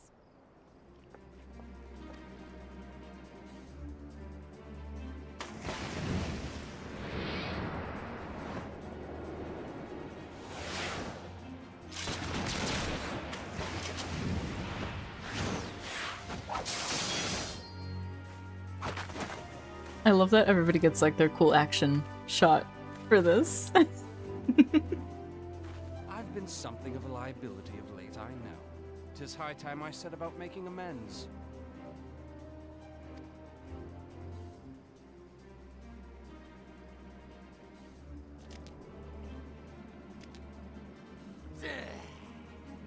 Long have you shriveled Zorwalkers tormented our kind. But no more!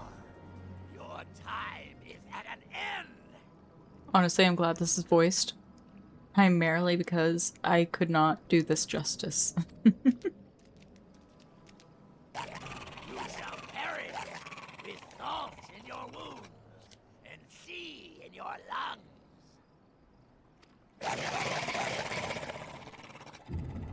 Lord of the world, hearken to our plea. Lord of the world, deliver us from our misery. They had to quote a poem. Do you feel that?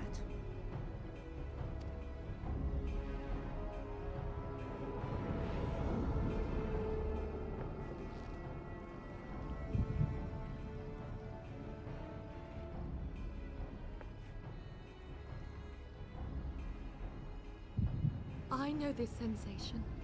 It's the echo. What?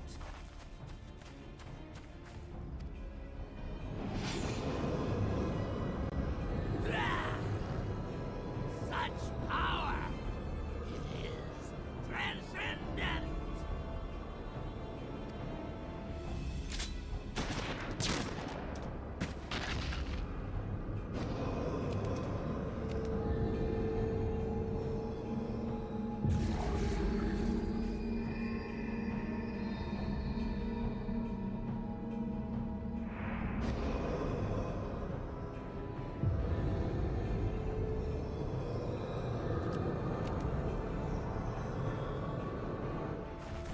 hells.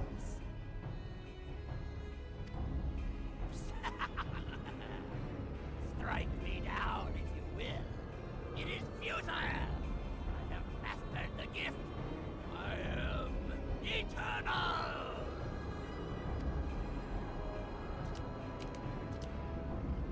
Oh, mighty Leviathan, ruler of the seas, born of waters primordial, I offer unto you this frail flesh, that you might grant your faithful servants deliverance.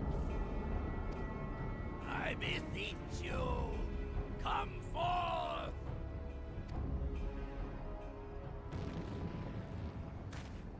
Die, damn you!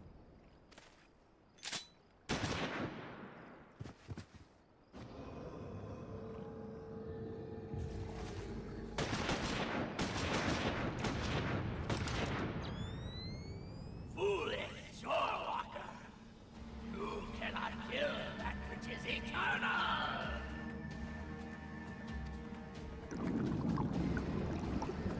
I just love that Meryl looks like, just die. Oh my gosh, just keep shooting.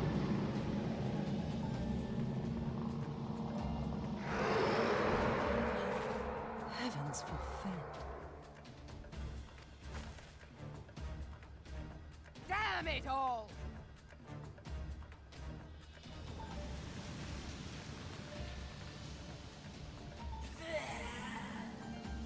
My being am the way. It should by right be infinite. Am I not immortal? Curse you, emissary! You promised me everlasting.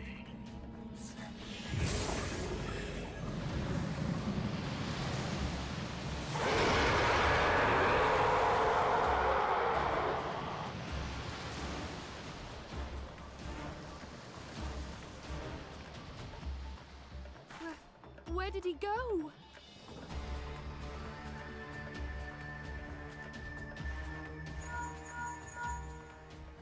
What say you? Nary a single ship? Hells take that sea demon! Gather the survivors and get to shore. Leave the wrecks for the pirates.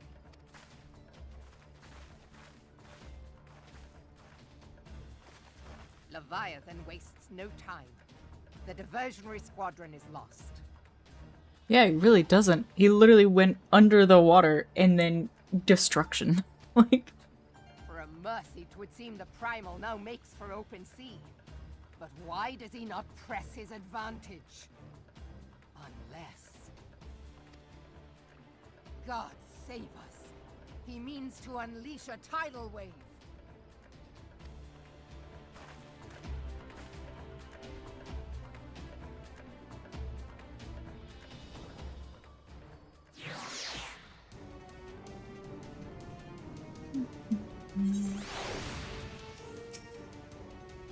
understand, I speak of no normal wall of water. That which Leviathan makes ready to conjure carries more destructive power than aught seen in nature. Enough to raze entire coastal settlements. If his last attempt is any guide, we cannot suffer history to be repeated. Yet how in the Seven Hells are we to prevent it?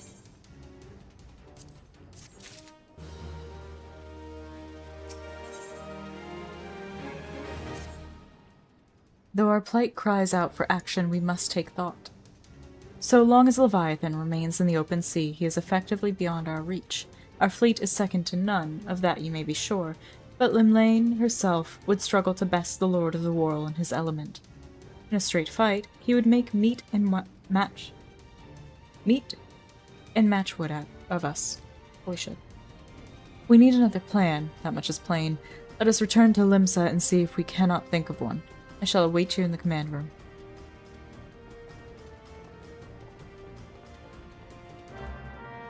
Okay.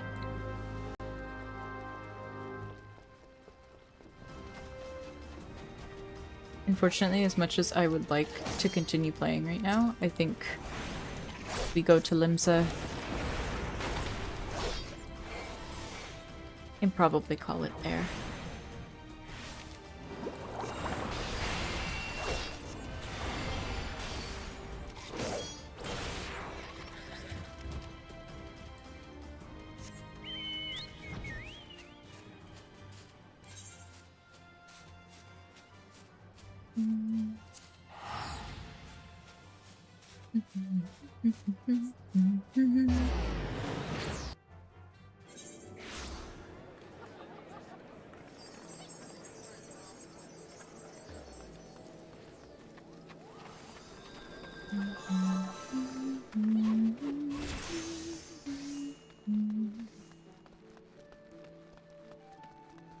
Alrighty.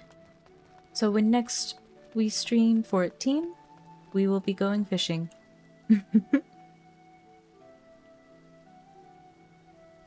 But as always, thank you all so much for coming by, hanging out with me, even if you're just stopping in to say hello.